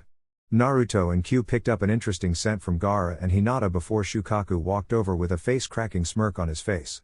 The formerly crazed Tanuki confirmed Naruto's suspicions and he simply offered a bro clap to Naruto's shoulder. Hinata saw this and blushed a cherry red, which made the guys laugh heartily until sand spears appeared out of nowhere and attempted to impale the 3 male members of the training group. That was the scene that greeted Team Yugito as they were waiting for the training group to dismount from the boat. Kairo was jealous of the cruise the group took. Yugito and Samui were smiling wistfully and Amoi ran up to get his greeting hug from Tsunade. As Amoi passed out once again, everyone else made their way down the walkway. The greetings were exchanged that Team Yugito was integrated seamlessly into the training group. Yugito was close to Anko and Rias. Samui joined Naruto, Ino, and Tamari. Amoi was chatting up Gaara and Hinata and Kairo was chatting up Shukaku and Chome. The trip to Kumo only took 2 days and the group enjoyed the leisurely pace. Naruto noticed something odd and spread his senses out as he was laying in bed. Gaara and Hinata were sharing a tent, which really didn't surprise Naruto. The surprise was Yugito joining Anko and Rias in their tent. Upon reflection, Naruto realized that he shouldn't be surprised at all. Then, he sensed Samui relaxing in a tree as she was on her shift of the night's watch. Naruto created a clone and substituted with it so as not to disturb his girls.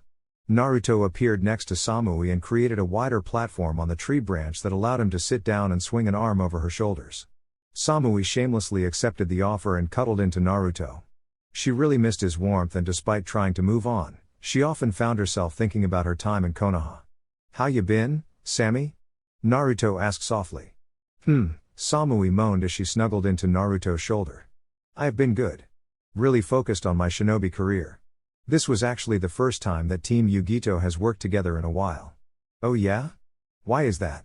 Naruto asked softly, truly appreciating the opportunity to reconnect with his friend.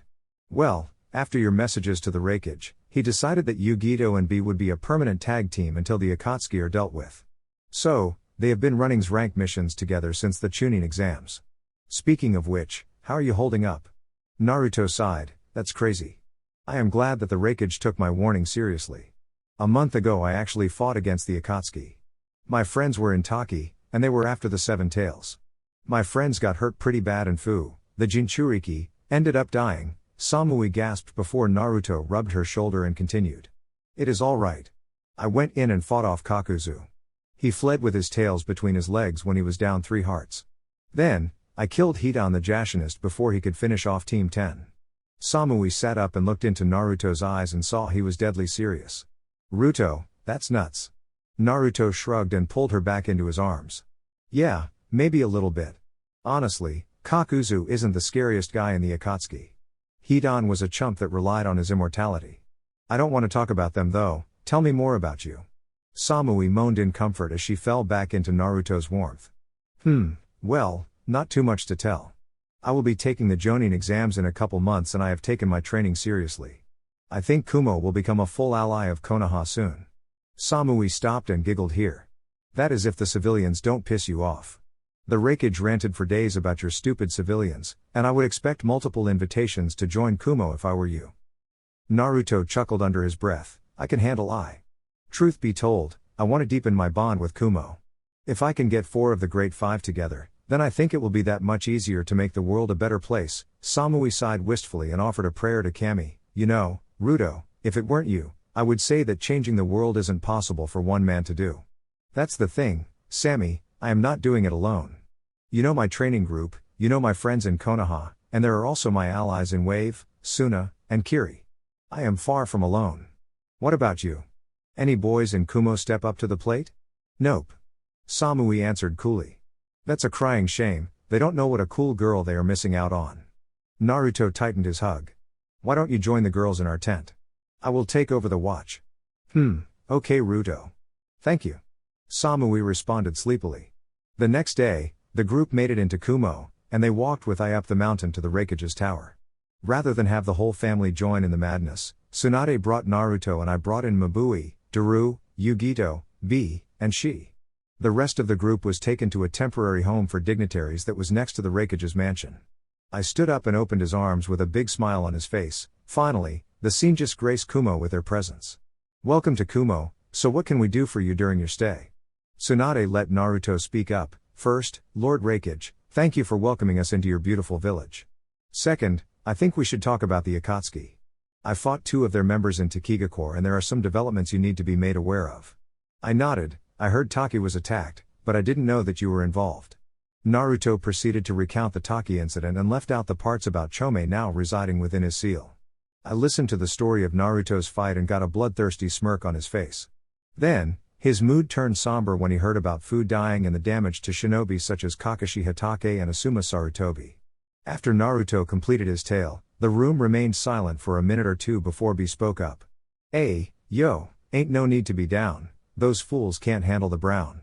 B pointed toward his skin when he said this before continuing in his usual, arrhythmic fashion. If the fools step toward the kitty, then they will have to deal with the killer B, we. I subjected his brother to the iron claw and ended the impromptu rap. B. What have I told you about speaking in that incessant rap when we are in serious meetings? Naruto and Tsunade were chuckling while Kurama and Chome were laughing heartily at their brother's container. Naruto spoke up for B. It is actually appreciated, Lord Raikage. He broke everyone out of their negative mood. I guess you could say we appreciate his attitude. Ain't no need to make a racket, the Senju family no killer B can back it. B cried tears of joy despite the pain of his brother's technique and the Kumo group looked at Naruto with dropped jaws. It was clear to them that Naruto actually rapped well, which would only encourage B's rapping. Before B could respond, Yugito clamped her hand over his mouth. Lord Senju, we would all appreciate it if you didn't encourage his behavior, Yugito said in a pleading voice. Tsunade laughed. Oh come on, it isn't that bad. Back to business though. We heard that you have Yugito and B tag teaming. That is a good solution. I don't think anyone except the leaders of the Akatsuki could pose a serious threat to those two together. What have you heard from Iwa? I turned serious, his smirk turned into a scowl, and he growled lowly. Well, we believe that they allied with the Akatsuki. There are also reports of Ame shinobi walking around in Iwa. Naruto nodded. Yeah, so I know I can trust you guys, but I am going to need your utmost discretion. Does everyone agree to keep everything said here an absolute secret? If this spreads, it would put my family at risk. Everyone was nodding but Tsunade looked panicked. Ruto, you don't have to tell them about that. Naruto put a calming hand on Tsunade's shoulder. Mama, if I want them to trust me, then I need to show I trust them. So, can I count on your silence? I looked around at the people in his room. He activated the privacy seal that was on his desk. He had already told his bolt to leave the room and now the room was secure. Naruto, I trust each of these people with my life. You have my word as the 4th Raikage that anything you say here will be held in the utmost confidence. Naruto took a deep breath, closed his eyes and spoke. When my son was born in Wave, Iwa sent a team of 12 Jonin-level shinobi to kidnap my son. Luckily, we had allies in the area at the time. After that attack was foiled, I encountered Deidara the Mad Bomber flying over the city. I shot him down and took off one of his arms, but he got away. I believe the Akatsuki, Iwa and Ame are allied together. The Kumo group was frozen, completely unable to respond to the information. This kid just told high-level foreign shinobi that he had a male heir. Not only that, but Iwa wasn't as isolated and crippled as everyone thought. Once again, it was B that snapped the group out of it by embracing Naruto in a bone-crushing hug. Congratulations little bro, we should celebrate faux show. In between gasps of breath, Naruto was slapping Killer B on the back in a pleading motion for air. B got the message and set Naruto down and Tsunade sighed deeply before she set a fiery gaze on I. Look, I am choosing to trust you. Don't make me regret it. I would listen to her, Lord Raikage. If she goes all out, then this mountain would only take a single punch. It really hurts when she connects.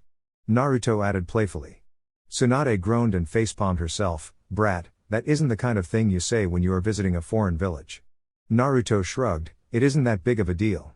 I can do it, you can do it, Gaara can do it, B can do it and I am fairly sure Tamari could do it. Look, Lord Raikage, we are not threatening you or your people. I would never do such a thing. What we are promising is death to anyone that attempts to attack my family. I sighed. I have let monsters into my home. Naruto belted out a laugh. Nah, you let powerful allies that are willing to help your nation into your home. I looked up with a smirk at this. So, boss, what work do you have for us? I smiled a full, toothy smile. Don't worry about that today. I will get a honey-do list together for you. Now, I heard that you wanted to visit Turtle Island and the Sage's Temple.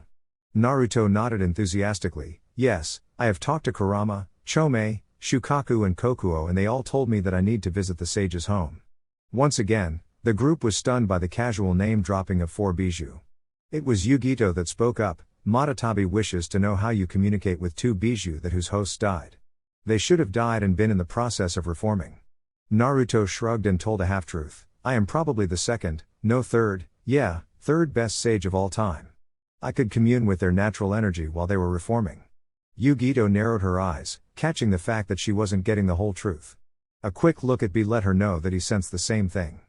Before they could say anything, I spoke up once more. This all sounds fun, Naruto, but I heard about your battles with Tsunade. I request an official spar at some point during your trip. Your father was my previous rival and I have had nobody contest my speed since he died.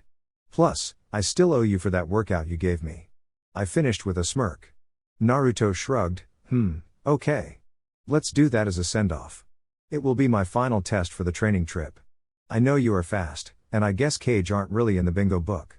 Tell me, Lord Rakage, what would you say your threat ranking is? I put a thinking hand to his chin and nodded to himself. Well, I would say very high's rank. I can't grow a forest or wipe out thousands in a minute, but in one-on-one combat I would say I am king. Ai's smirk grew truly feral as he finished his statement, which got Naruto going. Naruto matched Ai's smirk. Very well, I will fight you as an equal at the conclusion of my time in Kumo. I will go all out, and I request that you do the same. In the meantime, would you like a workout, buddy? I belted out a laugh. Tsunade, I love your brat. How long should I keep my morning and evening schedules clear for? Naruto looked at Tsunade, who shrugged. Well, I have about 11 months until I need to be back in Konoha. I will need to stop by Wave and Suna on our way home. Let's say 7 months. During that time, the Senju family will take sealing and non-combat missions for Kumo.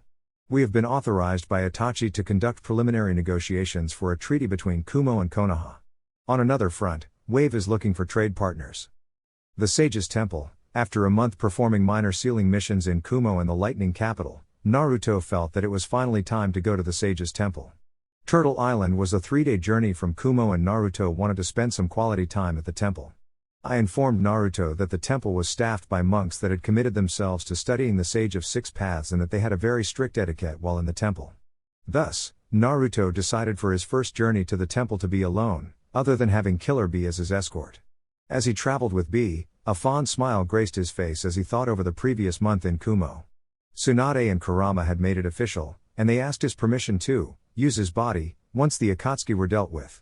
Man, the lucid dreams of Tsunade and Kurama were distracting, and Naruto truly didn't know how to feel about it.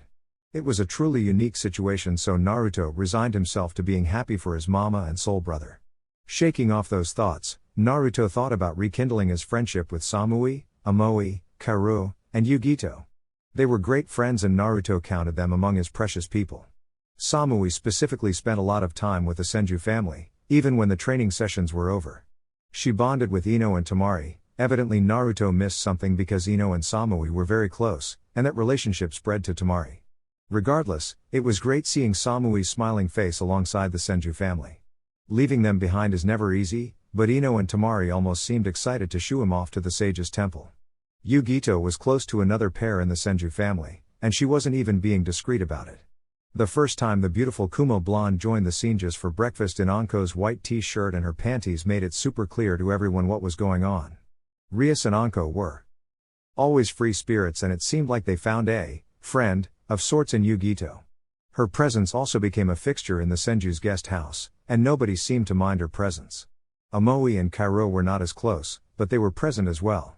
They really enjoyed the CrossFit workouts and the vibes of the training group.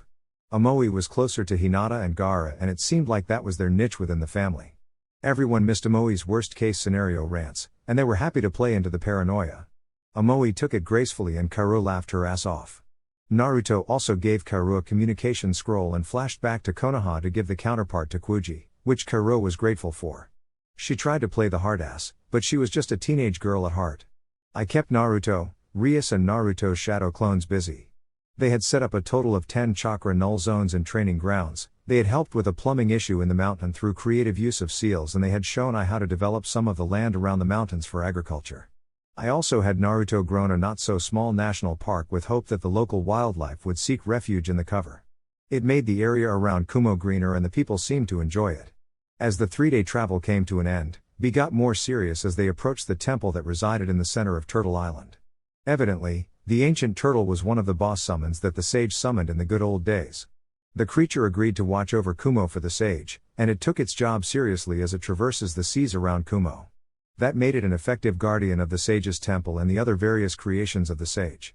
As Naruto walked up the seemingly endless staircase to the temple, B informed him that he would need to leave all weapons outside and he would have to change into monk's robes to even enter the temple. That didn't bother Naruto much and he readily agreed to those conditions. About halfway up the staircase, there was a plateau with an inn managed by the monks that Naruto was going to stay at. This is where B handed Naruto off, and he got set up for the night. In the room in his inn, he immediately set up some security seals and placed a Hiraishin beacon. He wasn't going to flash back to Kumo until he had explored the temple, but he was going to make sure that he could return to the inn and secure his equipment in a flash. That being said, Naruto closed his eyes and tried to focus on the coming day and the task in front of him. He was hoping that he could attain the state of enlightenment that Hashiram wrote about so passionately in his journals. He drifted off to a peaceful sleep during his meditation and he enjoyed the peace of sweet dreams. The next day, a monk prepared breakfast for Naruto before escorting him the rest of the way to the sage's temple. Naruto was in green, high-collared monk's robes with a light brown sash to tie it together. The outfit was plain and simple, but it was comfortable and seemed like the right outfit for such an occasion. As Naruto crested the peak of the staircase, he saw an ancient temple that was obviously created from some jutsu of the sage, and the walls were regal and pristine, despite the centuries that attempted to wear it down. Naruto approached with the monk and bowed to the trio of monks that greeted him at the gates. They were also in light green robes except for the lead monk, who was an old man in white robes. The man bore a Magatama crest of each of his collars and introduced himself to Naruto. "Welcome to the temple of the great sage, Naruto Senju, we have been expecting you." His voice was old and leathery, but it held a calm and power that Naruto instinctively respected. Naruto bowed formally to the monk. "That you for having me, elder. I appreciate the opportunity to learn from you and explore what the sage has left us." The geezer monk nodded and beckoned Naruto into the temple. There was a massive courtyard that operated as a sort of training ground for the monks. Naruto was surprised to see 20 monks working through katas while other monks were meditating in the gardens around the temple. Everyone was quiet and respectful, and Naruto assumed that it was just the way they did things here. The elder led Naruto into the first sanctum and had him take a seat at a low table before the monk sat down into a practice Sisa-style seated position. "Tell me, Lord Senju, for what reason have you come to the sage's temple?" Naruto thought over his answer for a bit before responding. "Elder, I am a troubled soul with a great task laid in front of me. I am the Jinchuriki of Kurama, the eldest son of the sage, and I have been given the task of leading the world into a new cycle." The elder nodded. "Ah, yes, the memories of your past life weigh you down." The monk put up a calm hand to stop Naruto's response. 15 years ago, we all felt the passing of the great sage. We could no longer sense his presence in the time stream, and we initiated our search into the root cause of this. Through my meditations, Kami appeared to me and told me that it was her doing and that we were to guide her chosen when the time came. Meddling goddess, Naruto thought before he heard the ethereal chuckle in his mind. "Well, thank you for sharing that with me. It saves some time and spares me the necessity of deceit. In return for your honesty, I will share my story with you." The elder monk nodded, and Naruto shared his story with the monk. He listened quietly with rapt attention while intermittently stroking his long gray beard. As the story came to its natural conclusion, the elder nodded once more and hummed for a bit while he thought. The monk seemed to process this information for 10 minutes before his eyes opened slowly and he spoke to Naruto. "Before your altars can find peace, you must find your inner peace. Once you understand your role in the world and let go of the past, then you will be able to reach enlightenment. Be warned, Naruto Senju, this will not be an easy task." Naruto nodded softly and spoke. "Thank you for your guidance, elder. My goal is to understand the sage's teachings and learn Ninshu. I wish to unite the world and move it in the right direction. I have taken strides to accomplish this, and I have many trusted and precious people who have joined me in this task.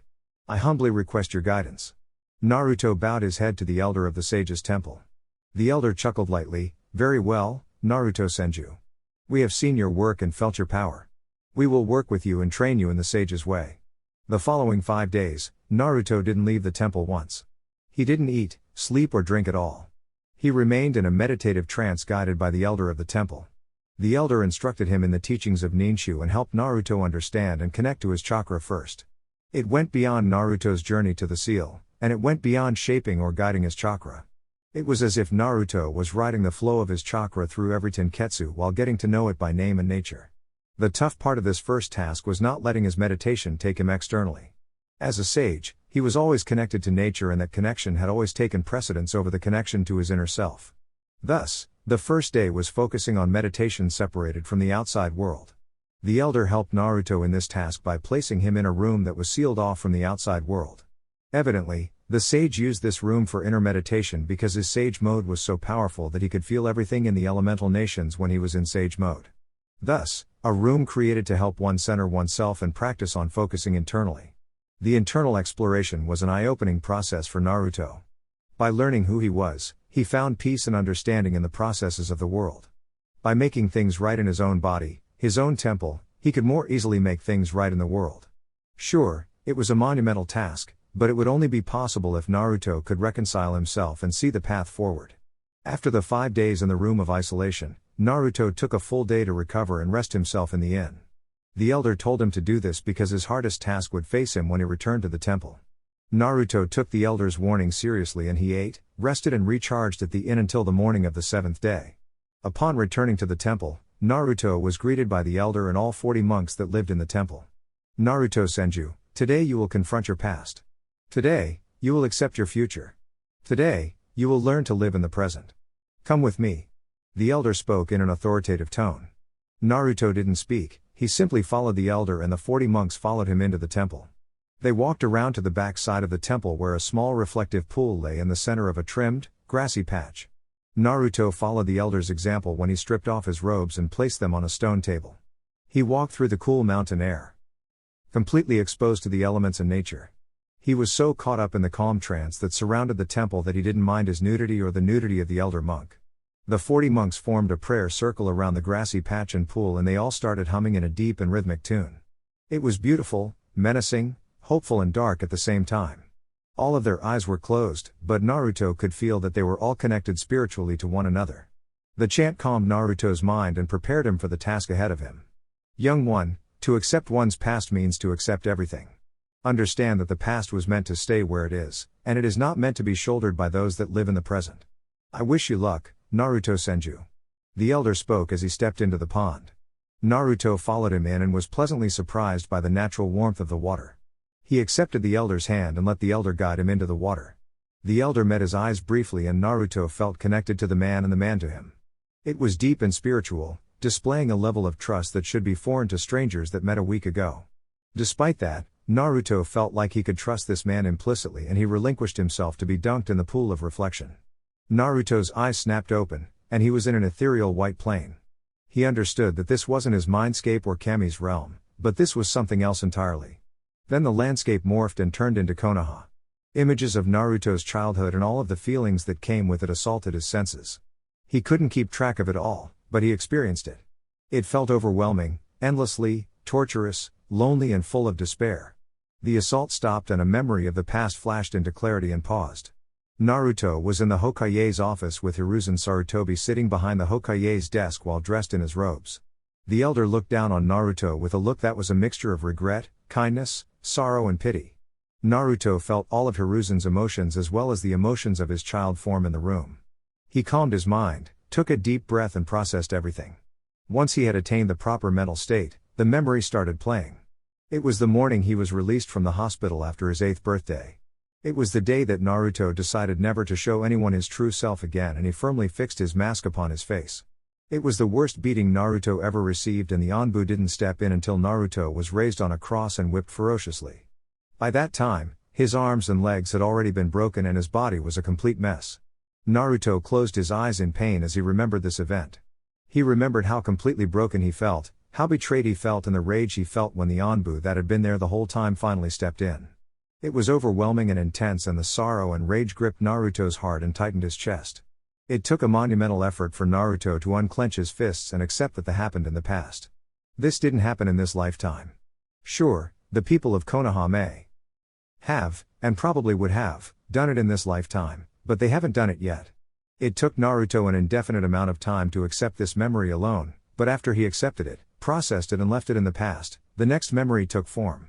Sasuke was standing in the Valley of the End with his electric hand piercing through Naruto's chest. The painful sensation immediately assaulted Naruto along with the feelings of betrayal, loss and failure. Once Naruto processed those memories, he could feel what Sasuke was feeling in that moment, and it honestly surprised Naruto. Sasuke felt an immense sense of dread, fear and regret. He dreaded and feared that he may have actually killed the one person in the world that he could call a friend. He regretted pushing the one person who was there for him away. He was also overwhelmed by the grief and rage he suffered through daily due to the loss of his clan. Those feelings were where Naruto felt the insistent urging of the toxic curse seal on Sasuke's neck. Naruto understood Sasuke on a more on-team level than ever. Naruto rebelled against this feeling. He didn't want to understand the traitor. He didn't want to accept the betrayal of his best friend. He couldn't accept it because it was this man that eventually stole everything from him and ended the world. Sure, it wasn't this Sasuke, this child. It was an older Sasuke, but this teenage boy would grow into the epitome of evil. How was he supposed to accept this? It was at that point that Naruto felt a phantom sensation on his shoulder blades and he remembered that he was in the arms of the elder. He was in the pool of reflection. This was the past and he needed to find a way to leave it there.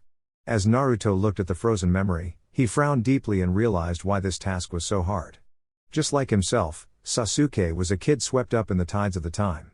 There were so many foreign and evil influences on his friend that Naruto couldn't honestly blame Sasuke himself. There were the fates, Orochimaru, Itachi's perceived betrayal, Konoha's perceived betrayal, Indra's influence and so many other things that drove this man to the brink and caused him to drag the world down with him. It was at that point that Naruto understood. Sasuke was a child with a similar and inverse destiny to his own. Sasuke was just as overwhelmed throughout his whole life as Naruto was. Sasuke felt just as betrayed as Naruto did. Sasuke was just a kid. At that moment, Naruto went and embraced Sasuke from behind and the memory dissolved into pixels of light. A sense of calm and understanding swept over Naruto and he was able to move forward. The memories continued in this fashion for an unknown length of time. All of the unresolved pain and regret that had tethered itself to Naruto's soul was processed one memory at a time. The purification of Naruto's soul was painful, dreadful and yet completely necessary for him to accomplish his given task. As the weight was chipped off piece by piece, Naruto felt light overwhelm him and he awoke back in the real world, back in the sage's temple, back in the arms of the elder. Welcome back, Naruto Senju, now you are ready to understand your future. The elder said while the monks remained in their rhythmic chant. Thank you, elder. Back in Kumo, while Naruto was at the sage's temple, Ino was sitting by the pool with Temari, Rias, Anko, and Yugito. All 5 girls were reading a copy of Naruto's new book and they were completely oblivious to the outside world. The book demanded their attention and all they wanted to do was keep reading. Thus, Ino didn't notice when Samui sauntered up to her side until she saw down on the pool chair and cuddled into Ino. What you reading, Blondie? Samui asked. Ruto's new book. Didn't you get a copy? Ino said without looking away from the book. Samui pouted and tried to take Ino's book, which earned her a punch in the tits. Ow. Not cool, Ino. And it is totally not cool that Ruto didn't give me a copy, Temari giggled. Well, we are his fiancés. Samui's pout was on epic levels now. Then why do Rias, Anko and Yugito have one? Anko belted out a laugh. I am family and Yugito is, well she is. My fuck toy. Rias chirped. Samui knew about Yugito joining the lesbian couple, but she still cocked an eyebrow. A fuck toy? How are you able to do that? This comment earned a perverted giggle from Anko and a severe blush from Yugito. Rias got a devious smirk on her face. Let's just say that there are many uses for a transformation jutsu. Samui blushed a cherry red. If only she knew that Rias herself was a transformation. Oh, okay, well, can I get a copy? Ino sighed. Sammy, Ruto is at the temple, and I don't know where he keeps these. But, you can cuddle up next to me and I will start from the beginning. Samui kissed Ino on the cheek and thanked her before cuddling into her and reading. This caught every eye at the pool, which was luckily only the training group. Hinata giggled as she cuddled into Gaara and read her copy of the book. I don't know how much longer we should stay here, Hinata whispered softly. Gaara cocked an eyebrow and placed a kiss on top of Hinata's head. What do you mean, Hinaheim? Hinata nodded her head toward Samui and Ino. If we stay here, Samui is going to get involved and things will get complicated. You think? I don't know about that. Gaara replied monotonously and returned to reading over Hinata's shoulder. A couple days later, Samui had taken the girls out to a karaoke bar, and everyone was enjoying their drinks. The busty blonde was watching Ino sing with a fond smile, and she was leaning against Tamari. Tamari was watching her future sister-wife cut loose, and she also had a fond smile on her face. Samui decided to probe deeper. "So, Tamari, you didn't strike me as the bisexual type of girl. Care to share?" Tamari giggled. "Oh, I wasn't. I really wasn't. That was until Ruto told me everything and it all snapped into place. I understood why he loved me and Ino at the same time. Watch your lover plow into another woman enough times and you don't feel like just watching anymore. Taste the softness and goodness of that woman and then it just feels right. I am not bi, not really, I just love Ino. And Ruto is okay with that?" Samui probed deeper. Tamari giggled perversely. "You should have seen him blush after the first few times. He is so genuine and open with us that everything just fell into place." It was Samui's turn to giggle. "Yeah, a little too well into place. How is being a co-mom with Ino?" Tamari smiled wryly at Samui. "Look here, Sammy, we are one big family. We all love each other and help each other out. I love baby Hashi and everyone else in my big, crazy family. Just don't bring Hashi up with Ino right now, she is really missing him." "Then why didn't you bring the children with you?" Samui asked, genuinely not understanding why they didn't. "Security. Ruto has taken his first shot at the Akatsuki and there is a whole country that would love nothing more than to kill us and the rest of his family right in front of him," Tamari said with a sad tinge to her voice. "Oh, sorry for asking," Samui said sheepishly. "What about you, girlie? Why are you so interested in us? Old flame for Ruto coming back?" Tamari asked. Samui's eyes widened and Tamari giggled. "Don't worry, Naruto has told us everything and we don't hold it against you." Samui adorned a sad and reflective look on her face. "Yeah, well I guess it kind of is. I tried to force myself to move on. I tried looking at other guys and giving them a shot. I even went on a couple dates. But you know what? None of them, not a single damned one of them, made me feel like Ruto did for those 6 months I was in Konoha." Tamari pulled Samui into a hug, which Ino jumped in and joined since her song was done. "Look, Sammy, I understand. I am sorry for what it is worth." Samui was trickling tears onto Tamari's chest. "It's cool, it is not your fault. It is my fault for being jealous and not being able to move on. I just want one night to feel that love, that warmth and just feel like everything is going to be okay." A look of understanding flitted across Ino's face, and her eyes softened. "I understand, Samui. We both do. But what if one night just makes these feelings stronger?" I don't know," Samui whispered. Sage's Temple. 10 days into meditation, Naruto was in full swing with the elder and other monks now. He had graduated from himself and he was learning to deepen his connection with nature, which was extremely potent within the Sage's Temple. The currents of the air rippled across the imposing faces of the mountain and flit between majestic peaks. It was the same kind of nature that he experienced in Konoha. It wasn't the same kind of life energy, but it was just as potent. That was part of his lesson. Shinjutsu chakra didn't just come from plant life or other living beings. It was the energy of the world that called to him, and it was this energy that he could use to connect to the world in a way that seemed godlike. It became clear to the elder and other monks that Naruto's prolific connection to nature was on a whole other level from their own. The aura around him while he meditated and connected with nature was far deeper than anything they could hope to attain. As if proof of this was needed, when Naruto was meditating, the Shinjutsu chakra began forming Magatama on his robe and the markings on his face changed from a forest green to a more golden blonde color. His eyes went from emerald green to golden and the elder started to bow to Naruto when he entered this mode. There were only 3 Magatama on his chest, but it signified that Naruto was approaching a sage mode similar to that of the Sage of 6 Paths. Naruto was so taken aback by the elder bowing to him that he lost his concentration and the mode faded back into traditional sage markings that he had become accustomed to. "Lord Senju, you have completed your mastery over yourself, and you have enhanced your connection to nature. I believe it is time for you to bring the rest of yourself here," the elder said respectfully. "As you wish, elder. I thank you for your guidance. I will return in 1 week's time with my full self," Naruto replied in a calm tone. "Very well, Lord Senju, we await your return." Kumo, Senju Guest House. 1.5 months in Kumo. Naruto flashed back into the Senju Guest House with ease from the inn near the Sage's Temple. He had reserved the room to keep the Hiraishin beacon and prevent the need for the 3 days of travel again. Naruto appeared in the living room and sensed that everyone was out back by the pool. It was a nice summer night, and the cool air was truly refreshing. Naruto opened the screen door to the backyard and was greeted by the whole training group plus Team Yugito, Ai, and Mabui.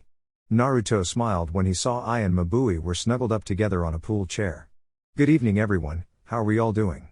Naruto said cheerfully as a return to their greeting. "Good bud, how did it go at the sage's temple?" Tsunade asked. Naruto's gigawatt smile nearly cracked the edges of his face. "It went great. It really helped me get my mind right and I was able to take the next step in my Senjutsu training." Kurama smiled next to Tsunade. "So, you are even stronger now?" Naruto smirked at Kurama. "You know how your old man had 9? Kurama nodded hesitantly. "Well, let's just say I reached 3. Kurama's jaw fell. Chome slipped into the pool and Matatabi was freaking out inside of Yugito's mind. Kurama growled at Naruto's laughter before he spoke up. How? How is that possible when you don't even have the Rinnegan?" Naruto shrugged. "The Magatama are a mark of the world and signify the connections to the domains. I assume that I am able to connect to 3 of the domains and it will take me much longer to discover and sync with the others." "What the hell are you even talking about, Ruto?" Rias asked. "Don't worry sis, I will have to show each of you for you to understand. In 1 week, you all will accompany me back to the sage's temple." This comment went over a few of the heads, but everyone present knew of the altars. Evidently, Tsunade had spilled the beans at some point throughout the week. Will we still be separate or are we going to reintegrate?" Yami asked hesitantly. Naruto beamed an understanding smile at him. "I do not know. The elder told me that we must all make peace with one another and I know that he is speaking the truth." "You changed that much from 10 days in a temple?" I asked using cockiness to mask his confusion. "Lord Raikage, have you ever been to the temple? Have you ever been to the waterfall or entered the pool of reflection?" Naruto asked already knowing the answer. "No, kiddo, those are for Jinchuriki." I answered. "And what makes you think they were meant for Jinchuriki alone? Is it only the Jinchuriki that have a dark side? Is it only the Jinchuriki that would benefit from self-exploration?" Naruto asked and got silence in return. Everyone was blown away by the changes from Naruto. "Who are you and what did you do with my Ruto?" Ino asked sarcastically. "Your Ruto is right here, love. Cleaner and unburdened by the weight of the past. Don't worry, I am sure I will stop talking like a monk after a couple days," Naruto said with a wry smile. Ino laughed and jumped into Naruto's arms before she placed a loving kiss on his lips. "Good, because you are mine and I am yours." "What am I? A side piece?" Tamari chirped before she jumped on Naruto's back. "No, that would be Samui." Anko attempted a joke, but nobody was laughing. Samui's face fell, and she remained in a somber mood for a while before giving up on the night and walking home. Naruto noticed the sudden change in Samui's feelings, and he gave each of his girls a kiss before catching up with her. "Can I walk you home?" Naruto asked as he caught up with Samui. Samui smiled sadly at him as he placed his arm over her shoulder. I don't know if you should, Ruto." "Why not?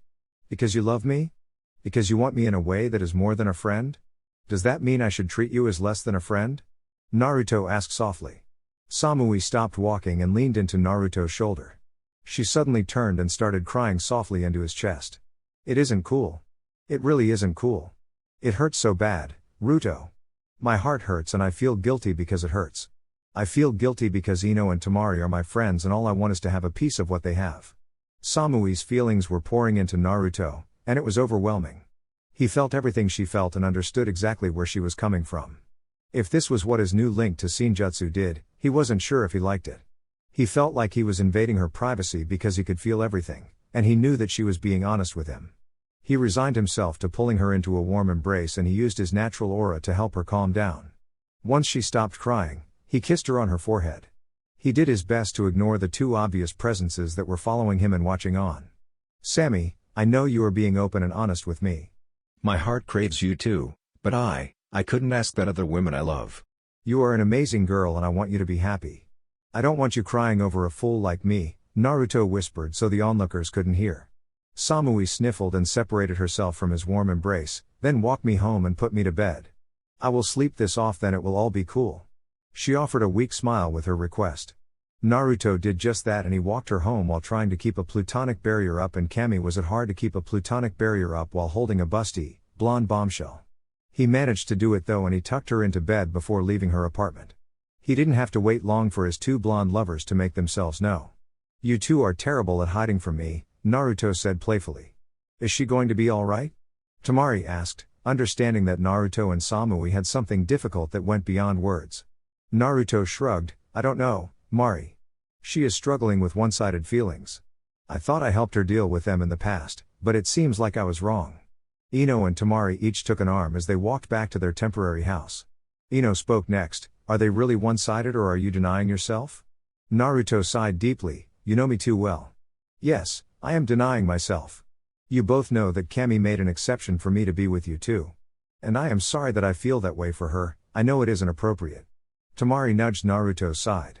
It isn't really your fault, Ruto. You have a way of connecting with people and I can tell that you connected with her. It was always at arm's reach though because you were dealing with your feelings from me and Ino. I trust you and I know you won't break our trust. Ditto. Ino chirped. A contemplative trio went to bed that night. The wild sex that Ino had planned out was substituted for intimate cuddling and reacquainting herself with Naruto's warmth. His aura had grown more intense and Ino could feel that something was different about him. Tamari had similar thoughts, but it wasn't as if she didn't like it. It was like his already calming presence changed to an aura of complete peace. With that, the trio passed to the land of dreams. The next day, Naruto joined the morning workout before he gathered up the altars, Kurama and Chome. He informed them of some of the things that happened in the sage's temple, and he went into his new form, which they lazily dubbed level 3, since it was his third known level and he had 3 Magatama. When Naruto was in this mode, he pulled each of them back into the seal and they were able to experience everything that he went through. Naruto remained in that meditative state while everyone was reviewing what happened at the sage's temple. Yami and Kurama were the most affected and Chome was buzzing about agitatedly in her bijou form. She knew that Naruto had it rough, but the increased sensitivity of the memories really made it difficult for her to swallow. Rias and Hikari cried throughout the experience, and it intensified during the pool of reflection. Yosuke watched on in quiet fascination as he witnessed his original do something that he likely would have struggled with. After a couple hours of meditation, Naruto brought everyone back out to have a talk. Naruto sat in the circle with his eyes closed, trying to understand what he would need to do to bring peace to his current situation. I suppose I should start by saying that I don't believe reintegrating you is the proper solution. I love each of you as brothers and sisters. Yes, even you Chome. During my meditation, I felt you out and I was able to develop a deep understanding of you. Forgive me for linking with you without permission. Naruto's calm voice reached each of them in its own, unique way. Think nothing of it, Naruto. I know you are somebody who would never abuse my trust. Chome responded. Ria spoke next, but her voice lacked its playfulness and joviality. Thank you, Ruto. I can't imagine how hard that was for you to go through. I can't imagine leaving Anko and baby Kushina alone in the world.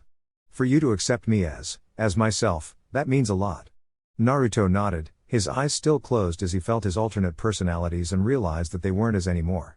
They were prisoners tied to him because his soul was too fragile to deal with losing them. I know that I came to peace with myself and my past. I think what we need to do is accept that we are all our own unique person. I think I need to let you go. Hikari started crying and launched herself at Naruto. No, you can't mean that. You are my big brother. I don't want to leave you. Naruto smiled in a calm and understanding way and looked down at Hikari with his golden eyes. No, Hikari, what I mean is that I need to let you each live your own lives, free of me and my seal. The others blanched at this. The pain when they were separated from Naruto for extended periods of time was intense. It was literally like their souls were being torn. Yosuke spoke up for the group. Naruto, we appreciate the sentiment, but we have all come to accept our situation. Our lovers understand it too. We appreciate the freedom and individuality we have, but we still need you. Naruto closed his eyes once more. We will see. I think that is why you each need to come to the temple. I think that was what the elder was trying to tell me.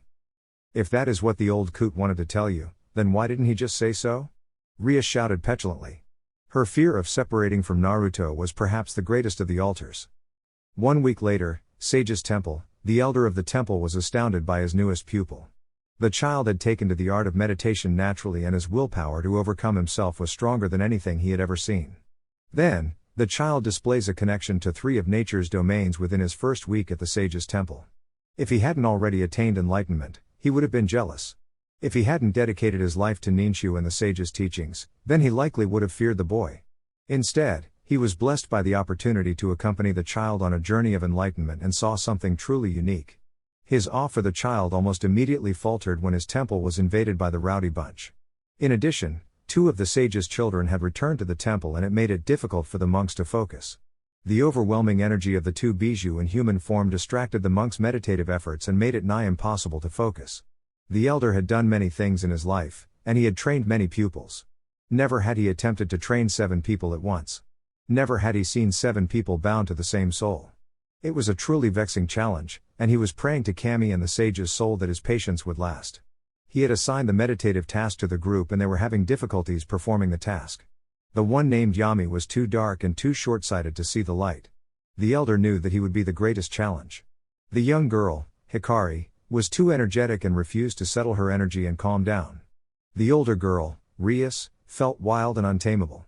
The warrior, Yosuke, was a natural because he had already settled on his purpose in life.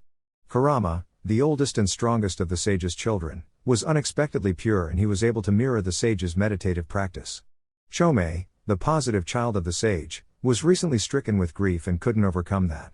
In each other's presence, they were unable to focus and meditate properly.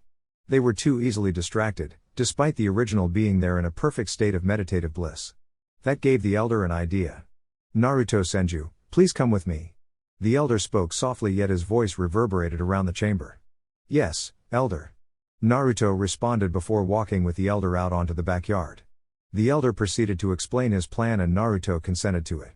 The two returned to the meditative chamber an hour later to see very little progress was made. Rias, my child, you will go with Naruto into the room of isolation. The rest of you will spread out around the temple, away from each other, and try to explore yourselves. Remember, you are trying to understand who you are, what you want and what you are missing. Focus on only one of these questions at a time. Yes, elder. The group said before splitting up. Naruto walked into the room of isolation with Rias and guided her to the tatami mats on the ground in the center of the unique room. Rias calmed in Naruto's presence and Naruto's sage mode faded because he was no longer connected to nature. This would let him focus on his connection to Rias. Ri, let us take a seat and link hands.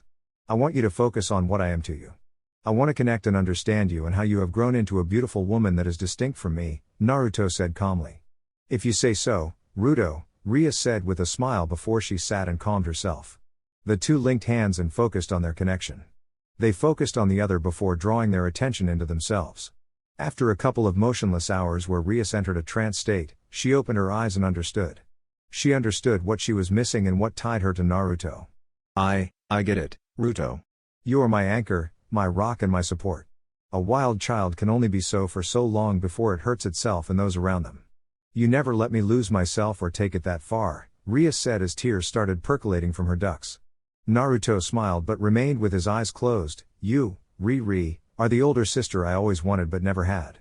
You taught me to enjoy life and just be myself. You were the stubborn part of me that told me to never care about what those who didn't know the real Naruto Uzumaki thought. I needed you then and I need you now, but I need you to be free. Rias closed her eyes in understanding and leaned forward to press her head against Naruto's. They remained frozen like this for hours and when they opened their eyes, Naruto knew that everything would be alright. Rias was always welcome but no longer tethered to him as a part of Naruto Senju Uzumaki. She was now his sister, Rias Senju. When they left the room, Naruto gave her a kiss on the cheek and went to collect Yosuke. He knew this one would be the easiest to deal with and the light was fading on the day. Yosuke followed Naruto into the room of isolation and it appeared as if he had already come to an understanding within himself. Naruto sat down facing him and the two interlocked hands and focused on syncing their energies. Within an hour, Yosuke spoke up with his eyes still closed. I always felt like it was my job to protect you and those we love.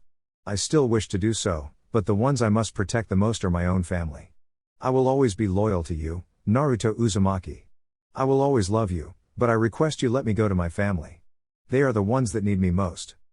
Naruto smiled and opened his eyes. Go free, brother. I am strong enough to protect myself. Now, I ask that you protect all those that we hold dear.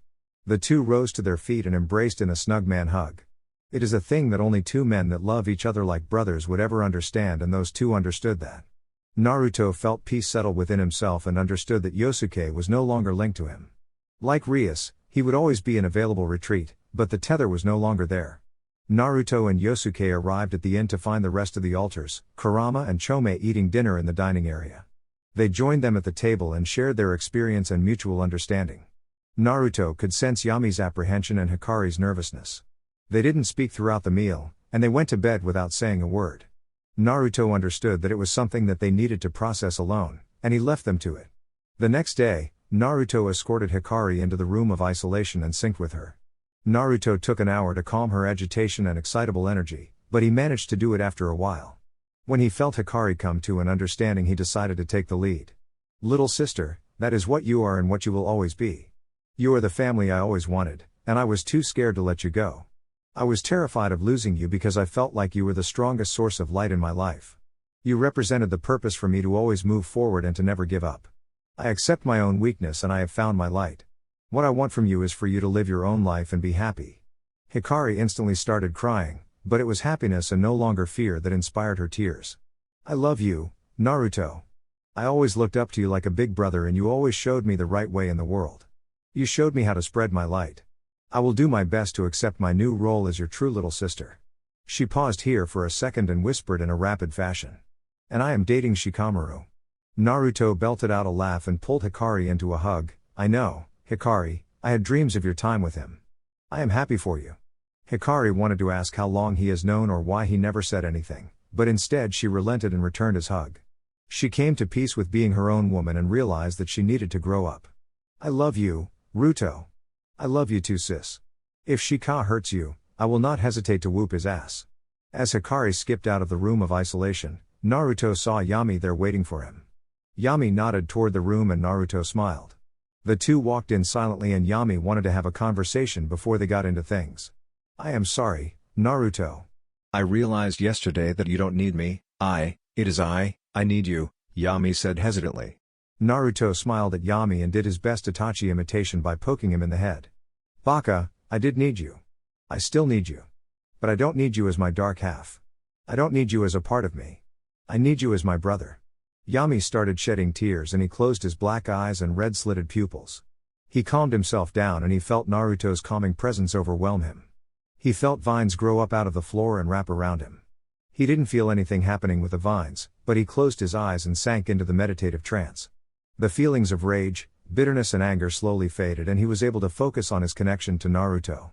He was able to see the world clearly and a calm pervaded throughout his body that he had never felt before. On the other side of the meditative link, Naruto knew what he had to do for Yami. He calmed his aura enough to do a push and pull act. He pushed in his positive feelings like love of family, companionship, and the love he had for Ino and Tamari. He pulled out the darkness, the bitterness and the rage that Yami had contained for him for all those years. He accepted the negative feelings and was able to process them. That was what the Makuten was for, it was to pull out the impure yokai that Yami had originally formed from, and he purified that essence before letting it rejoin Yami.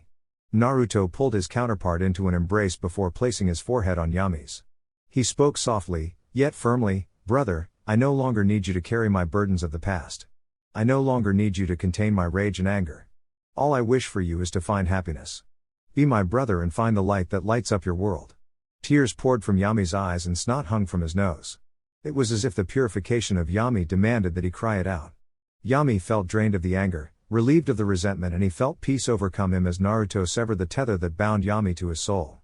I don't know what to say. Then don't say anything, brother. Just love me back, Naruto whispered.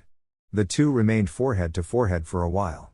When they parted and Yami opened his eyes, Naruto noticed he had the same azure blue eyes as himself and the sclera was a normal white. The feelings were processed and even the air of the room of isolation danced with a positive energy. Naruto was positively glowing with energy as his soul settled itself and he knew that he only had one thing left to do. Naruto walked Yami out to the back and told him to just sit and think near the pool of reflection. He cautioned him not to go in the water, but it was a truly peaceful spot and Yami still had a bit to think about. Naruto went and found Kurama and Chome before he sensed the elder and went to make his request. The elder nodded respectfully and waited to hear his request. Elder, I wish to take these two to the room where the sage created them. The elder nodded slowly, very well, follow me. The four walked in silence toward the room where the sage breathed his last. It was as he was dying that the sage created the bijou and he was only able to spend a few days with them before his passing. It was in this room that the 9 creations, or children, of the Sage of 6 Paths were formed and given purpose. As they entered the room, Kurama and Chome were overcome with emotions as memories of their father played through their minds. The positive memories were followed by centuries of mistrust, neglect, hate and all of the other negative aspects of humanity.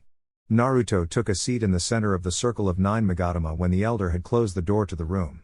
Kurama and Chome each took up their respective positions and 2 of the 9 torches in the room lit up. The trio remained in a reverent silence for a while before Naruto decided to speak. I am not trying to be your father. I am not trying to replace your father. I am trying to understand my role in the new cycle, and I know it is linked to you. I wish to become the bridge between humanity and Bijou. I wish to protect you and count you as members of my family. After Naruto's words, the room fell silent save for the crackling of torches. Naruto entered a deep trance and waited for Kurama's and Chome's response. Memories of the sage talking to the Bijou flittered through his mind and he instinctively knew they were not his own. He knew that he could never replace the greatness of the man that saved the world from the Juubi and created 9 of the most powerful beings on the planet. Kurama broke him from his trance. Kit, no, Naruto.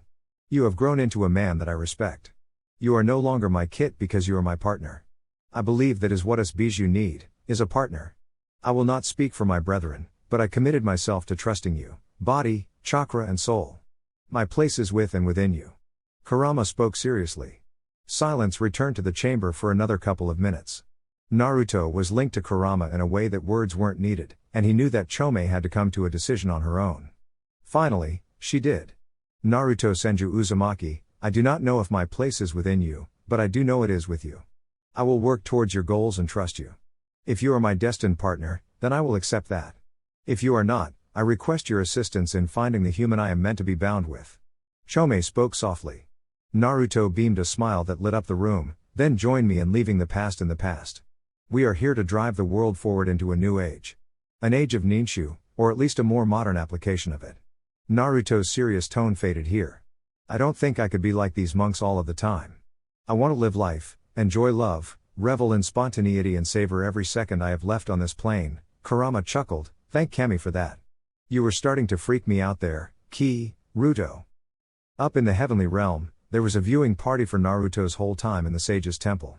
Kami had extended a forceful invite to the sage, Indra and Ashura specifically for this part of the show. Kami was wearing a victorious smile as she looked down on the 3. Do you see now why I removed you from the endless cycle? Her tone was righteous, not haughty.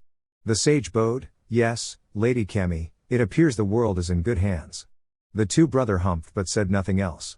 They left without another word and the sage apologized before dismissing himself.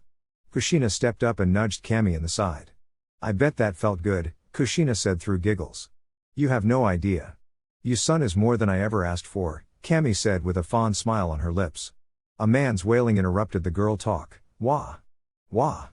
Hashirama was creating a lake through big anime tears. I am so proud of him. He is such a good boy, Hashirama continued to wail in pride and Tobirama could be seen ducking out of the frame. Yes, Hashi-kun, we are all proud of him, Mito said while patting his head like a child. Minato chuckled and looked at Kushina, I am not that bad, am I? Kami giggled and Kushina laughed, in your own unique way, dear husband. In your own unique way. Alright guys, that's it for the video. If you enjoyed it, please feel free to leave a like and subscribe. As always, the rest of the story is already out over on Patreon, link to that will be in the description. Anyways, until next time, peace.